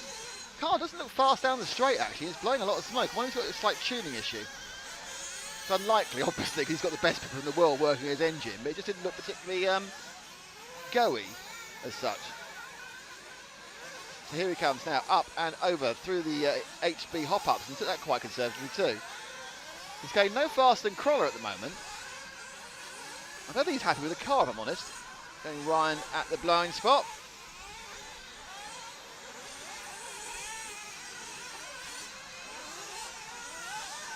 That'll be because that's Tom Robon. That's not the right car. That's the wrong car. That's why it looked nothing like the Ronefalk and looked slow and out of tune. Absolute maximum fail. We're looking for car number 2.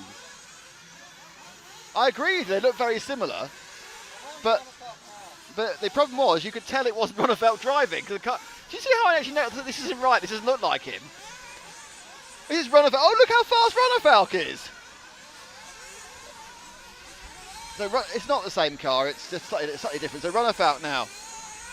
Yellow, orange and green, they are very similar in fairness to Frank. There's a slight different propensity of colours, but Ronefalk now number 2 car. It's really interesting to see the different style of driving and the way he takes the corners and the way it altogether looks like a European champion. And he just did 38.1, which is certainly up there. He's done 2 reasonable laps. Second place is Bayer though, you're not out of it. So Ronefalk now down the bumpy road, turns sharply, comes over the HB hop-up. This is the area where Robban looked really slow with the lookalike car. Ronefalk now a little bit tentative himself over the Curva Grande. Turns nicely through the blind side, and he's already turning. There's a lot of this backing in and turning as you go. Last lap was waiting to come through. It takes about 5 seconds, unfortunately, to get the lap time. That was the 38.2, so a good lap again. Sits wide, very, very fast. He comes round the bottom of the Grand Prix. Short sit again, tight all the way round actually, and then launches the car, explodes down the bumpy road. Hard brakes, then turns left. He comes over the HP hop-ups. Got some traffic ahead of him, including Tom Robban, who looks. We'll be able to see how much the cars look alike in a second because they're going to be together. Ronefalk now, another lap to be completed.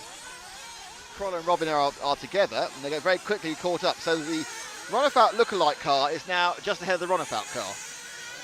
And that last lap was a 38.0. So Ronefalk, I think, may well be on for a TQ of the round here. Suddenly finding his is Mojo, and he gets a free pass across Crawler as well, which helps. He's behind Robin. So these are the two cars that confuse Frank and confuse me. So I realise that Robin cannot drive quite like Ronifac. He's right in his line at the moment, and Dallas is saying let him through, and he has. So Robin now following Ronifac, and there's very similar cars. And oh dear, and in avoiding Ronifac, who basically took that kind of, I'm the leader, I'm going to do what I want to do, and sometimes he was slow in and nearly got collected by Robin there, goes to the blind side. Neumann now has second place. Ronifac, FedEx 5, still comfortably on for a TQ unless he makes a mistake. And this is the last of the fast heat, so this will be a TQ, but it's the last race of the round. This will be a TQ if he puts it down. Ronifac, the Swede, double European champion, won in Reims in 2013 and Sand in 2014, but Simpson has switched from Kyosho, who he's ridden with all his life, to HB. Picked up a third in the Neo, and he's just now very close to 12. The 12 is, and the number 12 there of Dan Robin absolutely stymied him. Now, I don't know whether he's going to get a penalty for that, but really, and Ronifac was noticeably annoyed and noticeably faster then into the corner. He absolutely sprinted into the ground, the G. So he needs to get the red mist off him. This track doesn't seem to, though you think it needs it, doesn't seem to really want any sort of aggression as Robin suicides out the way. So now we are down to about 20 seconds. So it's this lap and one more for Ronifac. This lap will include the mistake that wasn't really his fault. Neumann in second. So Ronifac has gone over, and at last lap was a 40.8, but he is just about there or thereabouts. He needs to get a clean lap, and he will probably, it needs to be about 38.5 and no more to pick up the lead from Berton. This is down to his last lap. Without the incident with Dan, it would have been a shoe-in for a TQ, but now it's really, really close with Carlo Berton. It's all about these last few corners. Ronifac comes in, breaks hard of the blind side. Now he's got to sprint hard, but he still needs a turn. He can't shoot over, and that's Ronifac over. We'll wait 5 seconds now to see what the time is as the timing updates. And he's done it with a 5:08.180. Ronifac takes the lead and takes Martin Bayer, who has come in with your bit, has come with a third overall, Matt. Are you proud? Do I get something for that? No, you owe me a bit. For me, it was just great to see Ronifac show what he can do, and also. Well, I think actually it's one of the most. It was a really useful cock-up at the start, wasn't it? We sat there going. But it wasn't him. We could see the difference. You could see. Yes. This is a guy who's. Tom Robin is not a bad driver. He's a good driver. He's a good national driver. Yeah. And everything about it said, "I'm not Ronifac." Yeah. And I was going, this is wrong. What's wrong? He's not gaining. I can't work it out. One example is the blind spot. He went out of shot in the blind spot. He went behind the tree because he went a lot wider. Whereas Ronifac, every time blind spot, you could still see him because he was so close to that corner. The way he went round the corner with the front of the buggy pretty much facing the into the corner. The way he kind of drifts round. So if you want to see a difference between a good driver and a great driver, just rewind the first couple of laps of that yeah, program back to back, pretty good. And then despite the mishap towards the end, where through no fault of his own, he was spun round and lost a great deal of time, he still managed to win that particular heat and possibly overall. He's won the round. Won the round. He's won the round, and basically he put in the best run. And that sounds really weird, but he actually put in a clean run. The only accident he had wasn't his fault. I don't think he's the fastest car. I think that Boots is quicker, but had too many errors. Well, that's the whole point. You need the balance, don't you? And if he's closer to having the perfect balance of speed and control, then he's going to have the advantage, isn't he? Well, the good news is we won't know who's on pole at the end of today because no one's taken pole in the first 2 rounds. So no one can lock it up today. Well, that's good because that means tune in tomorrow for... I think Ronifac locked up last year in the first 3 rounds. Tune in tomorrow for the decider and for some low finals. I love a low final. Yeah. I love a low final. Of course we do. Oh, somebody's done something to our camera. What on earth has happened here? Which camera's that? Wow. Has it been knocked over? That's the one. It's not the blind spot. The blind spot is fine. This is the camera that goes up down the pit lane. It's been knocked over. It's not standing up anymore. Where is Someone's knocked over our camera and just left it there. Where? Is it on the floor. track? It's lying on the floor. It's not on the track or anything. Well, it needs to be gone and got. And Right, rescued. okay. I will go. I'll do it and take my photo. No, I need to go for another break, so I'll go and rescue the camera. Okay, fine. We have actually. I just realised we aren't going straight. There is a 20-minute break now. Well, I'm not filling that. I'm sorry. Right, so we need to write a thing. We're back in 15 minutes, everybody. Love you all.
Hello everyone, and we are back with you now.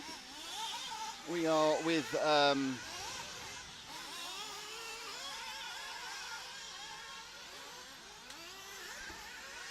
we with? Car number, whatever it is. It's car number 12.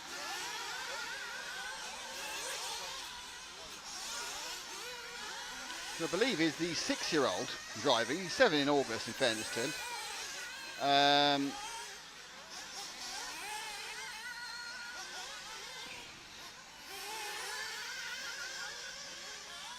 Which is quite remarkable.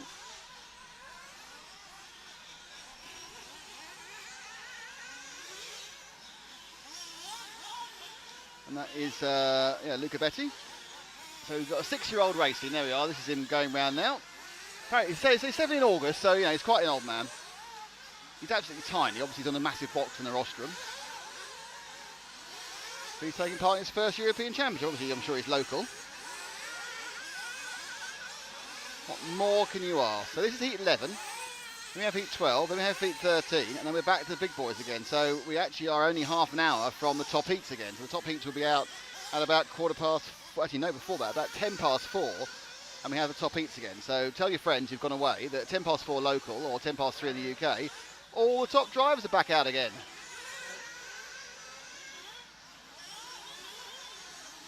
Which is good news.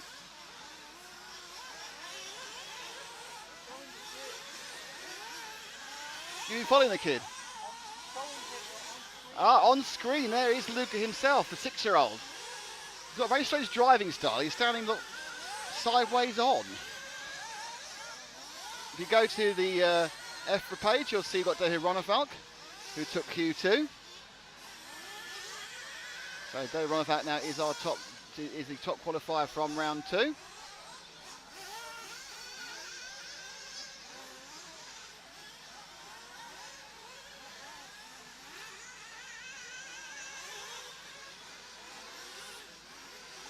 I'll get you the overalls in a second.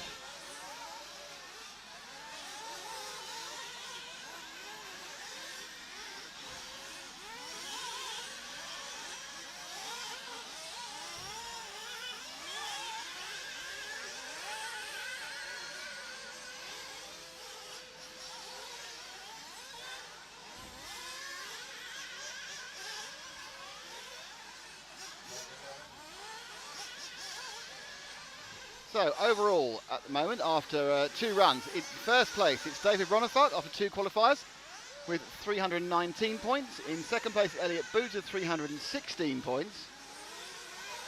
Then Ricardo Bertau with 314, David Ongaro with 314, Marco Barufalo with 310, Rob Battle with 310, Martin Bayer is 7th, Alex Antonis is 8th, Darren Broomfield is 9th, Miguel Mateus is 10th, Jorn Nome 11th. Christopher Fenton is 12th, Mirko Bianchi is 13th, Brian Bell is 14th, Natal Marco is 15th, René Savoy down in 16th, JQ is 17th, Tagisi is 18th, Montero is 19th, and Lee Martin is 20th. So that's your top 20. 23rd is Martin Valanka, who was run out last time. Honeywell 27th.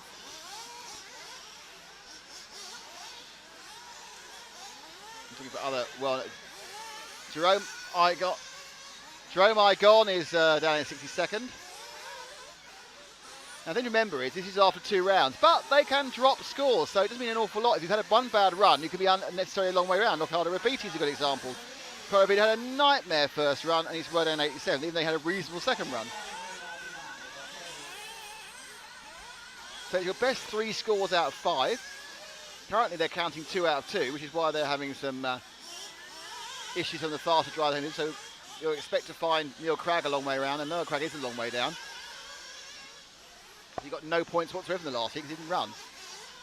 But obviously he'll be still a long way down after round 3 when no one's dropped anything. But come round 4, he'll sort of climb back up again because he can get rid of that drop score. So 3 out of 5 rounds count. There are 3 today and there are 2 tomorrow.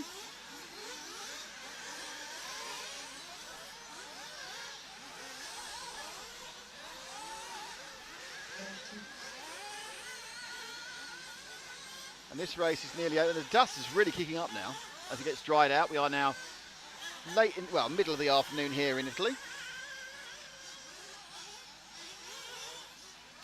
Frank's currently showing you the orange and white car of car 4 of Ismail Pouche, who came second. Our 6-year-old has come 10th. 11th in fact, he got 6 laps in 5 minutes flat. Best time over 45. So obviously he's going to the lower final, a big learning experience for him. So this is 11, then we've got 12 and 13. We're back up the top again. Back to the top of the shop. Almost immediately we're going back to the whole excitement of the top 5 heats.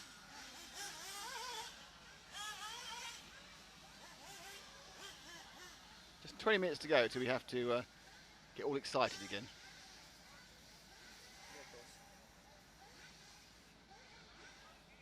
I was saying maybe explain the point thing. I'll explain the drop point that we met. I know what you're saying. Okay.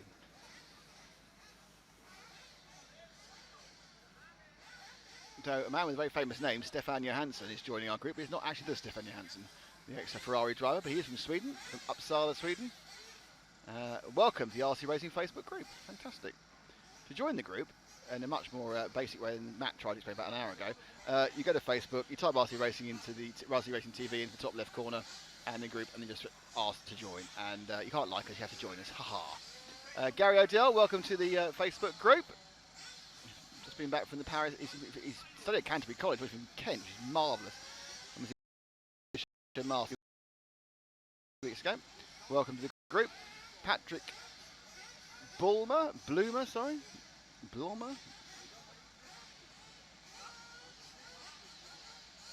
welcome to Patrick, who actually is from Switzerland, Königs. I drove through Switzerland to get here. My little exciting things I can tell you about my trip. Ian Polly Pollard, I believe that Polly could well be a nickname. Ian Polly Pollard is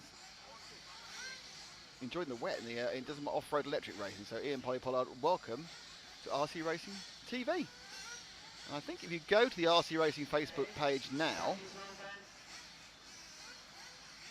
3 minutes to start.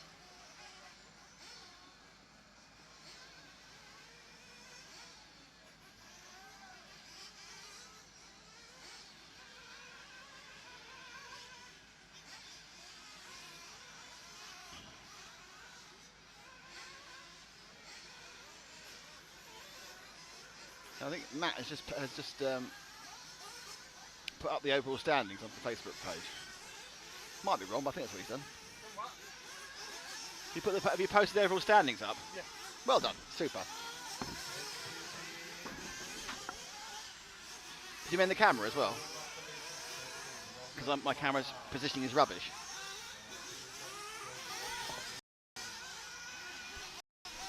Well, it looks different when you get up here to how it looks down there. So,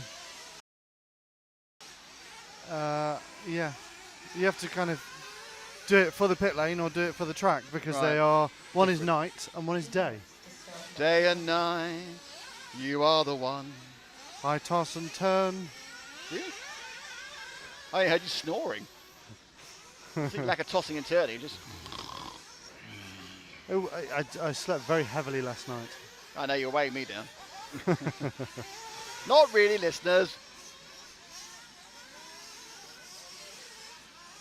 I once got accused when I was on in America doing a radio thing of being too colourful, which I believe was an inference I might be rainbow coloured. And this bloke from the southern states of America didn't like it. Is there any reason why you have to shake everything? Oh, I'm sorry. There's a lot of criticism in the house today.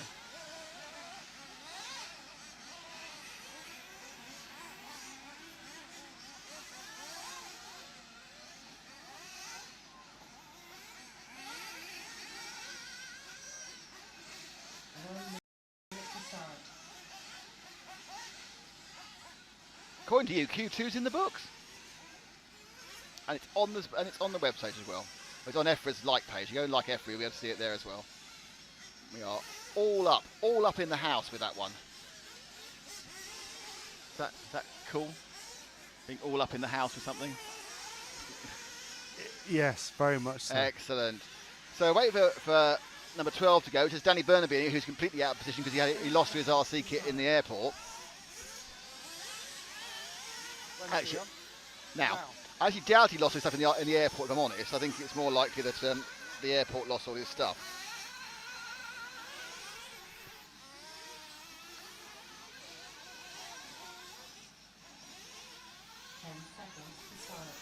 Yeah, so the first car off, or car 12 you can find it, which is Danny Burnaby, will be a good one to go for.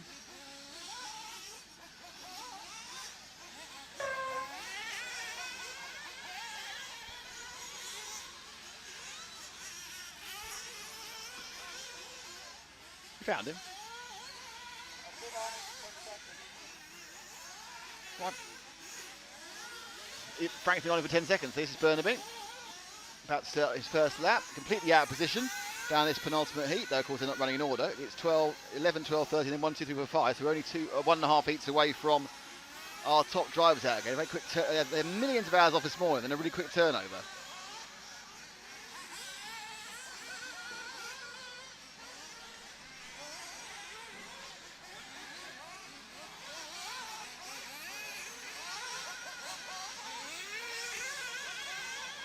Might be a good time to mention who we need to thank and things. Go on then, you go for it. So just say that. Because I'm feeling quite thankful at the moment. Are you? Yes. This is going to turn some awful religious lemon, is it? Somewhat. Some awful religious testament. I am thankful for the yeah. daily bread. Yeah. No, I'm not. I'm just going to say thanks to Team Durango, Grapnasaur and HB Europe for sponsoring our coverage at this event. We are RC Racing TV. I'm Nick Damon, this is Matt McCallum, and on the camera is Frank McKinney.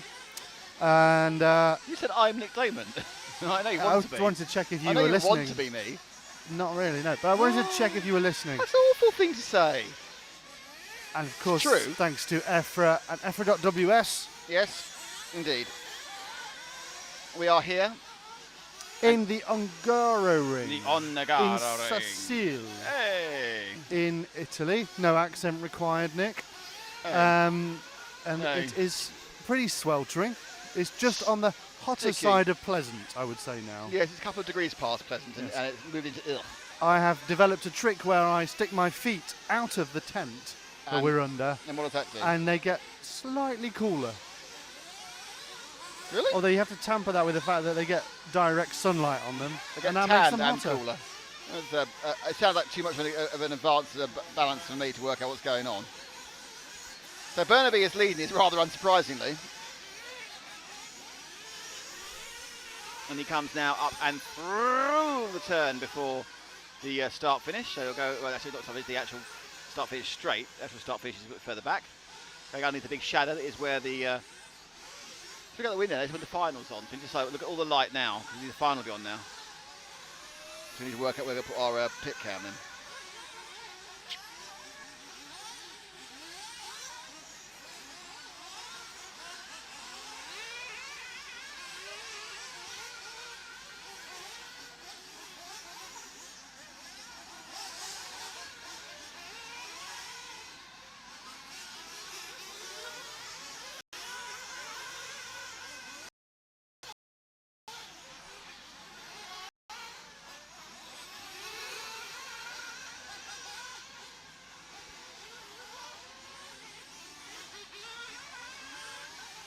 So Burnaby carrying on ticking on, not super fast laps. He's done a 40, he's still a little bit off the pace. Let's choose anyone you like, Frank. Choose 5 in front of us. Car 5, who is, we've had him before. Choose someone else. Is it 0 you've gone for? That's car 10. I've had him as well before. You must like 7.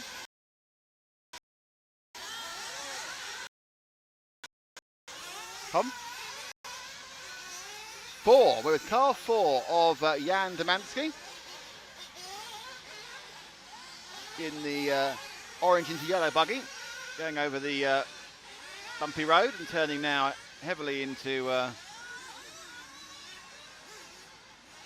corner before Curva Grande. Now through Curva Grande into the blind spot. He comes up now to the time loop for any second now to go around Durango D. Car number 1 of Diego Fusa, unfortunately, is broken down. Also revving there from our Jan Demansky in 4, but not an awful lot of forward motion at one point. And now a big crash. Oh, dearie me.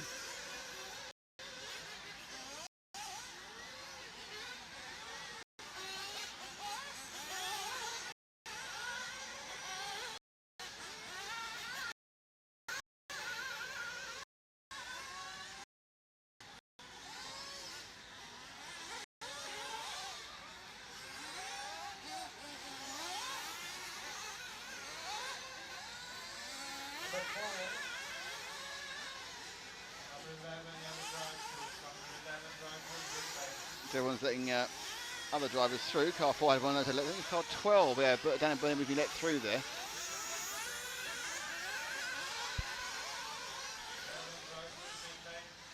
Oh, drive through, someone's in trouble. Car number, blue car, I think it's 10, 11, Dennis Cherusov has got a drive through. So he did, but he shouldn't do it again.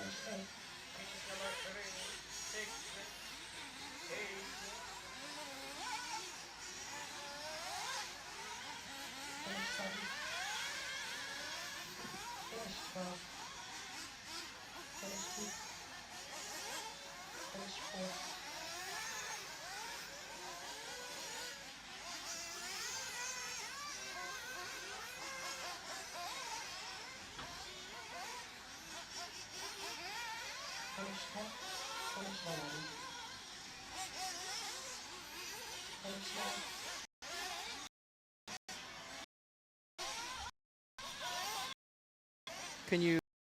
I have. I've been talking.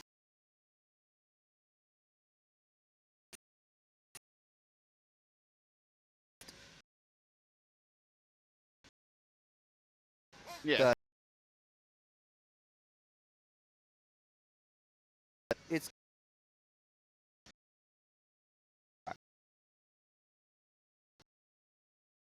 but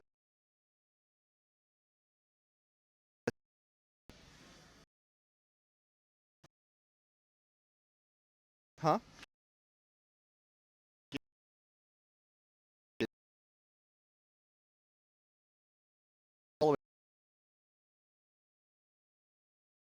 I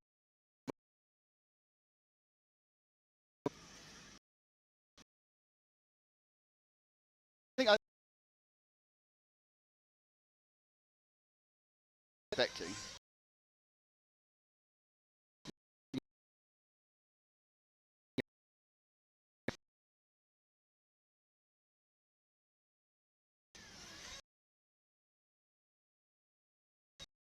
Where big metal fence.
Yeah, sorry for the little glitch you just had. I don't know what that was. Hopefully it won't happen again because we are getting close to the top heat drivers. Very strange. This is the last of the warm-up heat. Well, the last of the heats of the 13, so this is the slowest heat. 1 minute to start.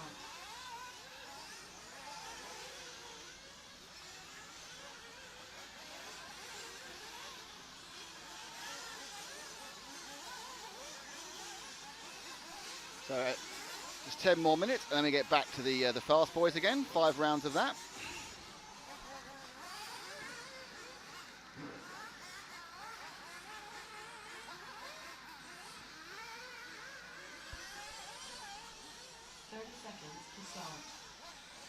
So that mystery glitch. Okay, so this is the final.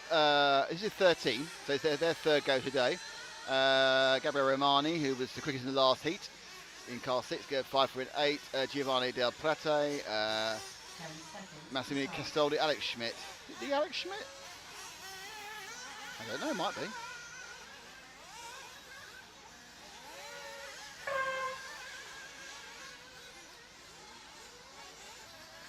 By the Alex Schmidt, I mean Alex Schmidt, who's the multiple large-scale off-road champion. I kind of feel it probably isn't him, if I'm really honest.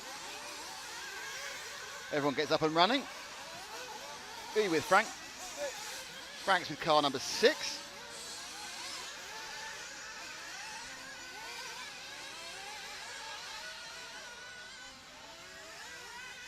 Which is Gabriele Romani, who's now started the run.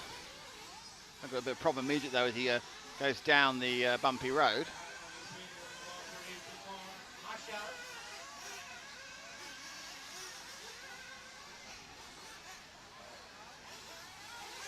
And he comes forward.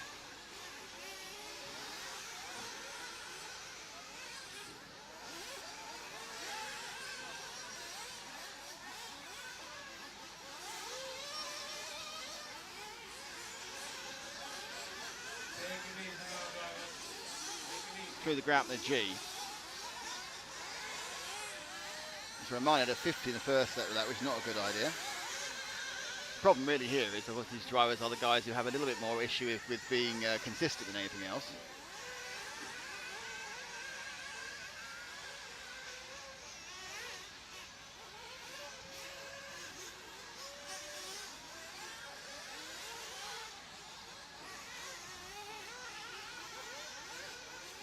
Comes now.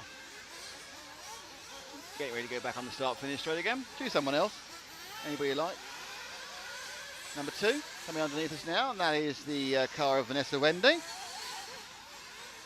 Vanessa white, red, and blue car. Let me tell you what Vanessa has selected as a choice of car. It is a X-Ray with an Orcan engine and a 6 mic tyres. I think it was 6 mixed tyres up, and she's got 6 mixed tyres, so that's good news. A 6 MIK.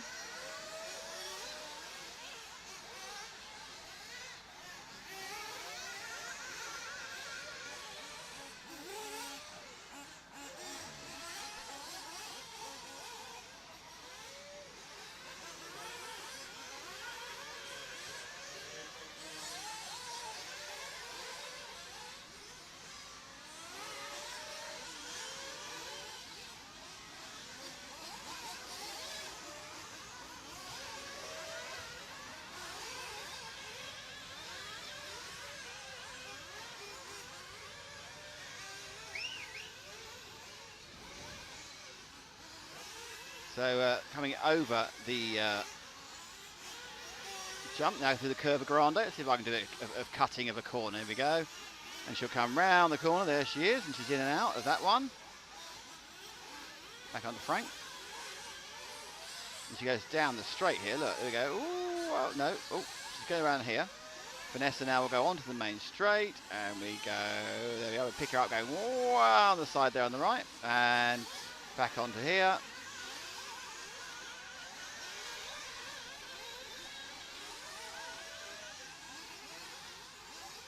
And there she is, coming down in front of us here. So that was a bit off camber because I was trying to do everything at once. Never been a king of multitask, I'm honest.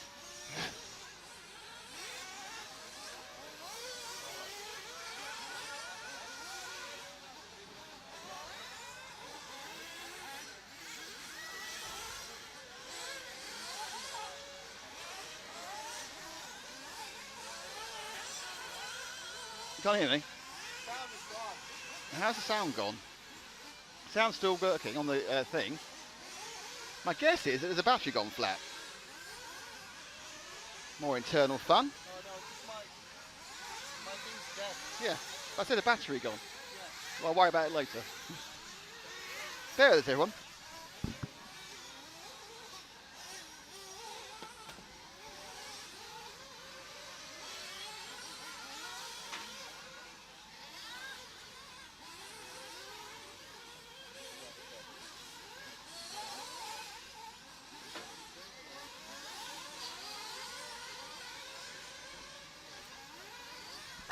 So Frank should be able to hear me again now.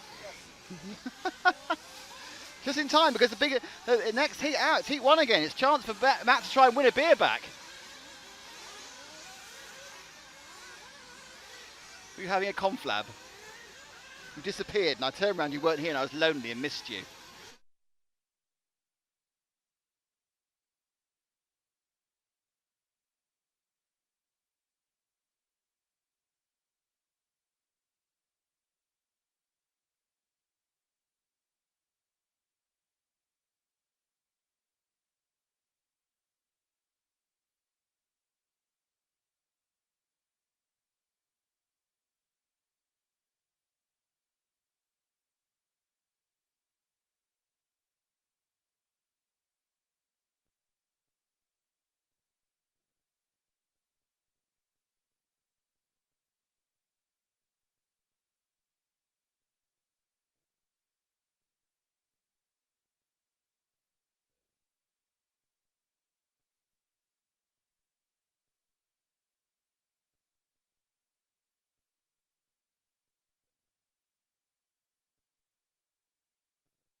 Everyone's got new microphones now. It's marvellous. Everyone can hear us. Right, this is all getting exciting now because we're back onto the top 5 again.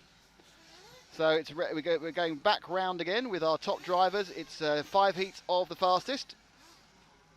It's Rock Battle, Darren Bloomfield, Ari Heinahan.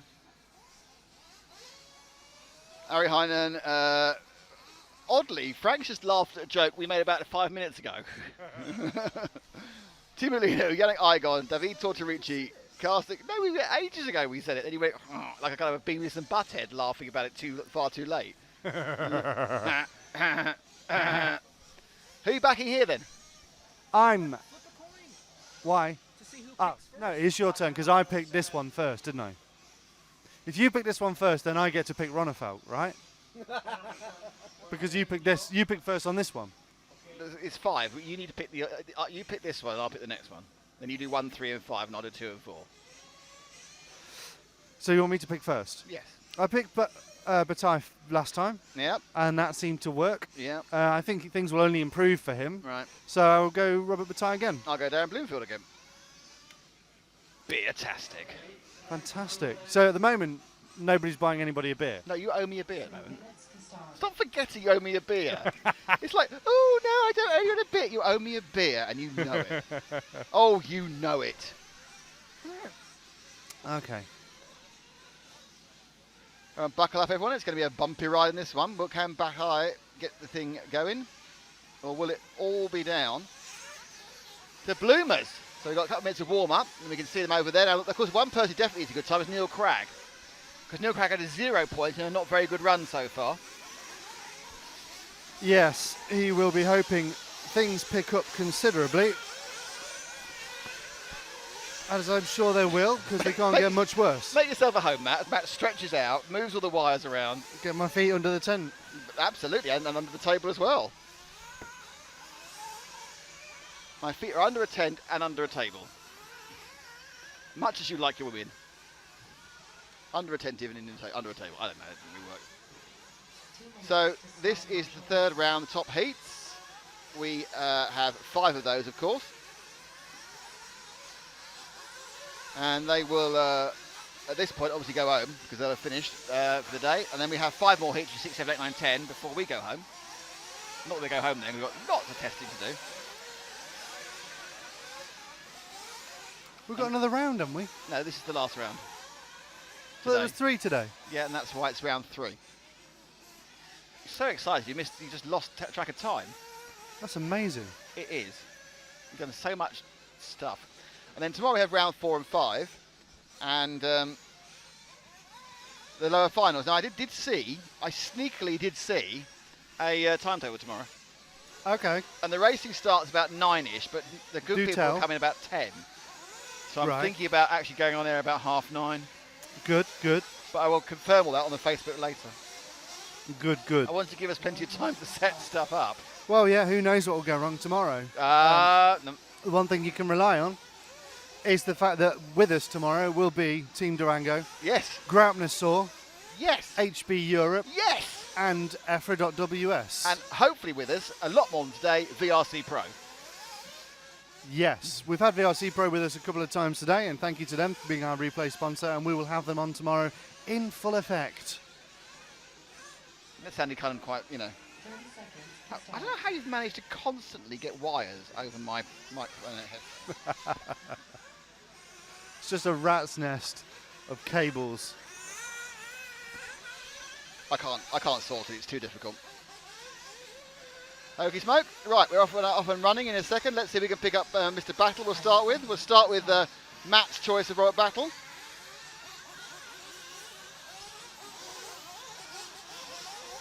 No one started yet.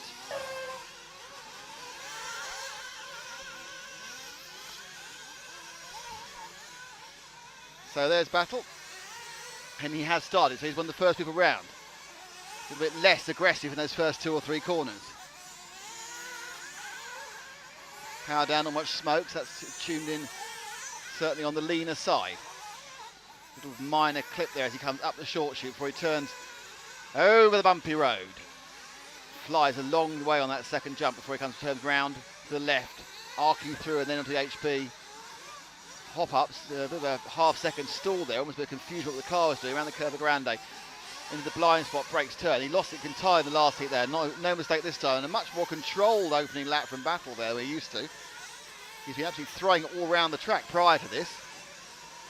And his first lap is a 38 flat.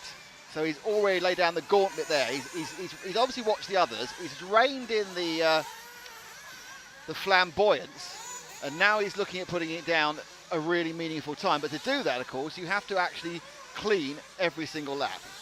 Bloomfield's first lap 39.2. Yannick Igon now at 38.1 has pinged in there. So here goes Battle now around the blind spot. He's got a number 9 car of Sandro Bamner next to him. Only on one lap had an accident. Second lap for Battle is in the books, and we'll wait for its time to come up, and it is a 38.6. Bloomfield also 38.6. So it's 1.3 seconds between them on the clock. And Yannick Igon between him, just a tenth of a second behind. So Yannick's really found some speed. Yannick with the X-Ray, of course, moving away from Associated, who's been associated with for a long time.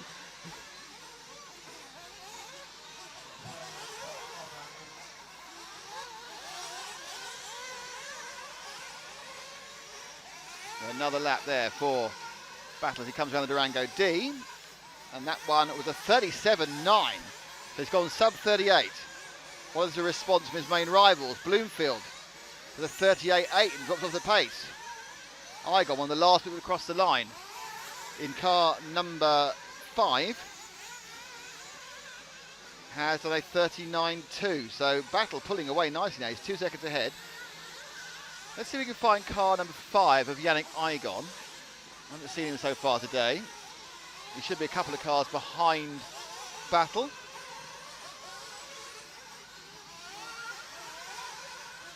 Is that him? It is. He's the red and orange car.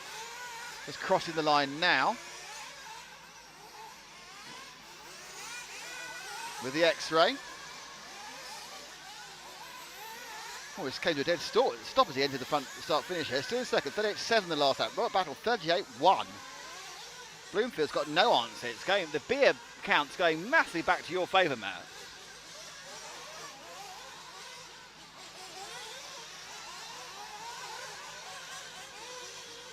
He now comes off the HP hop-up and turns now, going over to Curva Grande.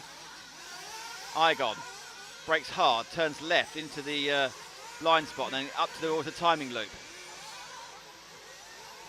To Durango D. And that last lap for Igon was a 38.5, a 38 flat for Bloomfield and 38.4 for Battle. So Igon and Bloomfield are swapping second place, but they're both 2 seconds at least behind Battle.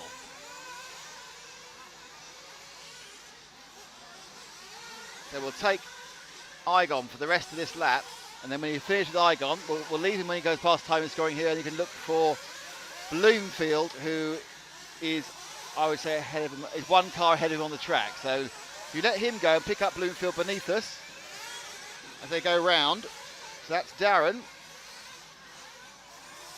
Battle's still leading this. He's got a 3-second lead. It was a 39.3 by Bloomfield last time round, so he's actually now behind by a couple of tenths Yannick. So Bloomfield not showing that blistering pace we expected in this particular heat. Consistent, but not consistently fast enough. A bit out of shape as he started that second part of the HP hop-ups. Now very slow before he grinds the power on to the left-hand Curva Grande. Sharp, crossing over. And at this point, he's got to start thinking about how he gets around the rest of the lap with Rango D. So again, another lap not showing great pace. He hasn't got 38 flat, but he's not been able to do it consistently. 38.7 there. I think maybe his second best lap. 38.9 Mygon, and Battle is about to put in a unbelievably stellar time. Last lap 37.7. So Battle is going to throw the gauntlet down and will put out what will be the fastest run so far. Well, it has to be an 08, which we saw from Ronafalk. If he does that, and he'll do it without an accident, he's crossing the line now. We're with Battle a bit behind. So Battle has finished, and he's finished in, I would think, a pretty good time, but I have to wait to find out. It's a 5.05. So he's taken 2.5 seconds of the best we've seen with a 5.420.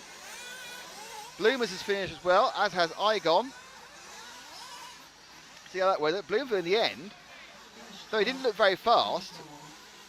In fact, Igon's got a 9.923, sorry. And Bloomfield's a 9.5 laps, 9.923. So they've both actually gone really fast. But unfortunately, not as fast as Battle. So 3 really good times in that heat, but Battle, an absolutely outstanding heat.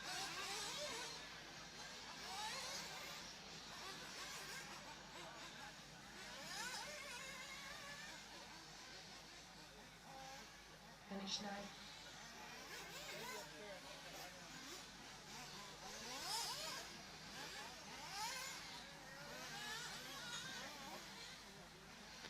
Tim Julian Eggersard. Hey Tim Julian Eggersard.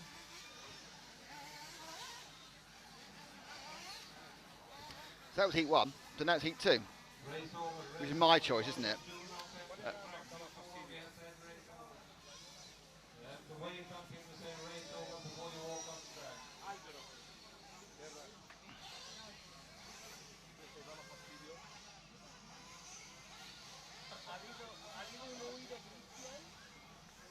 It's a man behind with a hacksaw.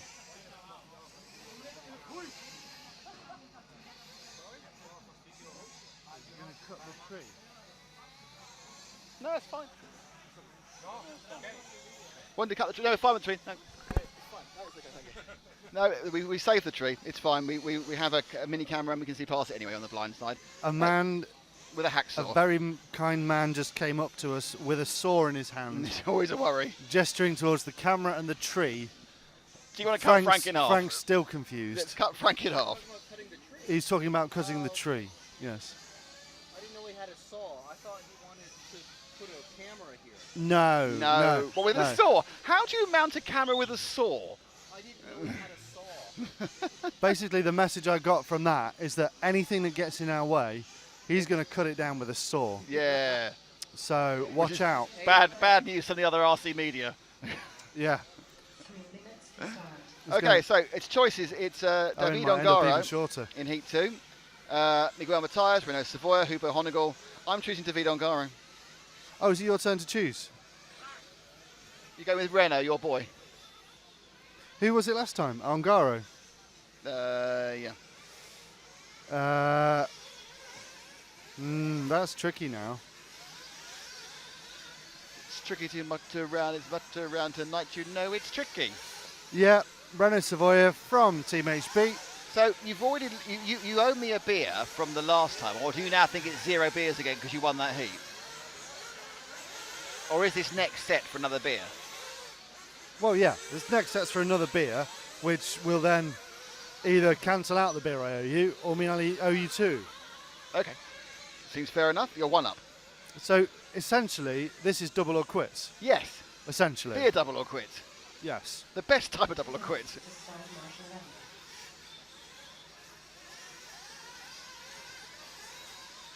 And Simon Willits wants to join the Facebook group. Why Well- is Simon Willits not here? He's always at the Euros. Yeah. Simon, you're in the group. How do you go Welcome check in? along. Wayne Davis, I thought you were already in the group. You're in the group again. Welcome to Wayne. Hello, People Wayne. are joining again just to get a hello, maybe. Paul Wynn. Hello, Paul. Great to have you aboard.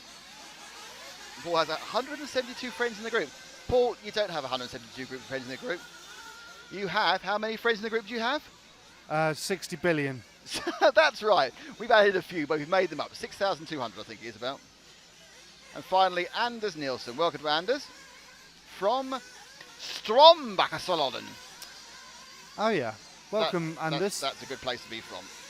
That's the So place to be. It's strong. If you come from Strombachersalon, it is the place to be. It's lovely at this time of year. I know, you get the snow. No, you don't. You get the water and the And the ice. and the elephants. They do. They come into season at this point. I've heard that. It's always nice to pick an elephant in season, isn't it? Yes. Yeah. At the right time of year. How do you they- contact an They elephant? can be rather active. Pardon? How do you contact an elephant? Talk You to make, you make a trunk call. a trunk call. Oh, it's an old joke. It doesn't work anymore. What's a trunk call? Oh dear. What is a trunk call? It used to be if it's like it wasn't a local call, you made a trunk call. It's old-fashioned telecom. What does joke. it mean? Look it up. Look up trunk line. Oh, is it like a booty call? No, it's about it's a Because I think no, that's- it's a telecommunications expression. It's not a booty call. That's also a telecommunications expression. How is a booty call a telecommunications expression? Because What? Because you get it by text. you call somebody No. with It's not it's not a technical telecommunications call expression. somebody with something in mind, and you make the arrangements. Okay, who are we looking at? Everybody. Who you on, Frank? Car 3. There we go. That's Ongaro. He sweeps around. He's got a very nice sleek body. He's not gone for the cab forward. That's not a good start. Even I can tell that. So, unfortunately, he'd already started. So Ongaro's already made a mistake, which could cost me a beer. Come on, David. Pull your finger out. So Ongaro will not be happy with his first 3 yards. Can he be happier with the next few?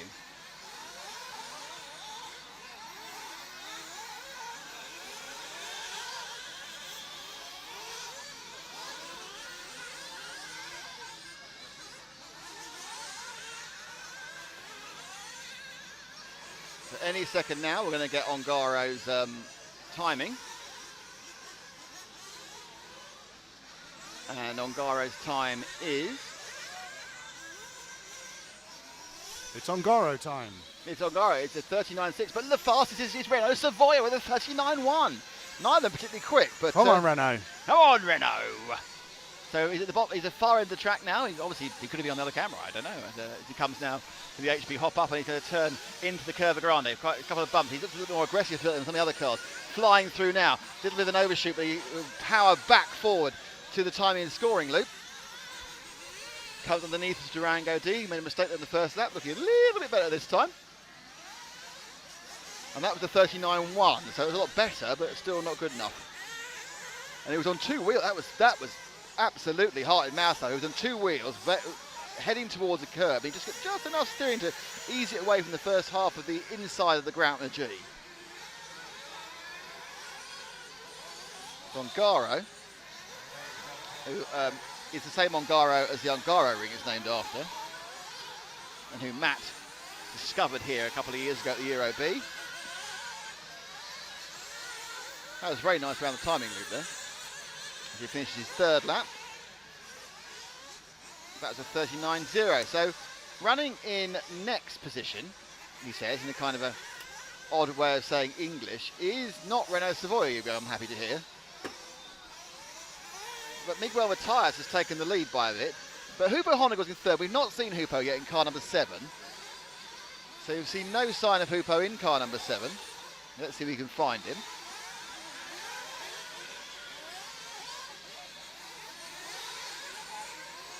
I think that's him now coming over the, there he goes, out to the blind spot, taking the timing loop.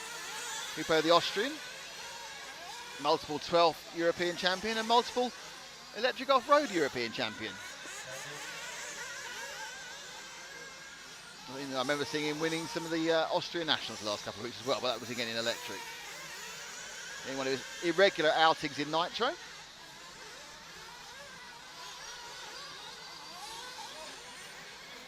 Comes over the HP hop-ups.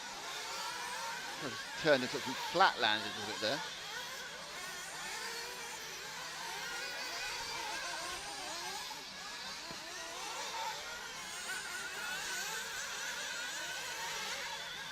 And Honigel picked up another lap. He's currently running about 5 seconds off, no, 3 seconds off Ongaro, who is the leader.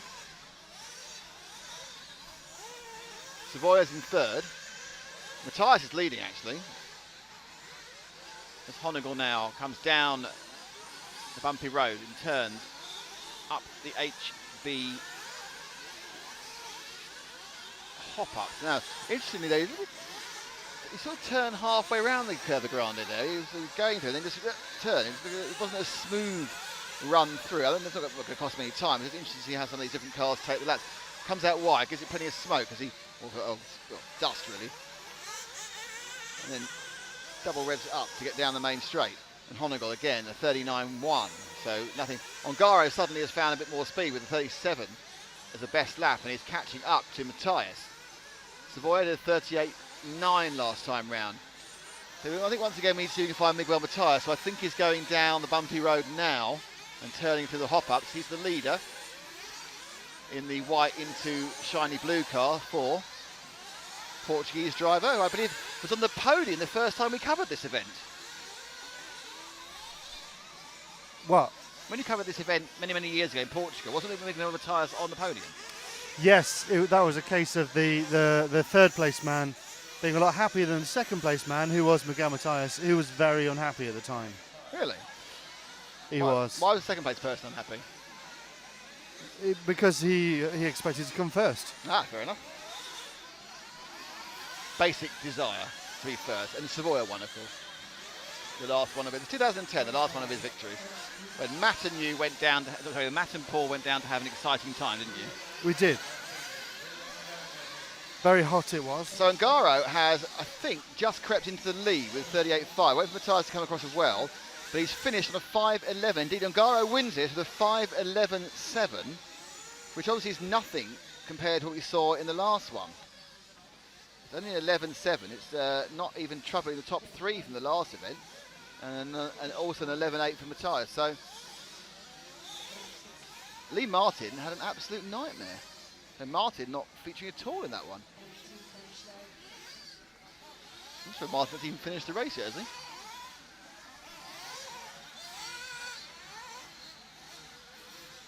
Yeah, Martin finished in a very slow 8-lapper. How strange.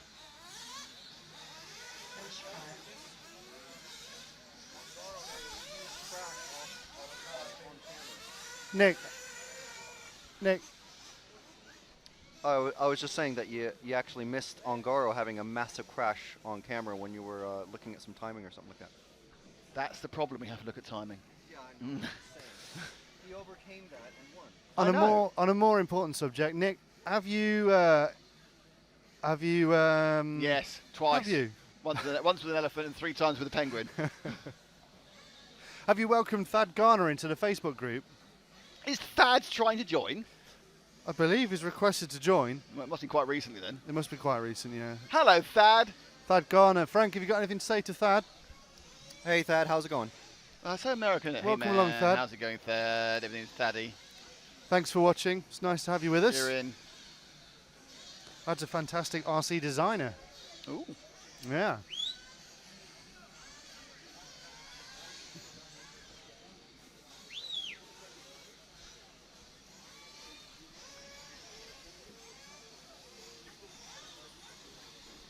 So next up, it is Heat 3, and it's your first choice.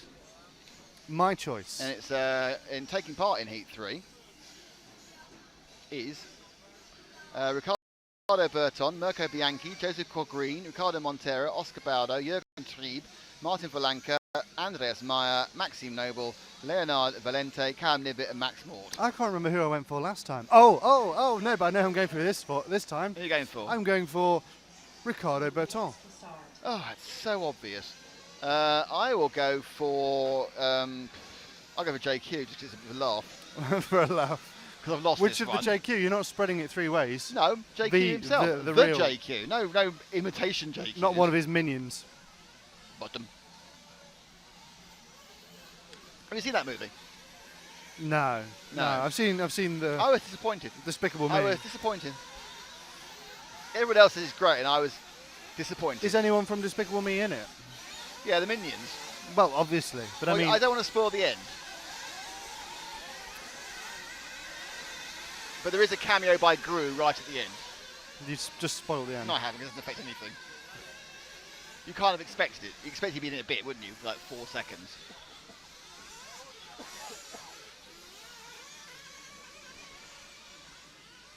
So 2 more heats of this stuff.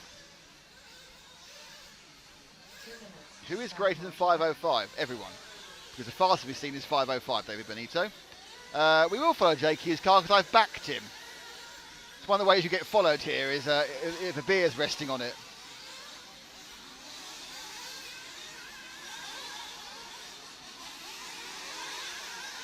As they all go around. So we'll start with JQ this time, that's all right.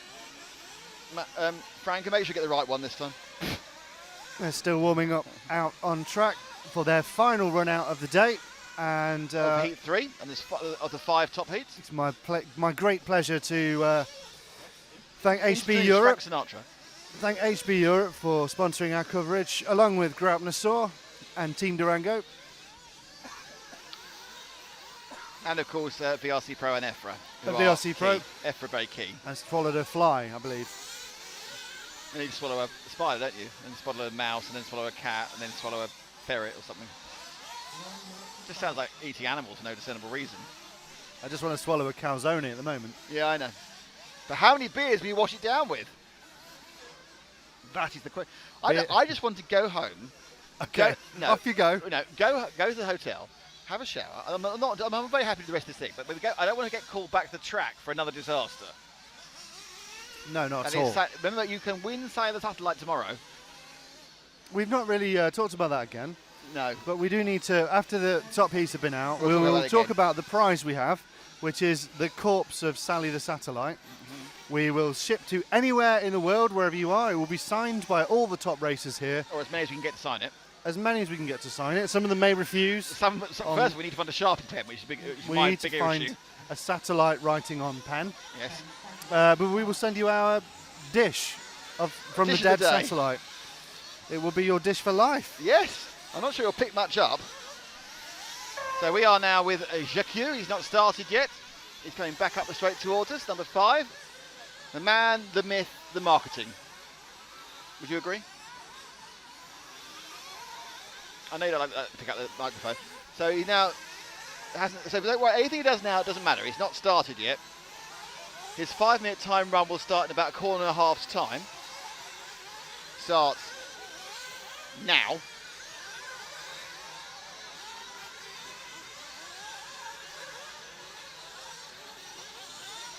So JQ pulses it down the straight towards the right side, swinging around the ground G, and he'll turn it round up to the short chute. You can absolutely straight line that, and more now the driver's sticking closer and closer to the inside of that corner after short chute before they go down the bumpy road. With HP hop-ups, again, that's the biggest jump on the entire track, so those of you watching from the good old US of A are going to go, this is a very flat off-road track. And there are no big jumps, there's no show off, there's no dipping it, there's no tripling, it's all small bumps and long uneven sections. There's not really anything that's massively flat, but there are a lot of long sections where there's no great aerials.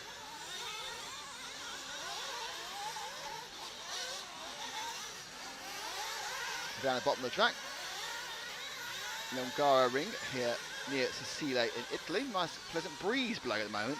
It's pleasant in that it cools us down. It's not so pleasant in that it's riddled with dust coming off the track. One part of the track actually dusts other parts of the track. So JQ now, it's the break and turn corner. And I would say grip's come up a little bit. There's a little bit more predictability of grip, or the drivers are perhaps predicting the grip better. We're seeing a lot less people get caught out by snap oversteer when they really try. This morning everyone was really throwing the car in. Now everyone's dialed it back a notch to make it a little bit more safe, a bit more secure. There's a lot less Scandinavian flick it in. Obviously saying that was a little bit there as JQ went round there with tail blazing. But on the whole, everyone's decided, no, we need to drive this in a very controlled fashion. I think the more wild route is half a second or so quicker, but there's just too many risks in it, and I wouldn't be so surprising to the finals. See some people going really hell for leather, they get a little bit behind, just trying to catch up. So JQ now, he's just completed his third lap, and he's in third. It's Mirko Bianchi who's leading this in car number 6. It's finally we find car number 6. Mirko.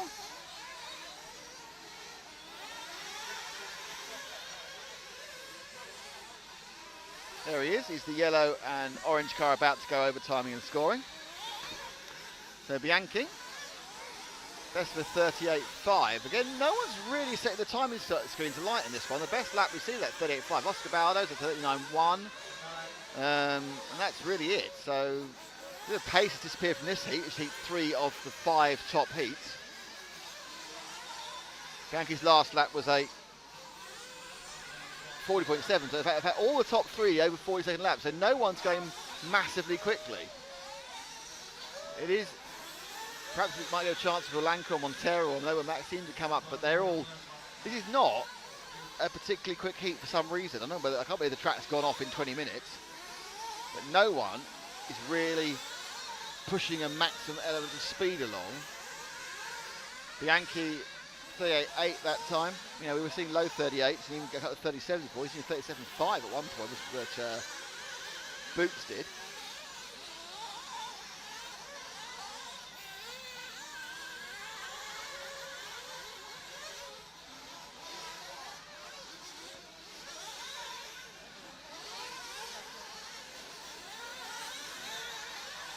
So let's leave him when he finishes this lap.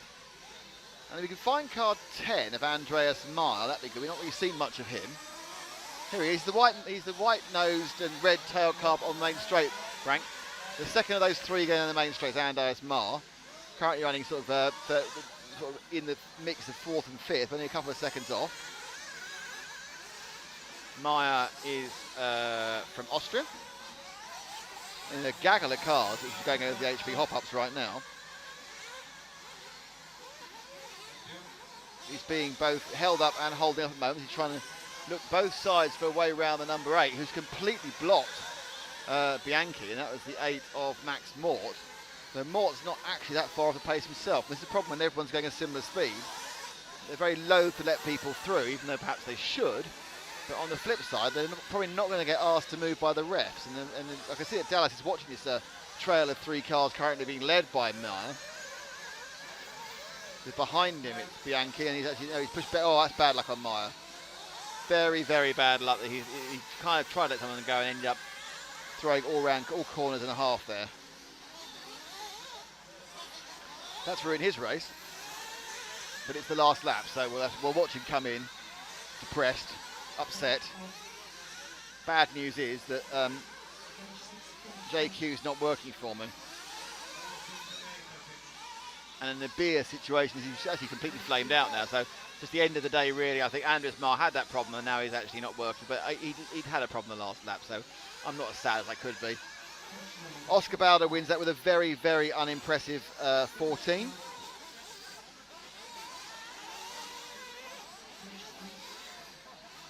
Hang on, you had Ricardo Bertin, didn't you? Oh, you didn't. You've lost. Because Bert, I didn't even say. I thought you backed Ricardo Bertin, and he's come last. I thought I said Oscar Baldo. You said Ricardo Bertin. That's why I've ticked it there. I'm sure I said Oscar Baldo. I can't believe you did that, and he broke down for you. When I did say Oscar Baldo at some point. Last round. So last round I said Oscar Baldo and he does nothing. Yeah. This round and Berton wins, and this round I said Berton and he does nothing. Broke down after a lap. So it means I'm 2-1 up. Oh dear. And it's my choice, and I choose Elliott Boots. Yes. So this is why no one was showing very much speed in that last heat, because the person who's the fastest wasn't running. So it's Boots, Svensson, Baruffalo, Zanchetin, Natale, Hernandez, Huygen, Bauer, Petit, Candel, Stadler and Stocker, and I choose Elliott. Who are you choosing? Because if you lose this, it's 2 beers down. Yeah. The stakes are high. Well, no, we're not having steaks, we're Well- having pizza. I think it would have to be the Marco Baruffalo or Alex Zangetin. Alexander Stocco is also very good, and all local guys. Or Yes. at least Italian drivers.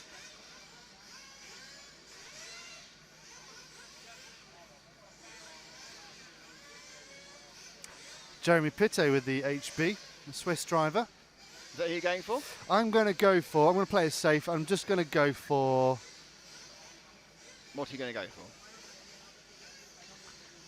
Alex Zangetin. Alex Zanchetin.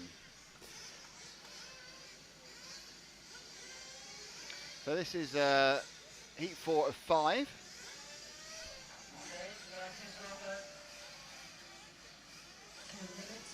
Is it Heat 4 of 13? Well, yes, heat 4 of the 5 fast ones. Good point, though. Good point, well made. Who was number 10 in the last heat? Number 10 in the last heat was Andreas Meyer, David Benito.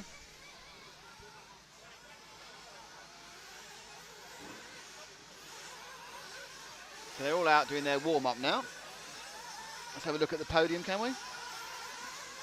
The podium, the rostrum, sorry. No one's won anything yet to podium it. Hey, have you podiumed? Yeah, I have.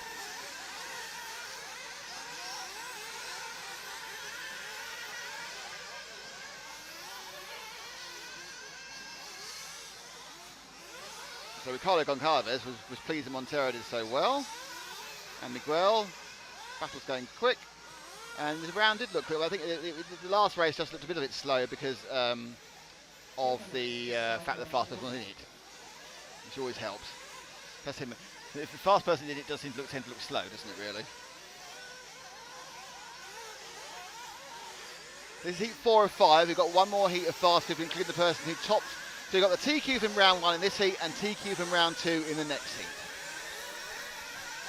But by then, it could be too late for Matt and the beer could be gone.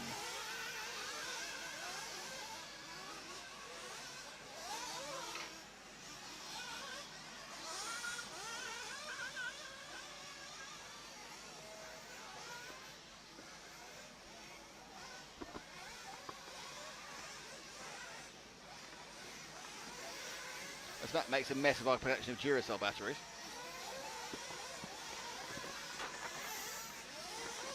So we'll start off, Frank, with a bit of Elliott Boots when they get going, and then we'll see where we go from there.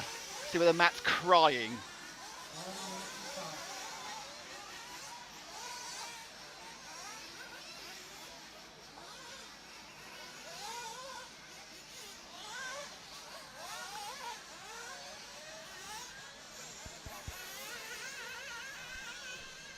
So, hello? Hello. How's that? Talk to me, Goose. How's that? Yep, that's good. Marvellous. So, 30 seconds to start. is Elliot out on track yet, or is he getting fueled up? He's getting fueled up, waiting to be released by the his team.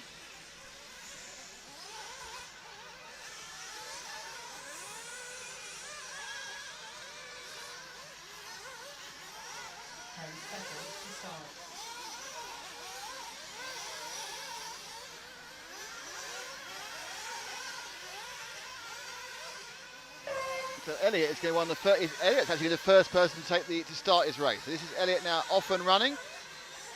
So everything from now counts through the Durango D. Now how?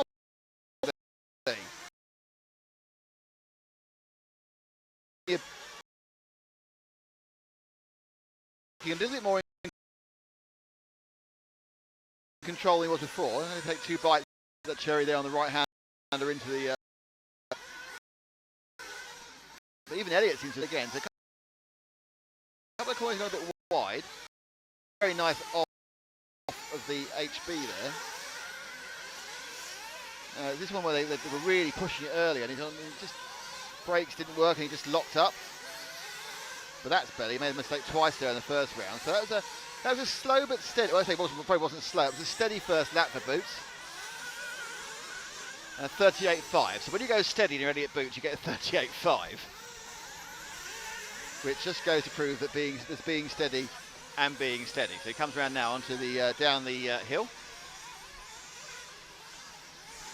turns up and away over the HB, hop ups through curve the ground. The car in front of him is the number 6 machine, the green car, Edward Hugon. Now Hugon's slightly holding him up now. He's going to have to get asked to move out the way. Boots' second lap. Actually, Marco Barufalo was the fastest in that first lap with a 38.4. Boots' second lap is taking a while to come through. As the timing appears to have frozen up on my screen and on your screen, so that's not good. We're now going a bit blind because the timing's frozen. Boots with 38.07 in that one. So a very fast lap for Boots. He leads over. Alexander Stocko is running second at the moment.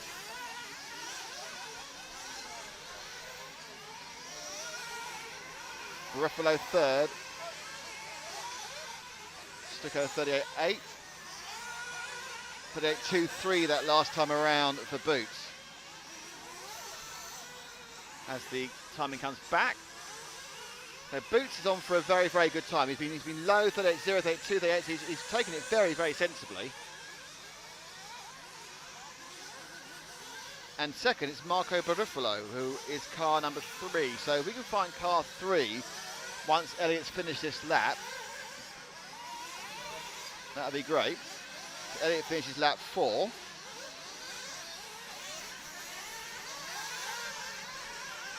We're waiting age for the update as ever. And that was a 38.6. So car 3 now. Where is our friend car 3?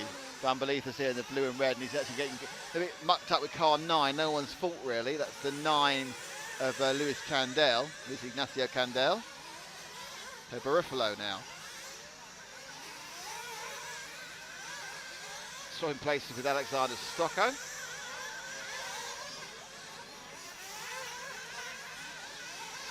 Barufalo with a TLR with a Pico engine.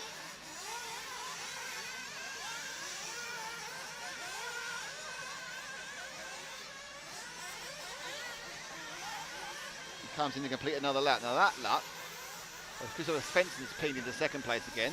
38.2 from Boots last time round, whereas Barufalo was a 38.6, 38.4 updated. So he's gone back into second place overall on the last to complete the lap. As he comes now down the bumpy road and be turning left before he gets to the HB hop-ups.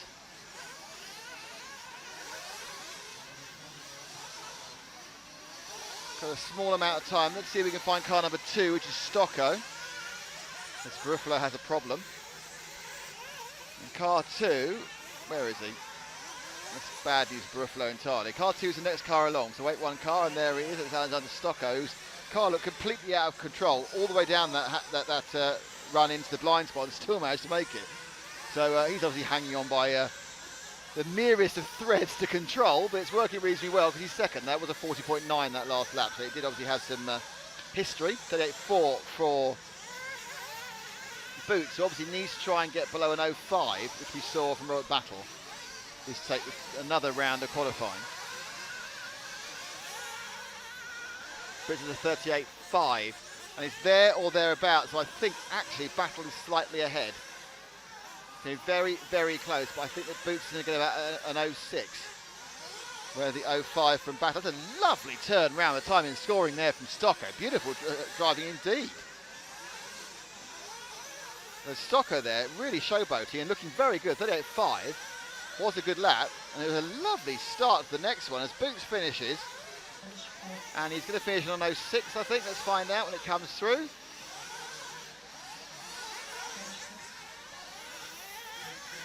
Finally comes through, and an 0.67. Yes, so Boots moves into second place with an 0.67, and Matt moves to 2 beers down. So Stucco going to take through. I think he's going to pick up a second place, which will be in this race. We're very pleased with. Nice driving all around from a car that looked a bit wobbly a lot of the time. And Stucco comes across the line in second with a 5.10. I'm going to have to stop this game. I know, you're going to lose all the wages you get. No, it's not about that. What's it about? It's not about that. It's about what the damage I'm doing to some of the races. It's not the damage to my liver then. Well, Alex Sanchetin. Oh dear. That's who I went with. And he's broken down. Not good. Well, there isn't an awful lot of point because you've lost, but I take it you're taking Ronald Falcon this one, are you? Yes. Of course. Legally you have to. But you're already beer down. How are you feeling about that? I'm not enjoying this game, to be honest. So. Well, we've got 2 more rounds of it tomorrow.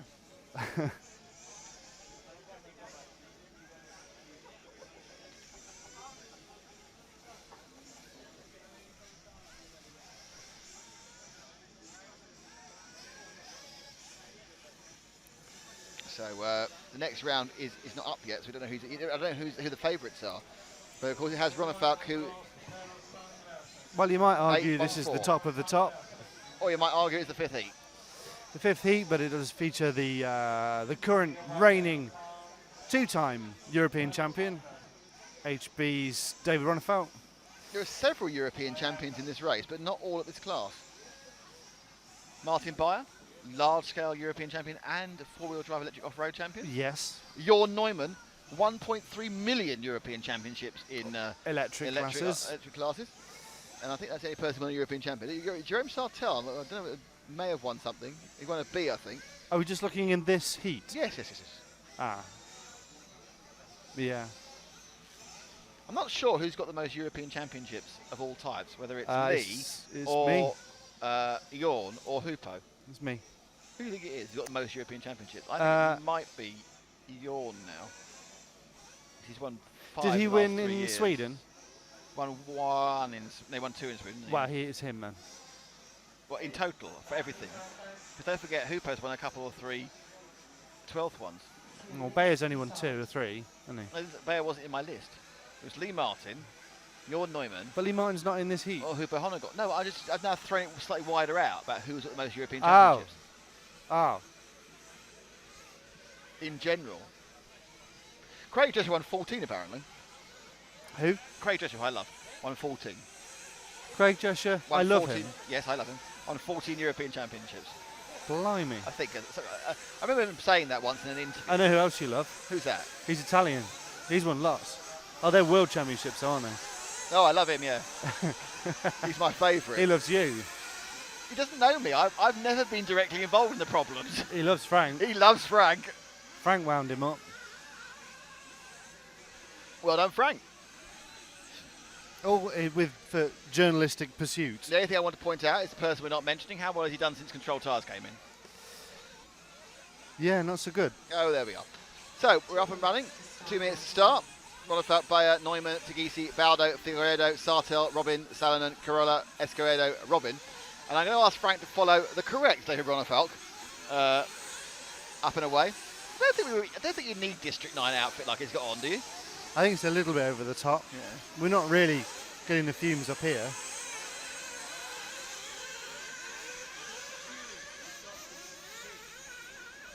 The pig stuff's gone a long Pig time ago. stuff's gone. That was washed away in the mini tornado. The mini tornado took out the pig stuff. Do you know what? I never thought I'd say that sentence. What's the chance of putting those two things together? Pig stuff and mini tornado. So this is the last of the top heat. Following this, we will once again show you the reason why we're on 480p, and we'll also try and think of the competition where you can win are yet to be, but will be signed dish.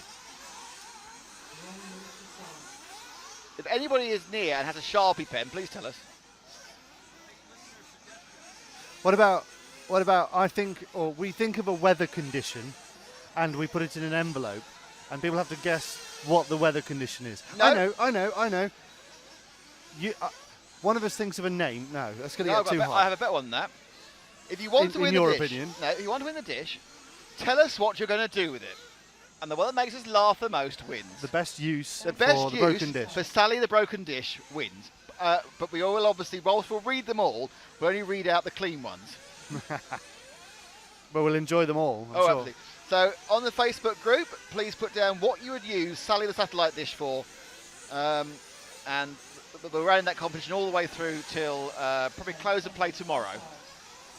We're not going to do it on finals day. Oh yeah, we're running all the way through the final. And we'll reveal the winner just before the main just final. for the final, you'll know if you won the satellite dish. You'll have to cover the postage, will they? Nick, Yeah. or will you cover I'll it? cover the postage. Oh, Nick's covering the postage. Wow. So It's- if you want, it- you can just have the It's cash, very light.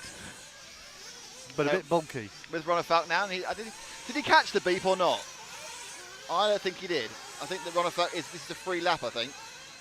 No, he did. He did catch. Oh no, he just caught it. So he did just catch this. I didn't choose to drive, did I? I'll have Brian Bell though. I forgot after all that.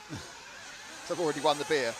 So Ronald Falk right at the buzzer and has immediately started his 5-minute run.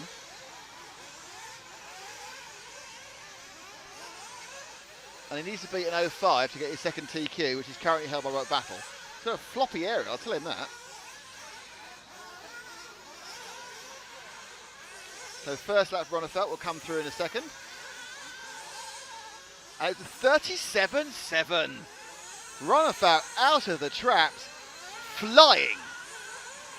So it does seem that our two-time European champion has rediscovered his mojo after not struggling, but having to work around things in practice the first round, because this thing is flying now, and he's turning laps that really outside of Battle no one else can even dream of. Backed in beautifully there, and the second lap's finished. Comes around the Durango D. A little bit of showboating.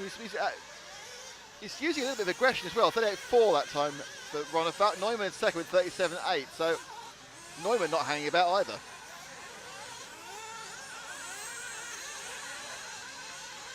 So this race has certainly got a few of the faster competitors in it.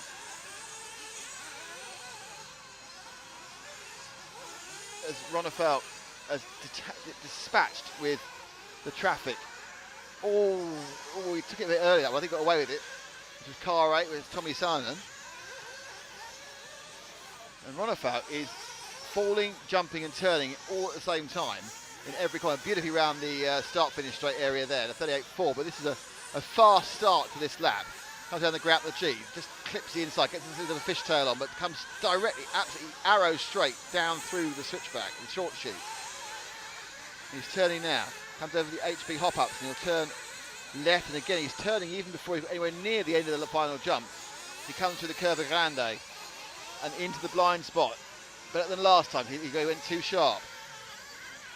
Power, power, power before you brake hard for the timing loop. And this one, when it comes down, it looks to me like a pretty good lap. But it's hard to see what's fast and what's slow in something. That's a 38.2, so it was a good lap, but not a great lap. Neumann also turning 38 second laps, but he's a long way further back on the track. In fact, he's only just crossing the line now.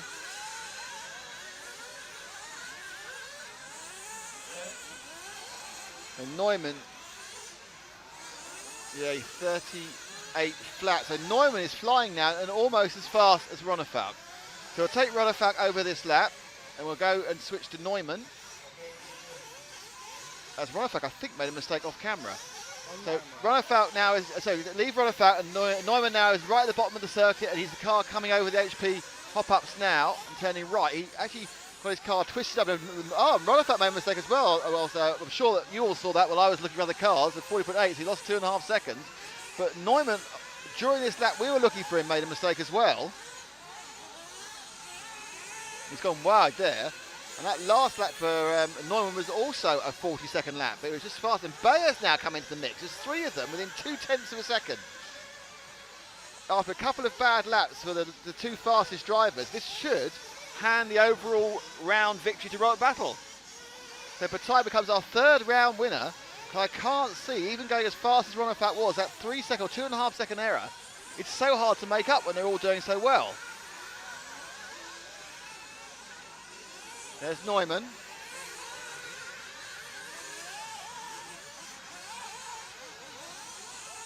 He comes in now, round the bottom corner, through Durango D, having completed another lap. And it is Ronefalk now who takes the lead with a 37.6. Fantastic timing. So he's not giving up getting the overall fastest time. And he just put some huge distance between himself and Neumann, who did 39.4.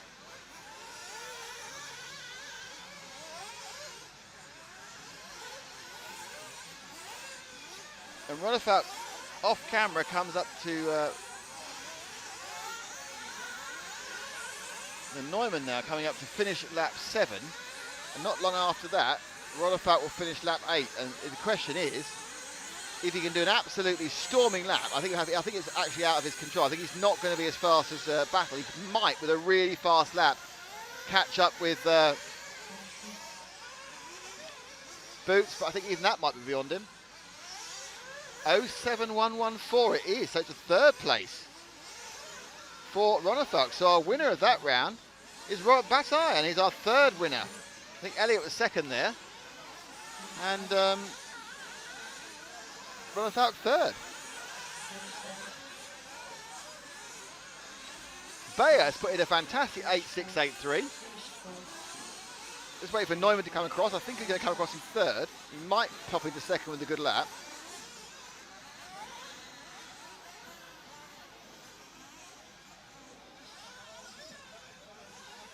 Neumann goes 3rd with the 9.86 in the end, so he's despite some good laps.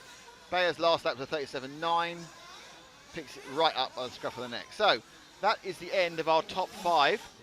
We will now go and talk about satellite dishes.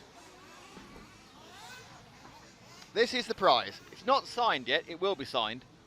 After the Mini Tornado blew off our erstwhile satellite dish, this is what happened to it. We now need to say hello to Sally. Coming together. That is the dish from Two-Way. It's been straightened out. It was bent double, and we straightened it out, and it's got a sticker, and it's dirty. It has genuine Mini Tornado weather on it. Look, that's Mini Tornado weather, and it was signed by people like that. But we had to find a pen to sign it. So hello, I can sign it in dust. There we are. That's me. But it'll have proper people signing it, and you can win this Sally satellite dish if you can tell us the best use for this bent satellite dish. What can you do with a bent satellite dish? It's got to be clean. You can send dirty ones in, we won't read them out. And the best one will win the dish, which will ship anywhere in the world. As a fabulous souvenir that will end up in your garage and move from house to house if you finally decide to throw it away. A couple of examples from us now of uses for this. It could be a wok. It could be. Whoa! It could be dropped. It could be dropped on your foot. It could be like a ginormous paperweight. It could be a really big guard for an ice hockey goalie. I'm an ice hockey goalie. See, there's lots really. It could be a Flavor Flav medallion. That's right. It could be the rapper's medallion of choice. You could walk around. It could also protect you. It could be if you're in a. It's a shield. Yeah, I was thinking. It's like a Saxon shield. If you're if you're one of those sad people who do battle reenactment, there you are, shield. You just need a crossbow to go with it, and you're well away. Or even a bow that's not upset. Indeed, yes. Or perhaps a musical instrument. quite a tappy sound to it. There's so many things. There are so many- millions of It's a ideas. bit like a timpani You can drum. win the signed, and it a will be steel signed. drum. Or we are only one Sharpie away from signing it. As Heat 6 goes out, we need to follow Bradley Bird and Ryan Majubi this one from a request much earlier in the day.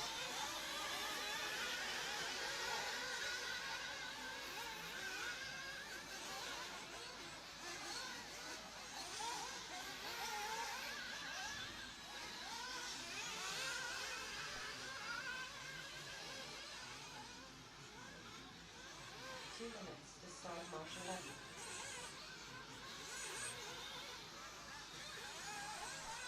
So this is Heat 6.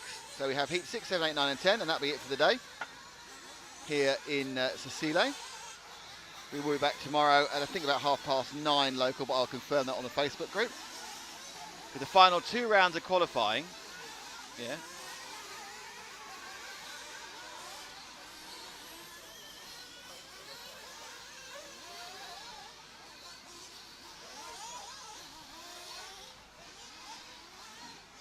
Two rounds of qualifying.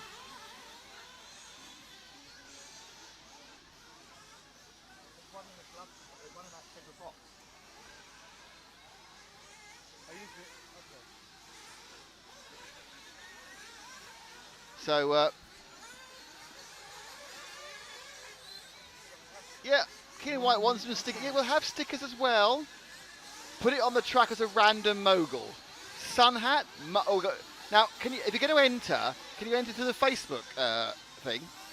The Facebook group. So thank you for Andy for Sun Hat. That might win. FDL Coach that might win as well. Any of these might win, but only entries officially received on the Facebook group will be judged. We're judging people. It's awful. 30 seconds to start. So we need car 1 in this heat, which is Bradley Bird, and then car 8, Frank. This is heat 6, and there's car 1 beneath us now. As the dish gets thrown away somewhere. 5 seconds to start.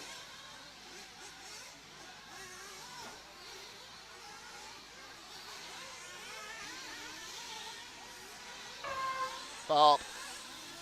Little parp sound. And off we go. So it's Bradley Baird. That's not him. Which are you with? Car 1 I want to be with. There. Look. Oh, it was 8. Oh, sorry. I thought 1 then 8. I do apologise. There's car 1, Bradley Baird. We asked to follow him, one of the JQ drivers from Ireland.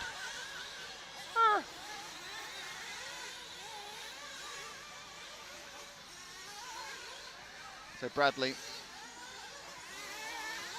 These guys are basically 1 to 5 of the top 60 drivers in practice. And then the next 60 are in these heats 5 to 10. And 11, 12 and 13 are what's left over. Hence the variance in skills in those bottom 3 heats.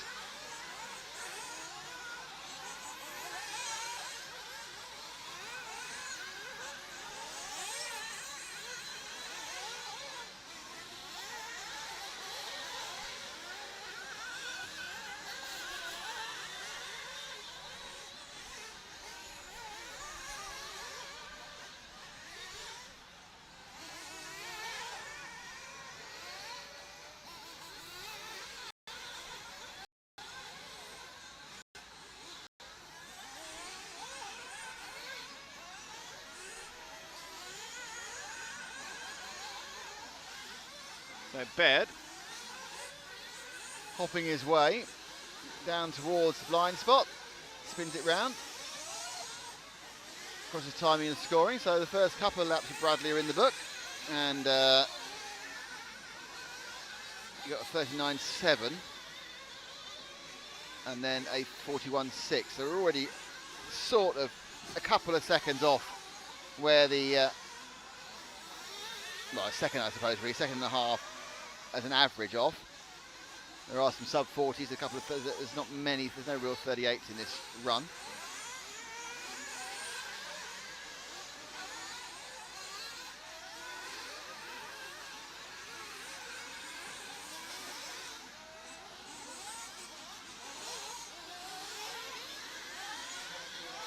So let's see if we can shift to car number 8 now. He's about to go over timing and scoring any second now.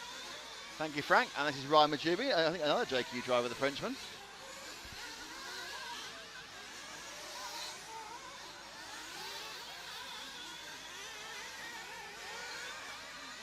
He is. He's with the JQ, with the Reds engine and AK. I think they're all doing that, aren't they? They all have to do that. It's like the JQ law.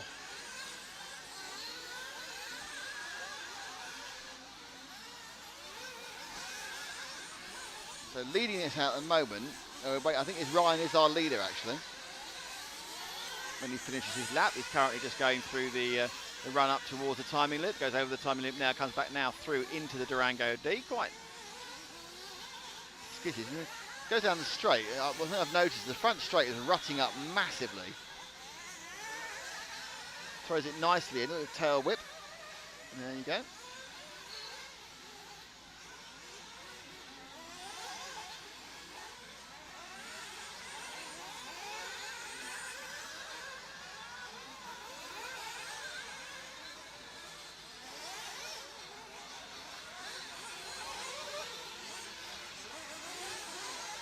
Nice overtake there, gets up the inside the 12 of Manuel boosting. And Manuel needs to stay off him now because Ryan's going very quickly. So Majubi picks up the lead, 370 to 39 again. Nice, best ever 38.866. Bradley Baird second, James the Pivot is in third. Ben Williams is fourth. Can we got car 2 of Ben Williams, the Welshman. That's it, it's the pink and also came off that car. The car in front of me is a shared tyre. Move one car forward, the car in front of me, it's blown a rear tyre. The green and yellow car is having a problem now. The front tyre's blown, you can see it. It's actually coming off the rim. The whole bits of the insert have fallen out of that car. You can't see quite who it is there. It's the car in front of Ben. He's carrying on manfully, but he's missing half a front wheel. You can see the blue line, that's the inside of his insert. Now, is he going to pull it in or keep on trying? And that is car number, is that 4? He's run out of road entirely, he couldn't turn right. He's got the insert, yeah, it's car 4, he's got the insert. Has he blown 2 tyres? He certainly lost the front left, the insert, and he's lost 2. He's lost the front left and the rear right. Go as tight as you can, Frank. He's lost 2 tyres. Car 4 of Henrik Laimami. That is he carrying on?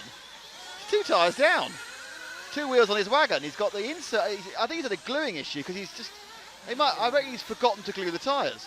He's lost the outer right and the front, rear right and front left are both off. Let's see if you get as tight as possibly can. In Frank, let's see that what's wrong with the car, because I've not seen someone lose 2 tyres before. It's being blocked by him, which is a bit iffy. Because you see, the actual insert has rolled up on the inside of the front. I'm not sure. He's got 2 inserts there, and he's scrapped 2 inserts as well into the floor.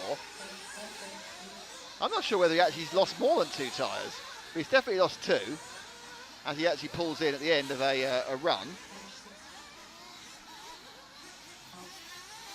So that reading go very well for him. Not having the prerequisite number of tyres.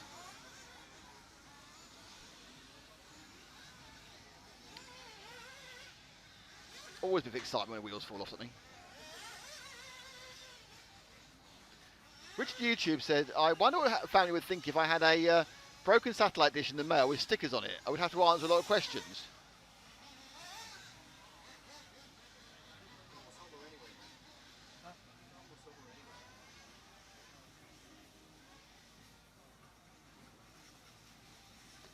FlatTrackRacing.com, says Neil Skull.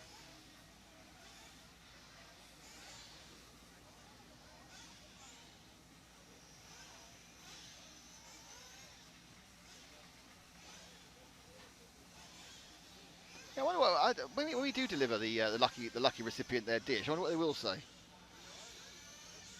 Thank you, possibly. Is Battier overall after the first 3 at the end of day 1 of qualifying? I don't know yet. We don't know yet. I will know. But that he won Q3. We yes. know that much. Yes, he did. Let me have a look. Oh, I might be able to work it out for you. Hang on. Let me see if I can work it out for you. No, it's points. Battier will have two. They count 2 scores, don't they? At the end of the first day, so we have 156 and 161. No, Ronafat will still be overall. At the end of day 1. It is overall. Yeah.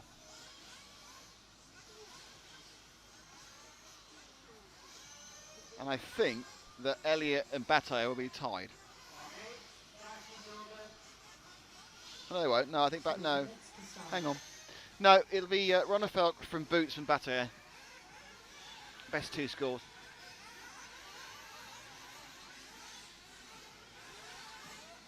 Double L. Yeah. But really, they've all got 1 win. Ronafelt's got a 3rd, as has Boots has got a 2nd. So Boots is. Actually, I don't know. Is it going to be Boots? Hang on. I'm not going to put it. It's going to be Boots. It'll be Boots who's leading overall with best 2 from 3 by 1 point from Ronafelt. If they do best 2 from 3, obviously.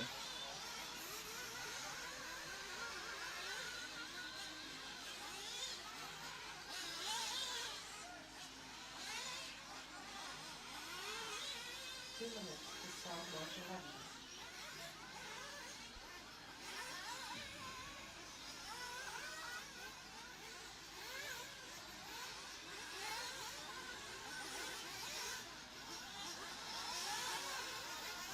Okay, smoke.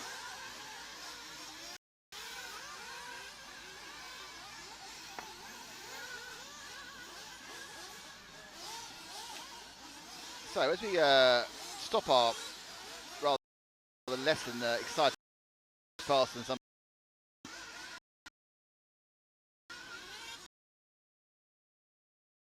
We are now getting.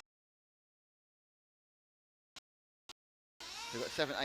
Co Marcel, good ski Barton.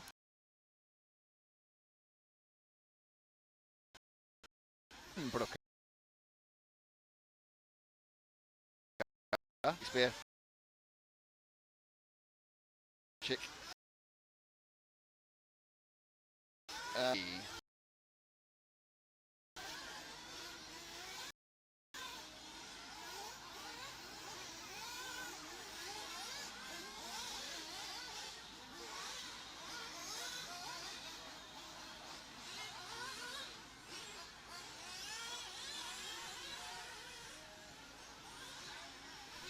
Can you follow Steve Shakespeare?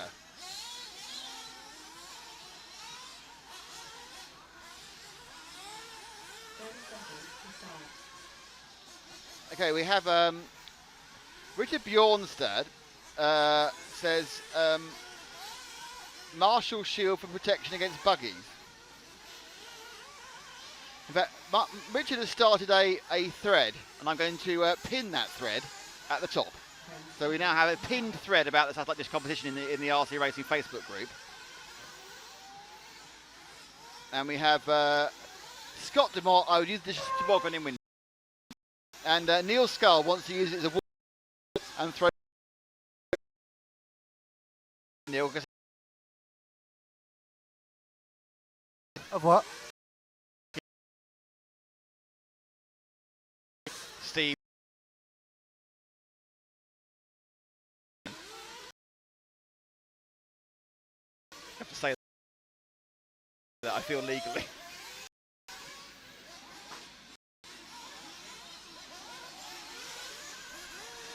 All right, once we get going, what we need to do, young Francis, is can we follow his car number 9, please? It's Steve Shakespeare.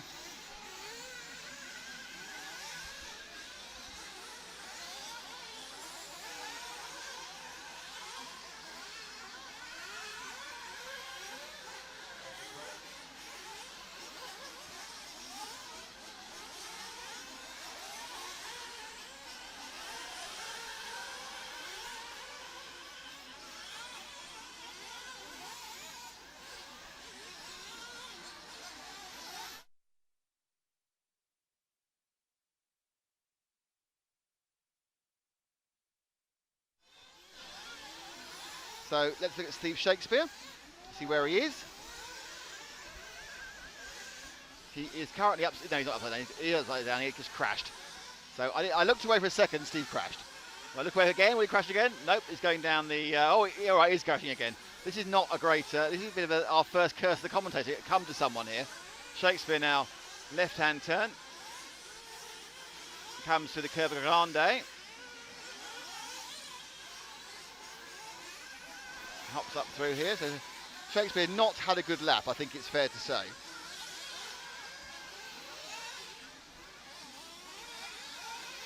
When they hand out awards for not having good laps, Steve's going to get that one. And he actually did a lap. That was 49.4. Not good. The leading this one is car number 1, which is Marcel Gusquet. We can find car number 1, Frank.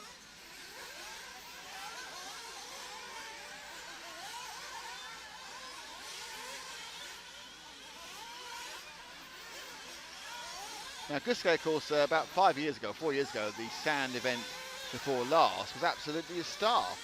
And I think qualified 3rd or 4th and would have been a lot higher if he hadn't been very unlucky in the semi-final. Here he is, not even in the top 60 in qualifying. Obviously just outside it, because he's car 1 in this heat. But not it. And interestingly, another car running an aerial. You don't need to use aerials in 2.4 gig. We've got a little aerial poking out on the right-hand side of his car. He gets far too much into the dust there as he comes to the short chute. He's still giving it plenty, and that doesn't appear to be the fastest way of getting round.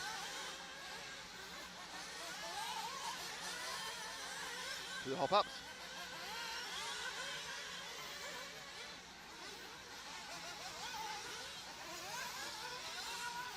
Kind of a halfway house. He didn't kind of overshoot it or get it round. He kind of just made a big V out of it, which he did in the quickest way. Kind of like almost kind of gave up halfway through the corner there, going through the blind spot. He's going to get past Steve Shakespeare, who luckily fishtails out the way, and Gusquet carries on in his way. That was a 14.5 that last lap.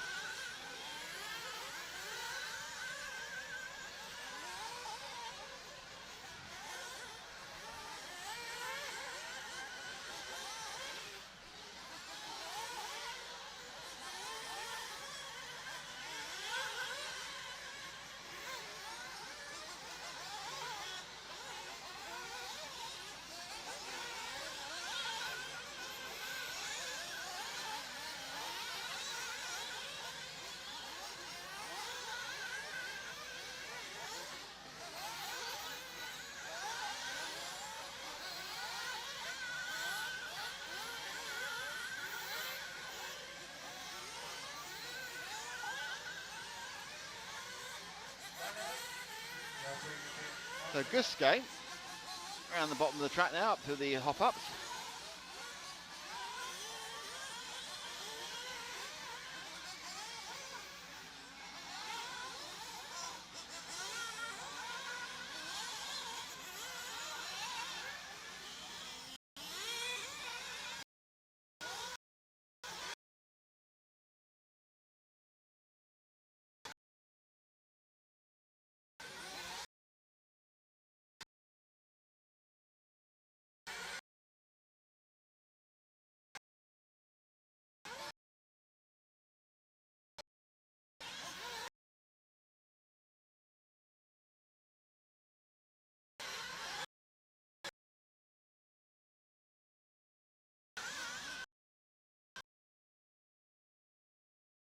This is second.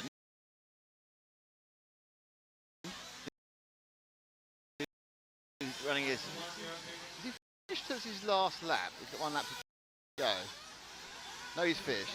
Gusquet's at 5:19. It's not a bad time actually.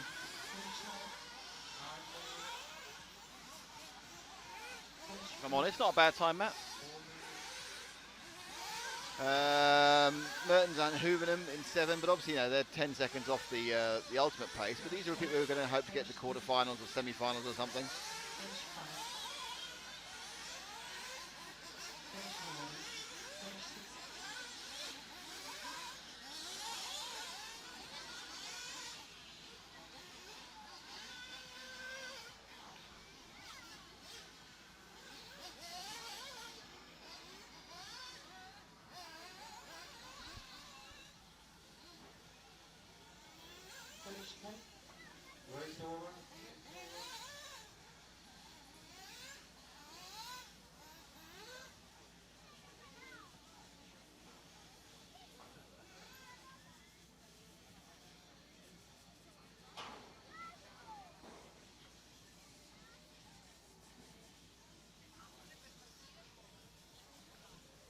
Sam Lonsdale says about Sally, cut a hole in the middle of it and use it as a toilet seat. That's where I'd see it most anyway. I don't really follow that second part of that. Do you understand what he's getting at? That's where I'd see it most anyway? Is it because he'd be staring at it in the toilet? I'm not so sure. Fred Vandenberg must have an interesting other half because he's going to use it as birth control. I assume actually if you actually stick it on the front of your trousers then nothing's getting through, so it would be very effective birth control. It's the ultimate barrier method. Yeah, but also maybe if it's infected with radiation. So you've got a radioactive area. Well, they used to say you shouldn't spend time sitting around the back of a TV that didn't have its back on. Yeah, they used to say a lot of stupid things, but carry on. Like don't stick your bits in a microwave or anything like that. Michelle McCraddock says satellite competition, paella dish for a barbecue. Yeah, good. That's more sensible. Then there's been a long conversation with her and Bob Williams about how much food they're eating, which is fine. Which is great, in fact. I'm thinking, what about a bird bath? A bird bath? Yes. A bird bath from Burnley. A bird bath. It's quite a shallow bird bath, isn't it? Yeah, but You little know, birds quite like to splash in a It could be a puddle. paddling pool for crows. Paddling pool for Magpies. little birds. No, little birds could get a little bath. Sparrows. Also, there's holes, right in the middle is a hole. Yeah, there's 5 holes in it, but they can be filled in. I'm really not sure you thought this out properly.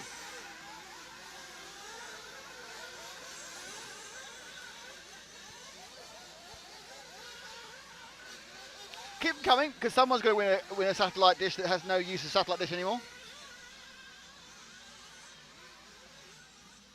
And we're coming up to heat 8, 3 heats to go today. And the dust's actually kicking up a bit more. I mean, you do think that Frank's District 9 isn't completely ridiculous.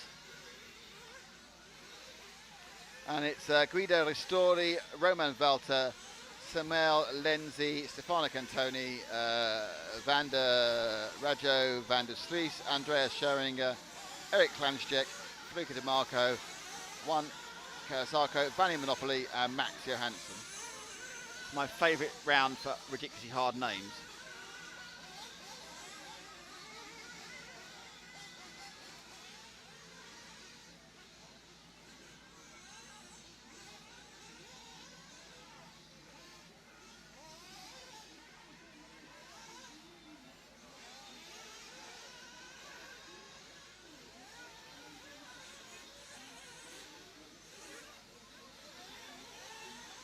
So last 3 heats today here in the Ungaro ring. We will be back with you about 9:30 tomorrow. It might be 9:45, an hour earlier in the UK.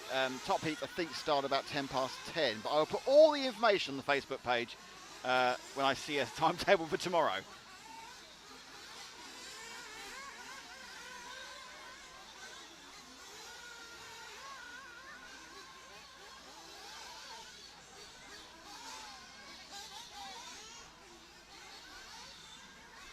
I'm not sure we have any requests for covering anybody in this heat. 30 seconds to start.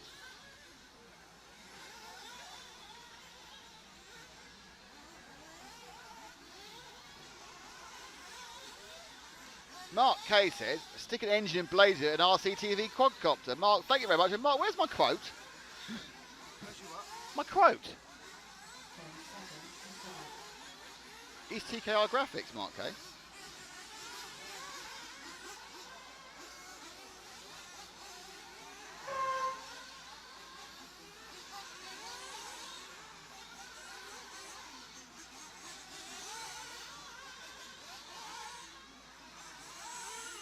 Oh, we've got more in this actual thing. Hold on.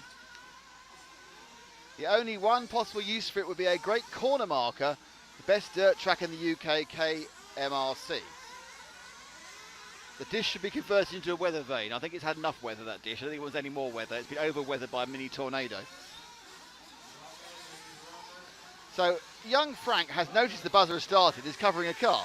And the car he's covering is the blue and white under, we've got white lower side pod, blue with a other yellow wing of car number 6, of Samuel Lenzi. And I will tell you what Samuel's car is because I know you want to know. The Lenzi machine. He's from Slovenia, and it's a Mugen with an OPS power and a Pro-Line body and next fuel, but it's a Mugen for Lenzi.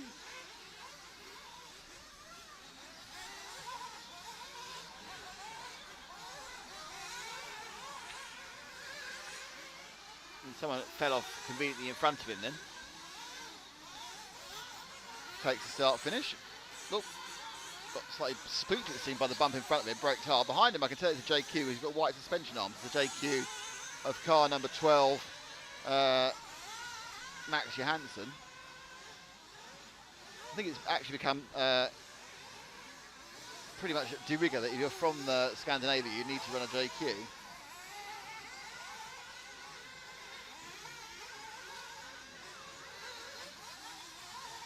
So we were now with Johansson in the JQ with the white arms. Not he hasn't got white arms, the car has got white suspension arms. I don't think he's got white arms anyway, I haven't really looked.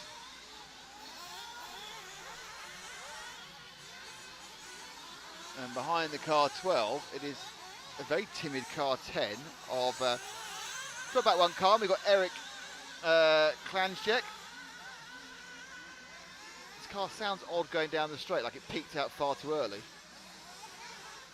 And Eric is also a Mugen driver with a Reds engine.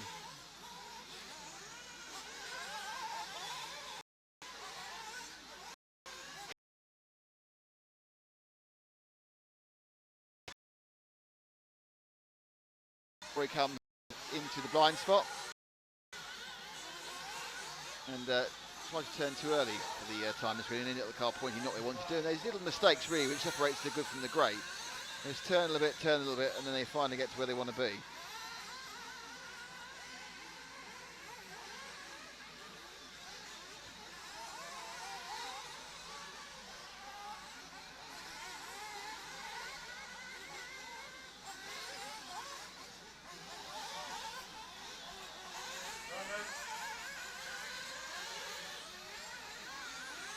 Right, randomly, Frank, just choose someone.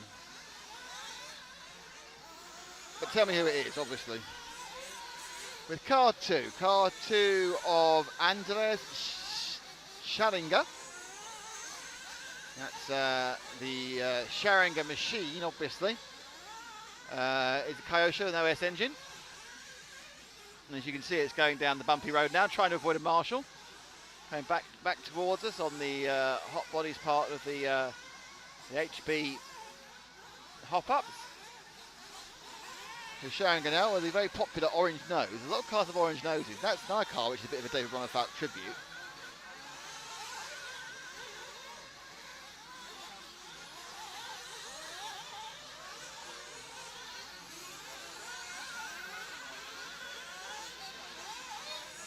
So a left-hand turn there. Nicely tailed out, puts the power down.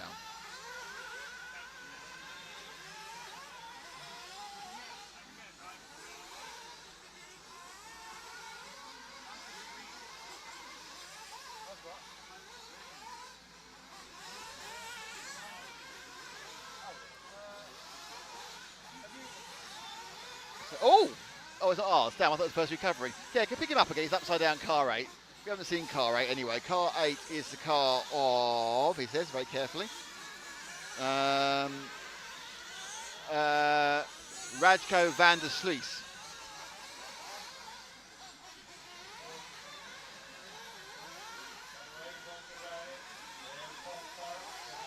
So Radko. Samuel Lenzi's winning this one, by the way. We followed him right at the beginning. And Eric Klanjek's doing all right. We followed him as well. We are now down the last lap, so Radko can have the joy of that as he just tips the back of someone as he goes in. And he's very keen to get past, isn't he? So 8 and 9 having a row right at the end, going through the blind spot, but that has finished that race off. And Phil from Neobug, he's stolen Matt. Very exciting. They're going to do something special together, I expect. I don't know for sure, obviously. So next up will be heat 9, which is our penultimate heat of the day. Finish 4, finish 4. Thanks to all of you who are still on the stream watching us.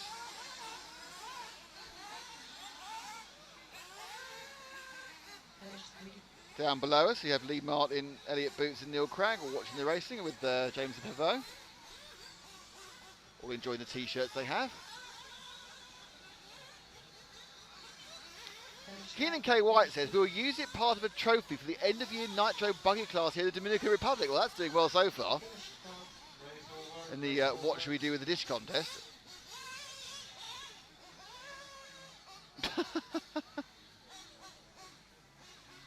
Neil Scull has found a way to fix our dish in an organic sort of way.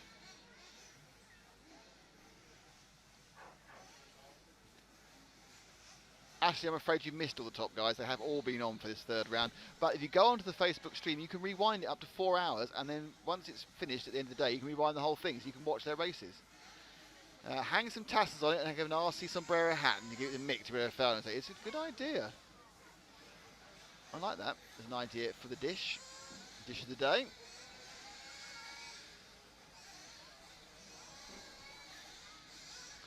Fabian Simoni, welcome to our group. Fabian, how are you doing? You are in the RC Racing TV Facebook group. Fabian went to Facebook, typed in RC Racing TV in the search bar on left and opted to join our group. And don't forget to visit the EFRA page and like EFRA, because this is all down to them that we're here. EFRA are the driving force behind our live stream, and they've helped us out beyond belief this weekend with the issues with satellite, not being particularly well and then falling off a roof in a mini tornado. Johan Luzigren from Norachi, and he's definitely an RC fan, so he can also join the group. Hello Johan. He is in.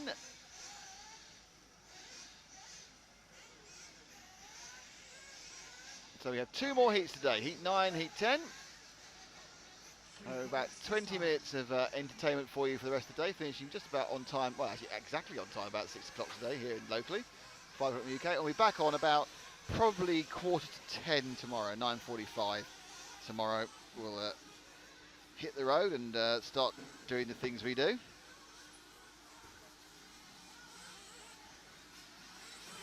And what I will do is I will also tell you the times of the top heats. So you can plan your Friday. And we have 2 rounds of qualifying, a short break, and then a succession of lower finals. So many hours of lower finals, which is always great fun.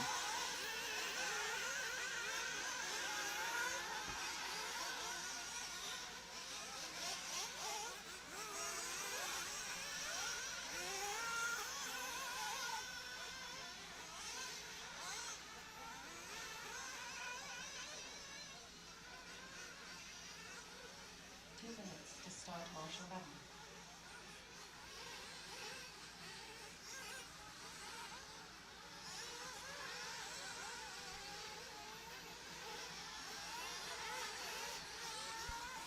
So this race will feature Hal Lopez, Stefan De Rock, Federico Ruggieri, Thomas Andrea Di Eco, Stefano Rossi, Nikita Poromogayev, Valentin Barda, Olivier Fischer, Yael Zufour, Jonas Bauer, and Malin Carlson, who's not having a very good run at the moment, the young lady.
inside.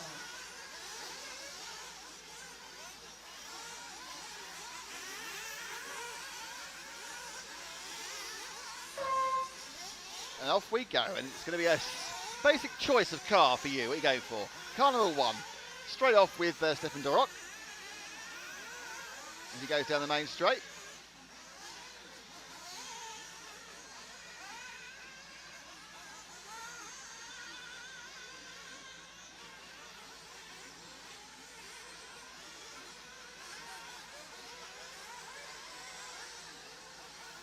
Car number Dorok is on a Mugen with an Ninja engine. And he's sprinting out now. And I've actually made a major mistake, so I've got to put the main camera on, so I apologise for that. That's me, because Matt's gone to do something else.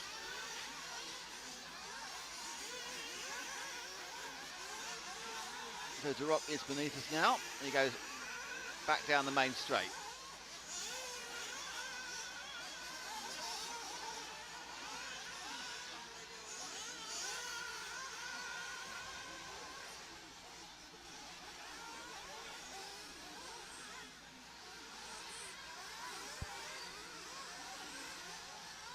Comes in a bit of a battle there as they go around the Curva Grande. And he gets up the inside of the 11 car belonging to Valentin Bardo. For some reason, he started the race at that point. He's over a lap behind him, starting the actual whole race. And Dorok, who we're following, is actually, well, he's leading in a way because he's first over.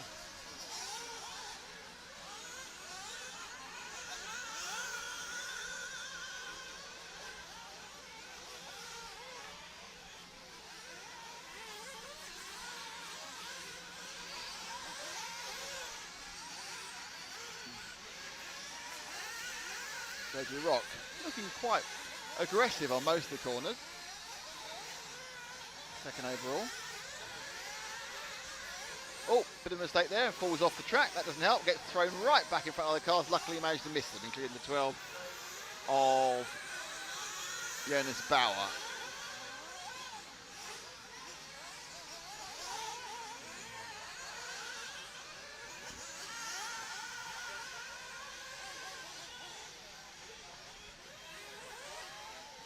Car 4 struggling beneath me.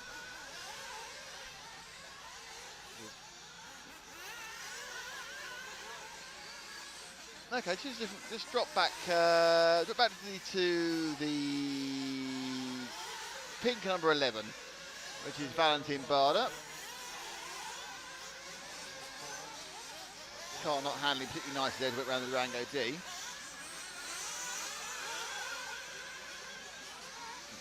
Moves across now to the Graupner G. The Graupner saw. Lots of acceleration, looking a bit fishtailing. Gets involved in another person's accident as he goes down the bumpy road and turns left up through the HB hop-ups.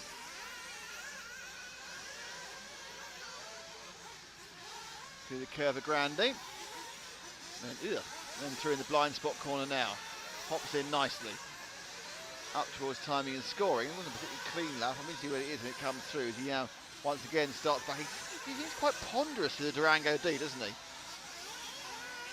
Barda, who's won the last to register a lap, and that last lap was a 41.5.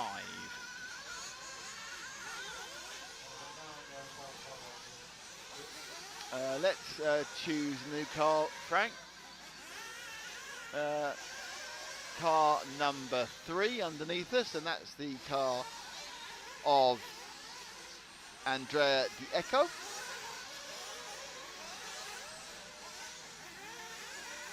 So Di Eco,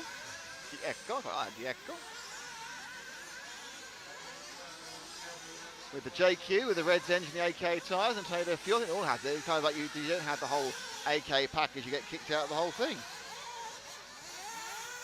Got the whole British racing teams beneath us at the moment. All drinking beer, good lads. So Di Eco, as he comes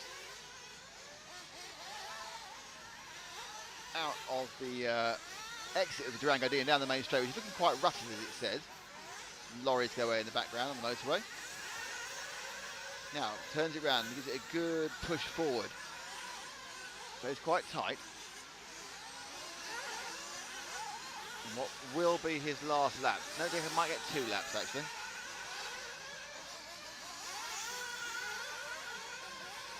Managed to get himself into splendid isolation as well, which is always a good thing. Now, he's only got himself to concentrate about. There's no way he's going to catch anybody up in front of him unless they make a major mistake. Again, the car not. I don't know what it is. It doesn't seem to be working quite right suspension-wise through the D. It just looks like it's nothing. And now he's just got aggressive with it. Does that work? I don't know. Let's find out. The Echo's last lap was 39.5, so it's not too bad. The 39.5 in this company is quite good. Man now running 800 miles to pick up the white number 1 car, I think, that's broken down. The number 1 hasn't made the trip. That Stefan Duroc has stopped. Other people are finishing their laps. There's no point getting the car back now because Mr. Duroc will not be able to finish.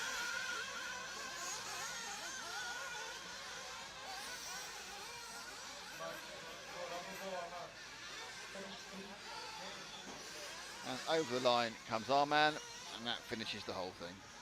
And that's the British team that Frank's showing. You've got Darren Bloomfield's back up, then Darren Bloomfield, then you have Neil Cragg, and next to Neil Cragg you have Elliot Boots.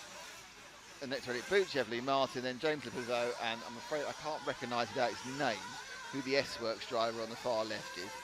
But that is a lot of British racing drivers, all with a beer.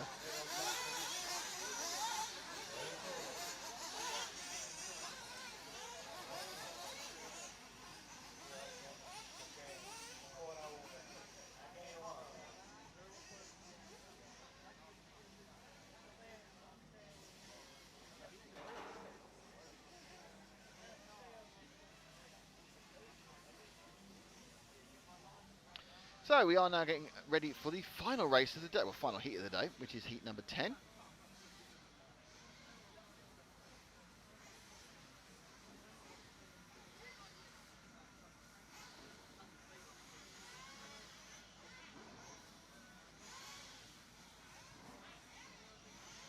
Someone like Ruggie. Richard, we've seen Malin lots of times, so we didn't go with Malin because she's been shown in all the other heats. We are now down to the last race of the day. Gentlemen, start your last engine. So keep the engine coming with the satellite dish competition. Mainly because it makes us laugh.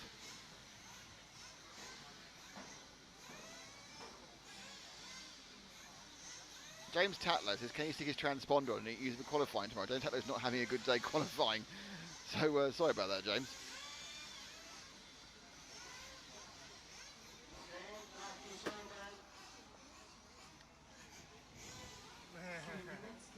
So you got a laugh there from Neil. Got a laugh. Did you establish anything exciting when he wandered away? Did you get the top queue list or something? Oh, you plug yourself in. It's not even been listening to us. It's been so exciting doing something. Not even listening to us. You're too important, aren't you? Honestly.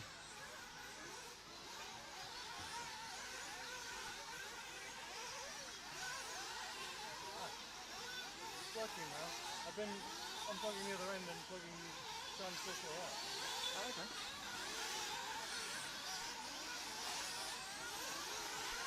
Matt's been doing technical things. Is that an accurate statement, what you've been doing? Just nod. Faffing. I wonder what you're going to say then. Shouts out faffing. 2 minutes, so let's say hello to Jarno Pijers. P-I-J-P-E-R-S. Jarno Pijpers? I'm really sorry about that, I got that wrong. From Valkenschwad. Hi Jarno. Dutchman. He's part of the X-Ray Junior team.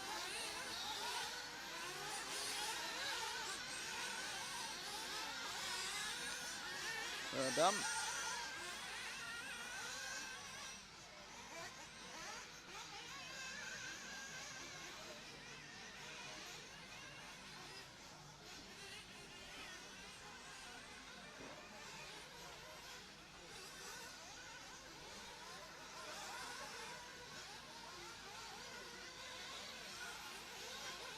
So finally, Daniel Mosen Daniel Monzon from the Dominican Republic. There you go, Daniel, you come in. Marvellous.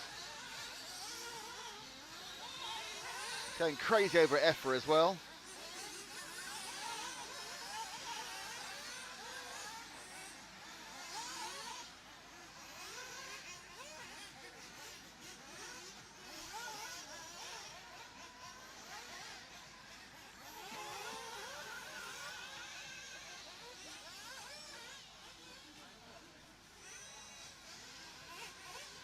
Seconds to start.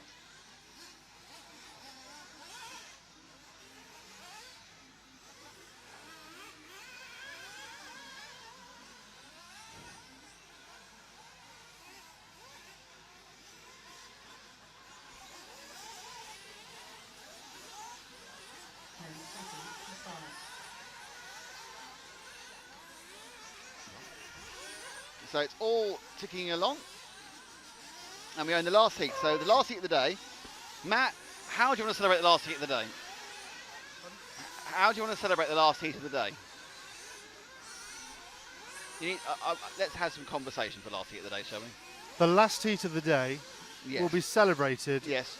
By by buying me beers. you Oh, well. Okay, yeah. on track Yeah.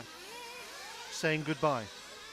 That's with the radio mic that's probably not working properly. Just waving then.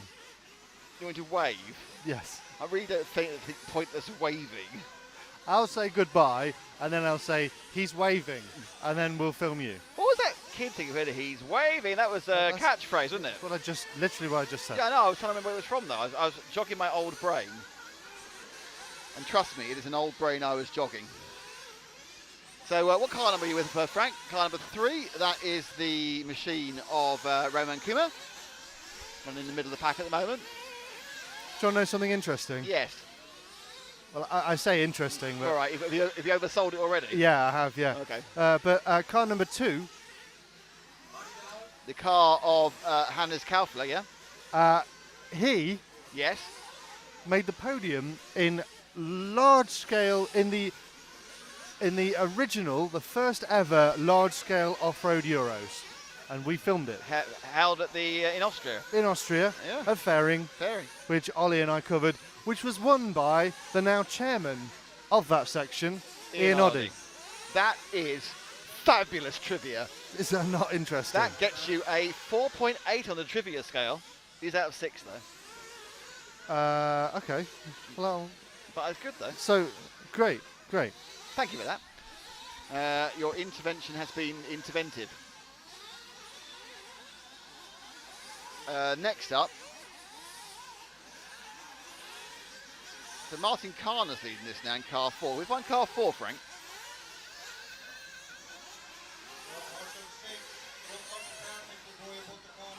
These are sort of names now. Which here he is, about to go over timing and score with car 4. There, quite nice to have a tiger print on the side of it. It's kind of yellow and black, and it goes back to blue. Very nice Nova Rossi style purple motorhead. That's not Motorhead the band. He sprints down there and comes back up towards us, floating around quite nicely. It's a very, very pleasant breeze blowing now. It's actually now, I know it's 6 o'clock, it's actually now quite a nice, pleasant part of the day, isn't it? Yeah. Nice, but It's delectable. it's delightful. It's angel delight. It is wonderful. It's lovely. I love Italy. I love Good. the food. I love the weather. I wish you bought a small brush though to get this dust off my computer. I've got a big brush. Yeah, but Frank took it downstairs. Well, I'll bring it back. Bring it back. Oh, we've been taken off. Just singing. So Hannes Kaufler's still leading. Oh no, he's not. It's Elliot Marcon is leading now. Martin Kerner's down in 5th. Sebastian Weiss, God, everyone's taking a turn at leading. It's ridiculous. A lot of people didn't beat the 40-second mark in this one, heat 10.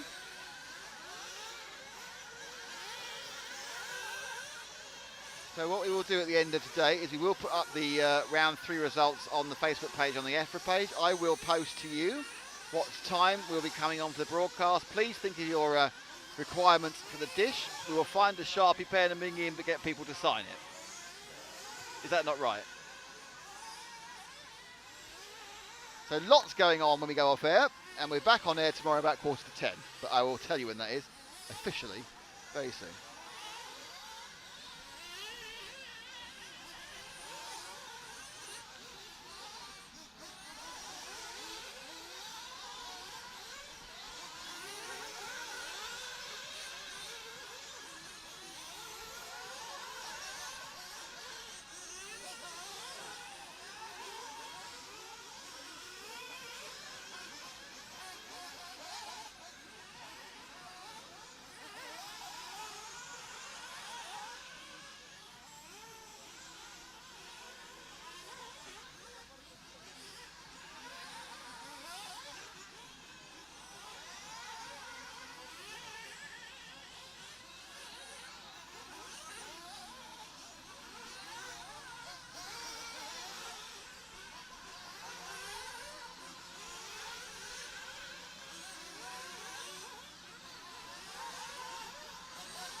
So to celebrate the last couple of laps of the day,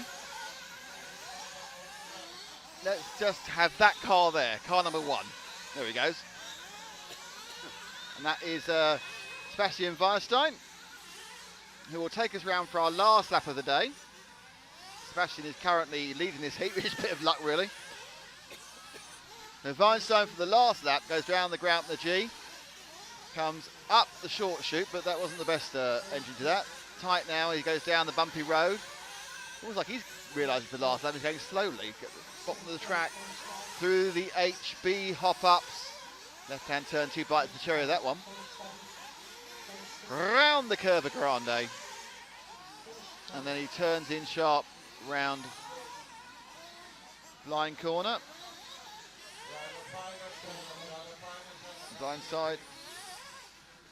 And he has finished the race, and he's finished today, and then Sebastian has finished the whole thing. So thank you very much, all of you, for being with us. Thank you to Team Durango, Grant and Saw, and HB Europe. Thank you to EFRA. We are RC Racing TV. We will have lots of stuff over the course of this evening.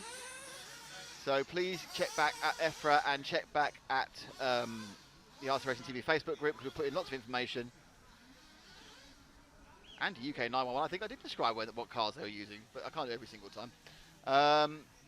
So basically we will be doing all that information stuff, and we're back sometime around 9:45 tomorrow. I'll post exactly when it is later on. So in the meantime, from me, from Matt, and from Frank, I'd just like to say thank you very much indeed. It's been great having you here, and I'll see you tomorrow here in the Ongara ring for 2 more rounds of qualifying and all the lower finals.